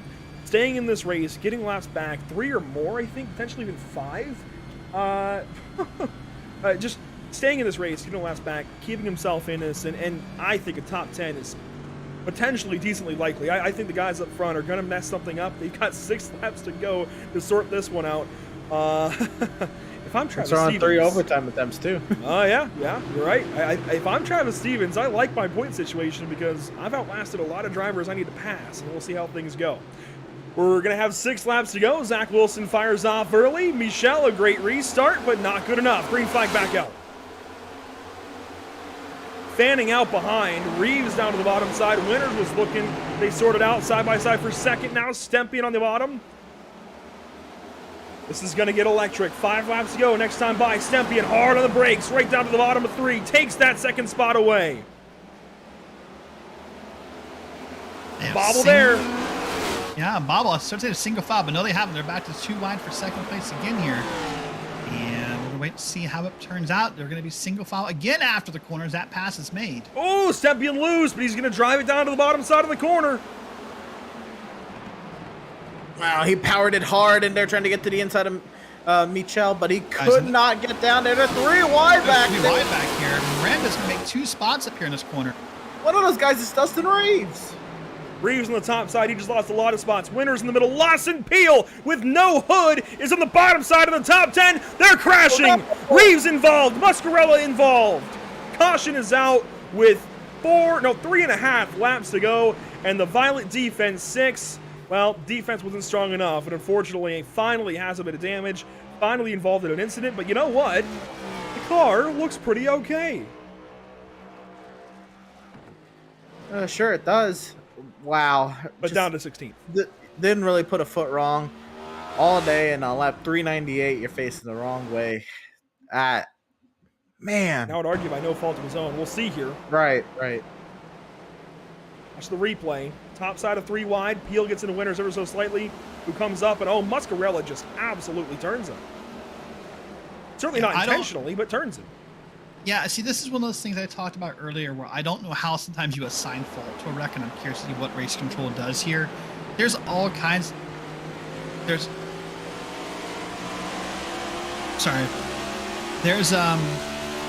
all kinds of things you could say there about who was at fault. Was it part of the 3 wide? Was it in other words, did Muscarella make the contact out of aggression, or did he make it because someone bobbled out of the 3 wide? I don't like these calls sometimes. I hate making these calls because it feels like sometimes it's a no-win situation. With 3 to go, I would let that one stand if it was me personally, but obviously they have procedures that they've got to follow. They've set a precedent now for EOLs, and I think they've got to follow that at the very least. You set a precedent for 150 laps of the car who makes contact getting an EOL. You've got to find somebody. If you share, that's one thing, but we'll leave that to race control. Obviously, they're the ones doing that. They are the ones with that power in their hands. We get to sit here and think about what this means for the end of this race here, guys. Zach Wilson obviously in control. I don't know how you beat car 51. I really don't think you can at this point. If you're Stempian, you're getting good restarts. You've got to send it. Michelle was good that last time. At some point, they have got to send it into 1, I think, if they want to beat him. They're going to have to go in there and try to hit him. That's the only way I think they beat Zach Wilson. See, the only part, and I'll get Emerson's opinion in a second. Sorry, the only way I disagree with you, you can't wait till turn 1. Why are you not sending it on the restart? I don't understand. Yeah. You have to try and match it on the restart, sure, but I don't know if you can match it perfectly. I was going to say, there's a few things to that. Well, while Wilson, he's been out front all day. He's gotten so much practice with doing that acceleration on resets. These other guys, they haven't had as much opportunity to just, go whenever they feel like and just absolutely floor it. And at that, it looks like, from some angles, where Wilson is going, he's either just kind of clearing a patch of bumps right there off the corner, and Stempian is not going to be able to put the power down at the same rate that Wilson is until he gets cleared of bumps and those rear tires aren't spinning. I think Wilson's probably studied this track enough to know where that point is that he can accelerate, and the car behind him physically cannot without spinning himself out. Right, but even Michelle on the outside at this point, you just have, I know that the threat of getting it wrong is the black flag, and I understand that, but once again, Wilson has had no cadence, or no variation in his cadence, pardon me, of this. Andrew and I talked earlier, we both hate starting second. It's our least favorite thing in ours. I'd rather start 43rd than second. Yeah. But you have to go for it here. That's the only way you're going to catch him. He gets such a run every time out of that. I don't know how you catch him without it. We're going to have to figure something out. You see the field doubling up there across the start-finish line. Now, we invite you to follow along with us on social media. We have not had a social media op this evening, but you can certainly follow along with all things PitStop TV going on, new broadcasts coming up, and we've got a full week coming up as per usual, so we invite you to follow us along, Facebook, Instagram, Twitter. We broadcast Facebook, YouTube, Twitch, and Twitter, so we thank you all for tuning in this evening on those platforms. This is it. Well, not yet. This is our first overtime attempt, as it looks like Brian Curry, dropping out of the session, potentially pulls down to the inside and has maybe lost connection, has not come back yet. Now maybe he does. The restart is going to stand regardless. Here we go. Wilson fires off quick. Michelle almost with him, but couldn't get the power down. Car 51, another huge advantage. That's the best restart attempt we've seen on it. This is green white checker number 1, I believe, for the record. So once we get around here, if we take the white flag, then we're going to go all the way around. So Wilson now nervously looking for that line. Could not be any closer. Here we go. White flag is out. Presented by Whiplash Sim Cams. Side by side, all behind, but Wilson has a 0.5 of a second advantage, half a second advantage out in front of Michelle, and it looks like there's no looking back down the back. Into turn number 3, Zach Wilson with a clear advantage. He has got it.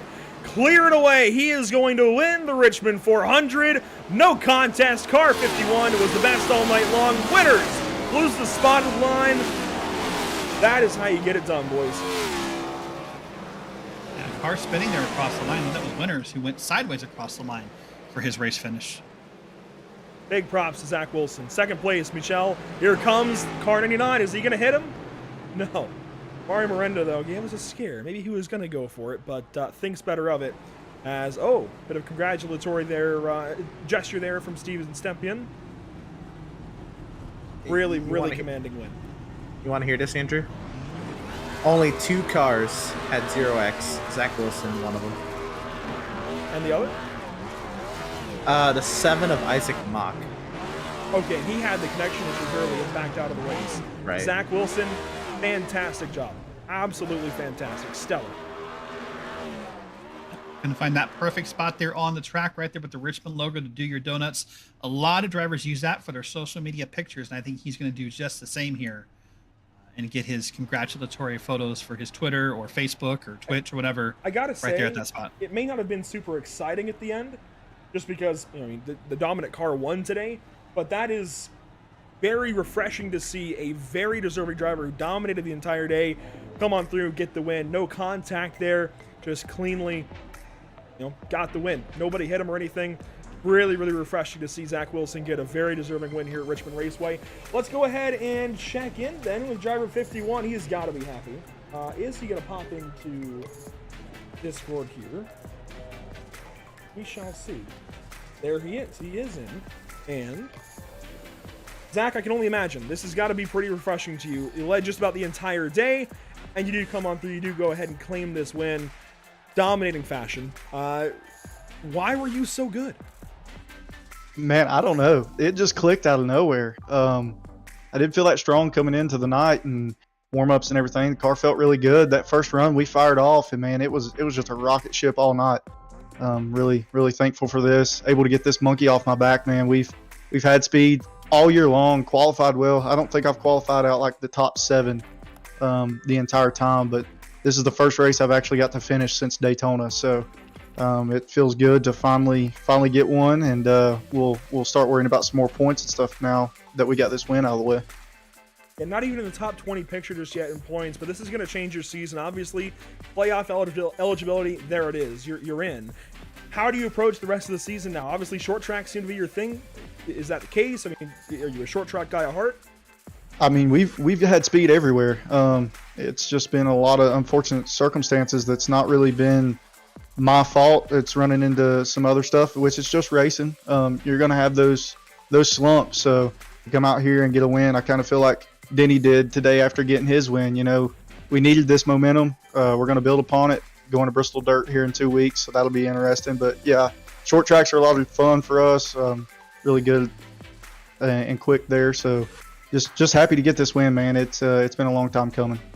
And you're touching on the schedule there a little bit. Bristol Dirt next up, then Talladega, Dover, Darlington. It's eclectic, this next little run through the spring.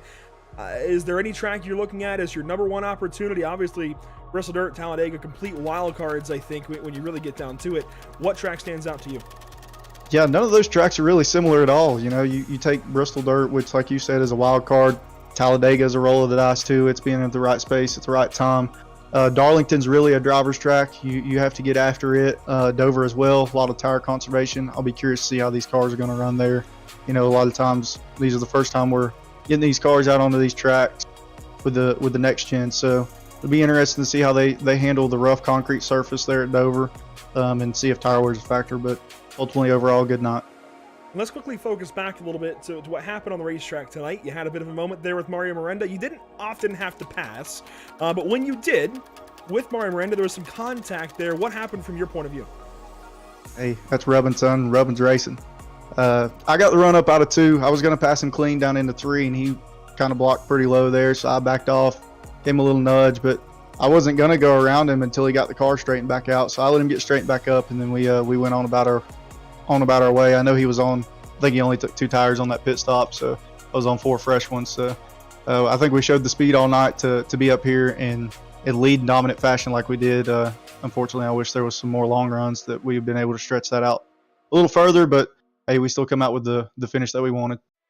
Stage win, and more importantly, the race win with 324 laps led this evening. Congratulations, Zach. Thanks for your time, and we'll see you in a couple of weeks at Bristol. Yes, sir. Thank you, guys. A big win there for Zach Wilson. Just absolutely huge, momentous. It's certainly going to turn his season around, at least this first part of the season. Comes into tonight, guys, 39th in the standings. I think he needed this one for sure. Let's go ahead and check out our race results, though. Of course, unofficial at this point in time, but they stand as they may for now. Zach Wilson with that race win by a half second over Daniel Michel. Steven Stempian there in the 3rd spot. Mario Miranda 4th. Wyatt Brackett 5th. A really solid top 5. Eclectic. We're going to keep using that word, I think. Joseph Mahar there in the 6th spot. Lawson Peel 7th. Justin Hendry going to make some big points opportunities along with Lawson there. 7th, 8th. Both really good days there. And Justin Winters grabs the 9th spot, and with Garrett Brown back in the top 10. That's right. And sorry, you got Sean Callis in 11th. Travis Stevens in 12th. Logan Sturgeon in 13th. Dustin Reeves in that 6th car finished 14th overall. Followed by Alex Mascarella, Brian Curry, Austin Reedy, your points leader coming into this race, Austin Shoemaker, Ross Harlow, and Curtis Kelly rounds out your top 20. And now we're going to get into some into the depths of Heartbreakers Row here. Kip Beasley, Ryan Kendall, 21st and 22nd. Ray Rogers, 23rd. Justin Erb, 24th. James Kunkel, 25th. It'll be Chris Shoemaker there in 26th. He's 87 laps down. Chris Progar got parked. He'll end up 27th, 91 laps down. Joe Sanchez in 28th, 118 laps down, along with Shane Wyatt in 29th, and Warren Kyle Keefe in 30th, also 119 laps down. Finishing 31st, you'll find car number 45, Brad Fulham, 135 laps down. Then it's Dylan Hastings in 32nd. Richard Swavely there in the 33rd spot. Bill Schoonover in 34th. Parker Bland, 35th. Judd Danielson, 36th. Charles Feltz and Isaac Mock wrap up the back end of your field. Isaac Mock had those connection issues. Feltz had that hardware failure. Judd Danielson, a lot of incidents that just involved him just by proxy. Parker Bland, Man, I don't think I saw him very much at all this evening. Bill Schoonover, same thing there. Just got involved in a lot of incidents there at the back, and really unfortunate nights for those guys. But 38 cars rather, and let's see, only 15 of them came home on the lead lap. This was certainly a night of survival and attrition. I know Bristol is the last great Coliseum here, Derek, but tonight felt a lot like it.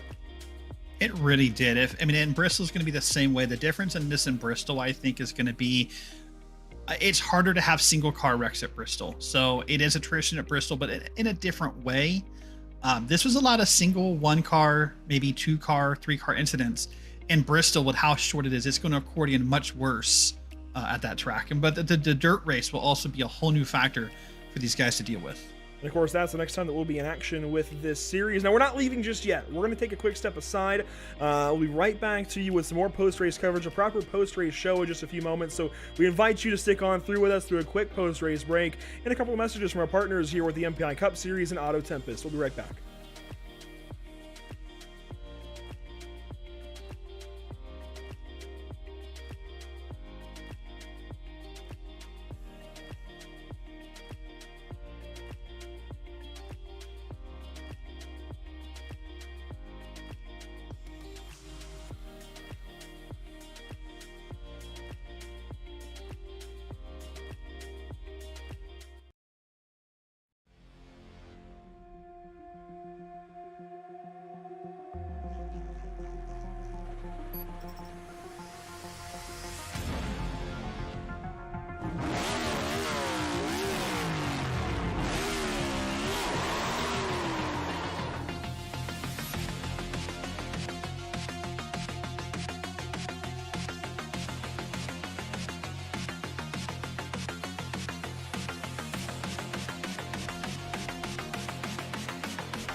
Zach. I own MPI, the steering wheel company, and I'm building the steering wheel. This is my creation. This is yours? Yes. It's so sexy. The steering wheel, it's a very unique thing. It's shaped on the hand of Scott Dixon. His hand. Yeah. This grip has 27% more grip feel than suede. Scott in the race is gonna make less effort when he drives. When you're in the car, it's like having 40-pound dumbbell like this, maybe more in the car. For how long? 3.5 hours. You know, average heart rate in the car, never below 150. Never below 150. You need to be a real athlete to drive. Yeah. They exercise every day. So this is my creation. Amazing. And we did.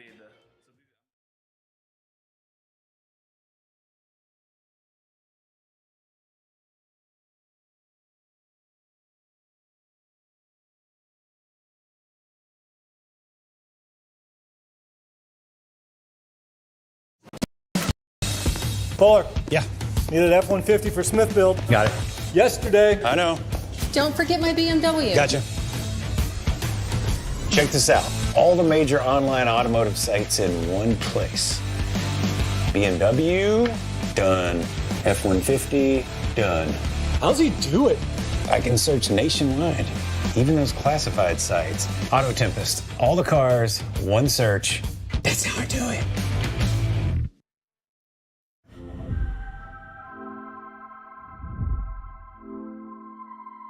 Hi everyone, I'm Max Papis, founder of MPI. Let me introduce you to a line that we developed in MPI that is really dear to me.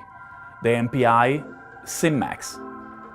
Obviously, SimMax, the guy here. The reason of birth of SimMax is the fact that nowadays I believe that sim racing and virtual racing is exactly the platform to start. I consider sim racing and virtual racing very similar to the experience I had in go-kart when I started in my racing.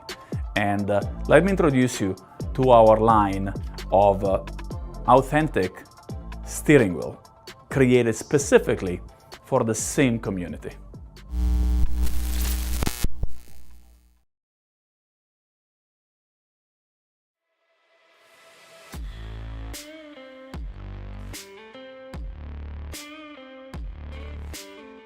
Welcome back to the virtual Richmond Raceway. We've just gone 404 laps total. I would say winner not found. We already spoke with him, so that's out of the way. Good to talk to Zach Wilson after all of that calamity certainly that ensued this evening. Just a wild race as a whole.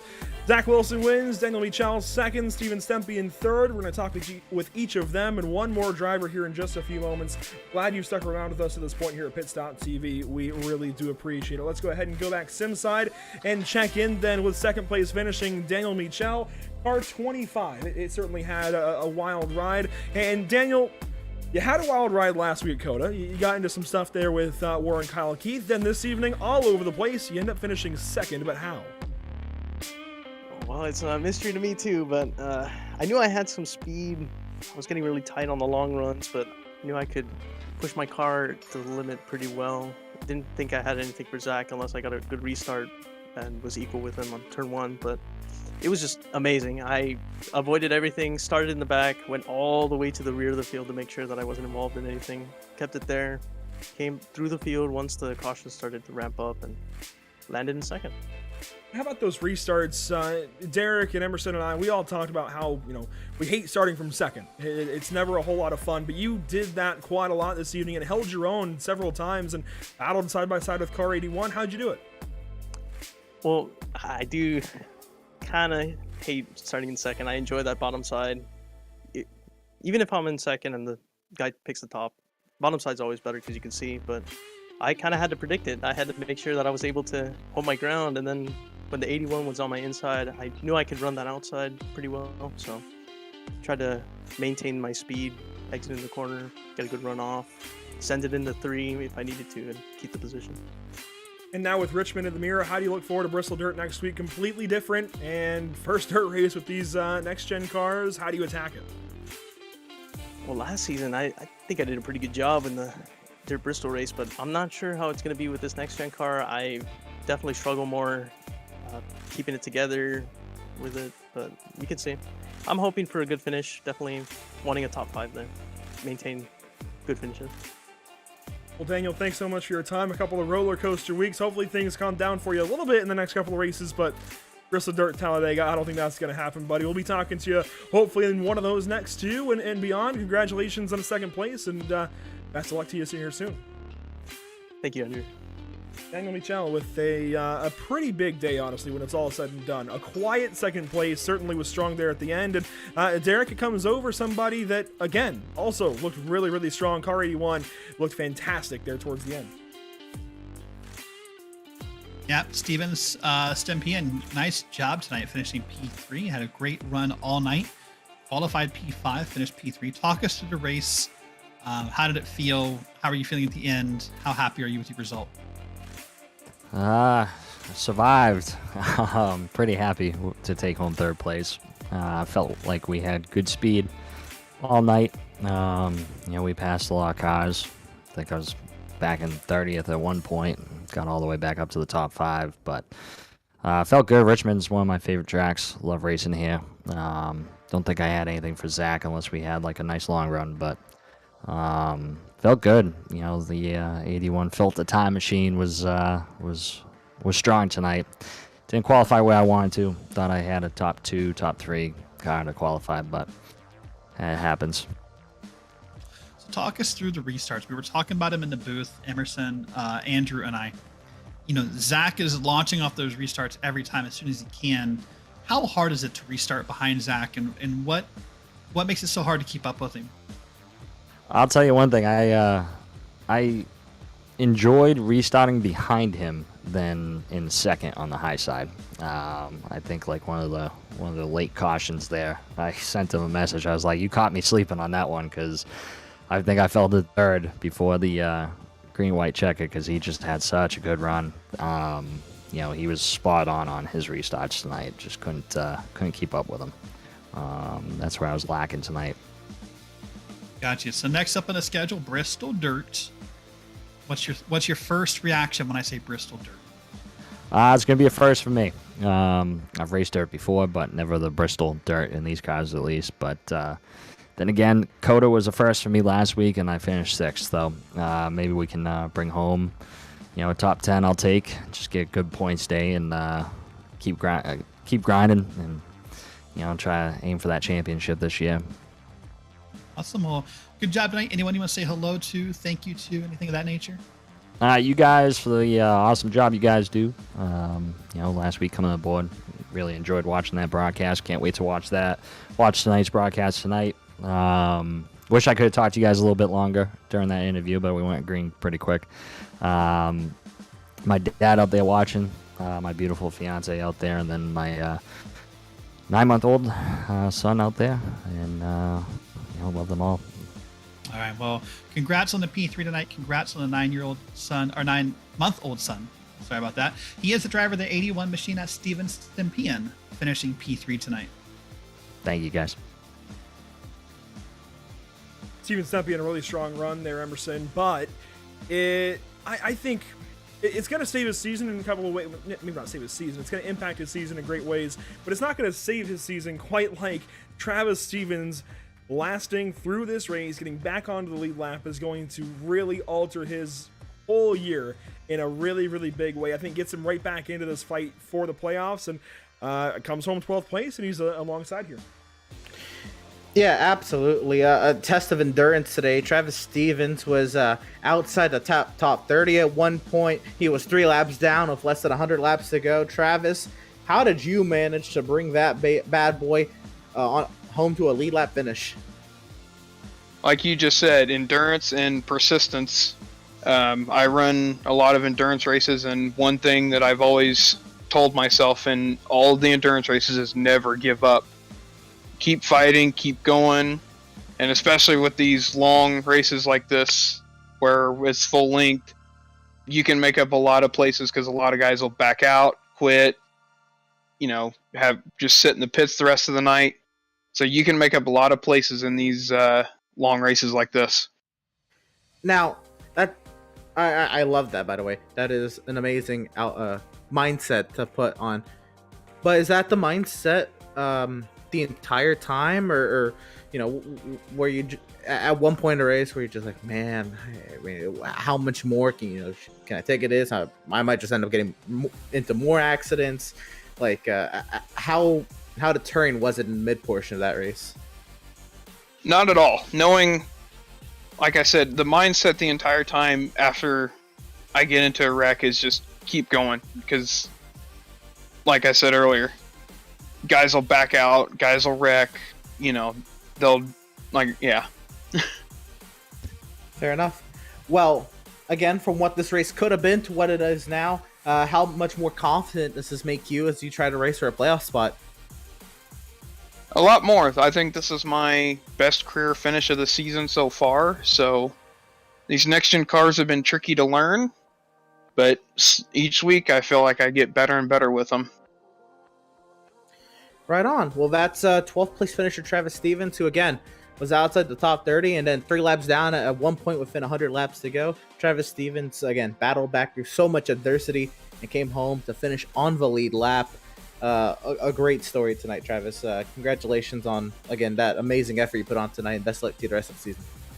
Thank you, and I want to give a nice little shout out to both my sponsors. Rockwell Security, been a big supporter of mine for a couple seasons now, and then Pinnacle Power Washing as well. They jumped on board with me this season, and carrying them for the ride this season. Absolutely. Well, there he is, 12th place finisher Travis Stevens. Again, one of those stories that just, wow, he did that. That's awesome. Yeah, really good finish overall. The entire race considered. Just attrition sets in there for car number 2, and we talked about him spun out on the bottom side of the track a couple of times and just trying to battle back from all of that, and certainly did exactly that. And then some. Derek, I gotta ask you, we'll play these results here just in front of you one more time. We've gone through them, of course. Who stands out to you the most, aside from maybe our top 3 and the guys we've already hit on? Oh, it's a good question. I mean, there's positive and negative standouts, honestly. Like the negative standout, of course, is your points leader coming into this. Austin Reedy had just a rough night with that incident, 9 laps down. But as far as positives, I do want to focus on Lawson Peel. Finished P7 tonight. That stood out to me. And we talked at one point about how maybe his win at COTA was a sign of him being just a road course specialist. But he finished P7 here at Richmond. That's an awesome takeaway for me. That'll do good things for him in the points and showing that he is a all-around driver. And Emerson, I got to ask you the same question then. So we knocked Loss Appeal off that list. Who stands out to you and why? I mean, there's so many different stories that you could go with. Mario Miranda stands out. I think to me, Wyatt Brackett could even. Joseph Mahar, very quiet in 19th. I thought his race was over a long time ago. Still finished 6th. Yeah, Joseph Mahar, I mean, he battled a lot. So many of these names, Logan Sturgeon, Travis Stevens, Sean Kalis, they were involved in a lot tonight. I'm going to say, again, I know Derek just said it, but I'm going to say Austin Reedy for a different reason, because I believe he's still going to keep the points lead following that result because of the unfortunate luck that Muscarella had towards the end, and then the stage points, and the fact that he had that kind of a race, and he might increase that point lead again, is something else. We've talked a bit about the schedule and some upcoming races. Of course, Bristol Dirt next up for these guys in 2 weeks' time. Talladega then comes in at race number 9. Dover, Darlington, Kansas. That's your run all the way to the All-Star race in mid-May. And we talked about the eclecticness, the eclectic vibes here in these next 5, 6, 7 races. But how do you prepare for this as a driver? I mean, there's certainly no rhythm to be had, Derek. I mean, Bristol Dirt is a big unknown with these cars in particular. It's going to take a lot of testing, a lot of practice. Talladega is going to be a crapshoot in every sense of the word. These cars are going to be wild with the new draft package. Dover, I think I like what Zach Wilson mentioned with the way these cars are going to handle or could handle on the old concrete rather. Darlington, who knows how these cars are going to race there? high, wide, and handsome, and same at Kansas, honestly. The All-Star race, let's just throw that in the bin for right now. Charlotte's going to be wild, I think. Gateway is going to be a big unknown. The Cup Series has never gone to Gateway. Sonoma checks in, and I think that's maybe the most normal race in the next 10. Well, the interesting question you asked is how do you prepare? The good news is we have this time here before Bristol Dirt, and then you have Talladega afterwards. So, like, with all due respect, and I'm not saying Talladega is easy, but you don't need to put as much practice maybe into it as you do some of these other tracks. You kind of get a breather there. You need to put a lot of time into Bristol Dirt. It's going to be a learning curve for a lot of drivers. And the only way you can learn it is to get out there in the sim and do it, because it is a new car. You can't rely on what we did last year. It's all about practice. And of course, this league has those practice requirements for the drivers of the minimum time you have to put in. But I think Dega being right there gives people a small breather. Either you can be able to put more time into Bristol Dirt, or you can put more time into Dover. Obviously, you still need to do your minimum practice for the league, but maybe you can focus a little more on those two harder things and let Dega be Dega. Yeah, I think outside of requirements for Talladega and even Bristol, I don't know if I would even practice that much for Bristol, just knowing how wild it's going to be, and that you can sit back and a lot like Travis Stevenson tonight, you can just play attrition the right way, Emerson, and move your way through that field more than likely. I almost think I would start focusing now on Dover, Darlington even, Kansas potentially, even though that could be a draft fest, we'll see. Dover and Darlington, I think the two next driver tracks that will be proper driver tracks, those might be my focus now. I'd like to hear what you think. Yeah, absolutely. I personally, I'd put a lot of practice into Bristol Dirt, but I'd kind of look at the schedule and see which tracks are going to be my best.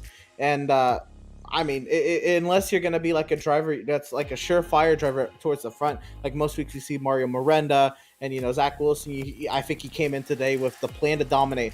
If you really like a track, but you don't think you're going to dominate, put the time in there and maximize what you can on your good races, and then, try to survive the others. I think Bristol there is going to be like a lot tonight. Just try to survive. Obviously, you have to be able to drive the track to survive. So at least get that part down. But after that, I agree. So a whole lot's going to happen this season. You can see all those yellow numbered races. Those are what we're covering. So now, everything all the way to Daytona for the playoff cutoff race will be on PitStop TV, aside from Nashville Super Speedway. It was a pleasure to come on and cover this evening for Podium Esports, and hopefully they'll be good for Nashville. I know there was a couple situations, so hopefully everybody is well with whatever was going on with them and made them not able to cover this evening, but we really enjoyed stepping in this evening, picking up this coverage, and it was absolutely a pleasure, an honor, and glad that we were thought of course, to step in this evening for race number 7. Let's go ahead and talk about upcoming broadcasts here at PitStop TV. Tuesday afternoon, really, we've got the British sim racers from Knock Hill Racing Circuit, except we're going backwards, and I don't mean in reverse gear, I mean in reverse direction around that course. The international layout still, so the full layout, if you will, but in the other direction. We had the normal direction last season. It's going to be a bit different. We've got 4 races for those guys to figure it out in the Mazda Miatas. That all gets started at 3 p.m. Eastern Time. Then Tuesday evening, it's Michelin Raceway Road Atlanta for the North American Racing League Porsche Cup Series. 8:30 Eastern, Porsche Cup cars. We've got 2 races as per usual. The amateur race of 30 minutes with no pit stop. Then the Pro-Am race with guys like Tony Kanaan, Andre Melchers, and so many more. That gets kicked off for 50 minutes at around 10 o'clock. Eastern Time. And of course, Wednesday, Emerson, this is one that you know a whole lot about. The Outlaws Sim Series, 7:30 Eastern. Tell us why we should watch it, and tell us where we can follow along on PitStop TV as well. Well, of course, you got to tune in to Chicagoland Speedway. It's a track, unfortunately, in real life that is that has seen its final race. The property has just been sold in real life, but it gets to live on here in the sim. Next-gen cars around Chicagoland, again with the curved back straight and the tendency to have multiple lanes. It's going to be a blast. It's the 7th round of the Outlaw Sim Series, and lots going on. Max Service is coming off a lot of momentum, winning the last 2 races. Will he make it 3 in a row? We'll have to see Wednesday night. But of course, you got to keep up with all of our social media outlets here at PitStop TV, our Facebook page, facebook.com/PitStop TV, our Instagram, at pit_stop_TV or Twitter at PitStop TV_ and our YouTube channel, of course, at youtube.com/C/PitStop TV1. I know we've been around for a while now here, Derek, but your first show here at PitStop TV was my first show with you, obviously, and glad to have you along. I think your first show here for the MPI Cup Series as well, potentially. It was a lot of fun having you. What are your takeaways? My takeaways really is it was just about as wild and chaotic as I thought it was going to be. At the same time, it was a dominant performance by Zach Wilson. I know we've said that. I know we said that in an interview, but it just what dominance shown. I mean, he not only did he lead, but even when coming back through the field, that's my takeaway, is just how dominant it really was, and how much talent there is in this thing. That some of those guys drove through the field multiple times. Yeah, I think that's definitely a good way to look at it. I see this as a big turning point in the season where we're going to get into some really wild racetracks. We've had a decent opening, I think, with some more normal tracks. Auto Club Speedway, Las Vegas Motor Speedway, Phoenix Raceway, they all come to mind. Now we get into a very hectic spring and into summer here, Emerson. There's no telling what's going to happen next. Absolutely not. I mean, we just mentioned the crazy schedule of tracks until we finally get to what we feel is normal, only to still have to figure out how this car handles at those normal tracks. So there's so much to learn, so much to do, so much to see upcoming for you for the MPI Cup Series, and of course for us at PitStop TV. We appreciate the raid over on Twitch. Logan, help me. We appreciate all of you guys. I've noticed Twitch numbers are up for this series. We appreciate you guys tuning in. YouTube numbers have been fantastic. Facebook as well. And just from all of us here at PitStop TV, thanks so much for being here and supporting this MPI Cup Series, and of course supporting us here at PitStop TV for the entire channel. For all of us here, Derek Watson, Emerson Arden on coverage this evening. Derek, thanks for popping in. Emerson, thanks for coming in on even shorter notice than that. Podium, thanks for having us. Thanks for calling on us to sub in this evening. We will see you next time out. It is Bristol Dirt in 2 weeks on Easter Sunday. Definitely you'll want to be there here on PitStop TV. Until then, have a great night, and we'll see you at some point. Hopefully it's BSR on Tuesday.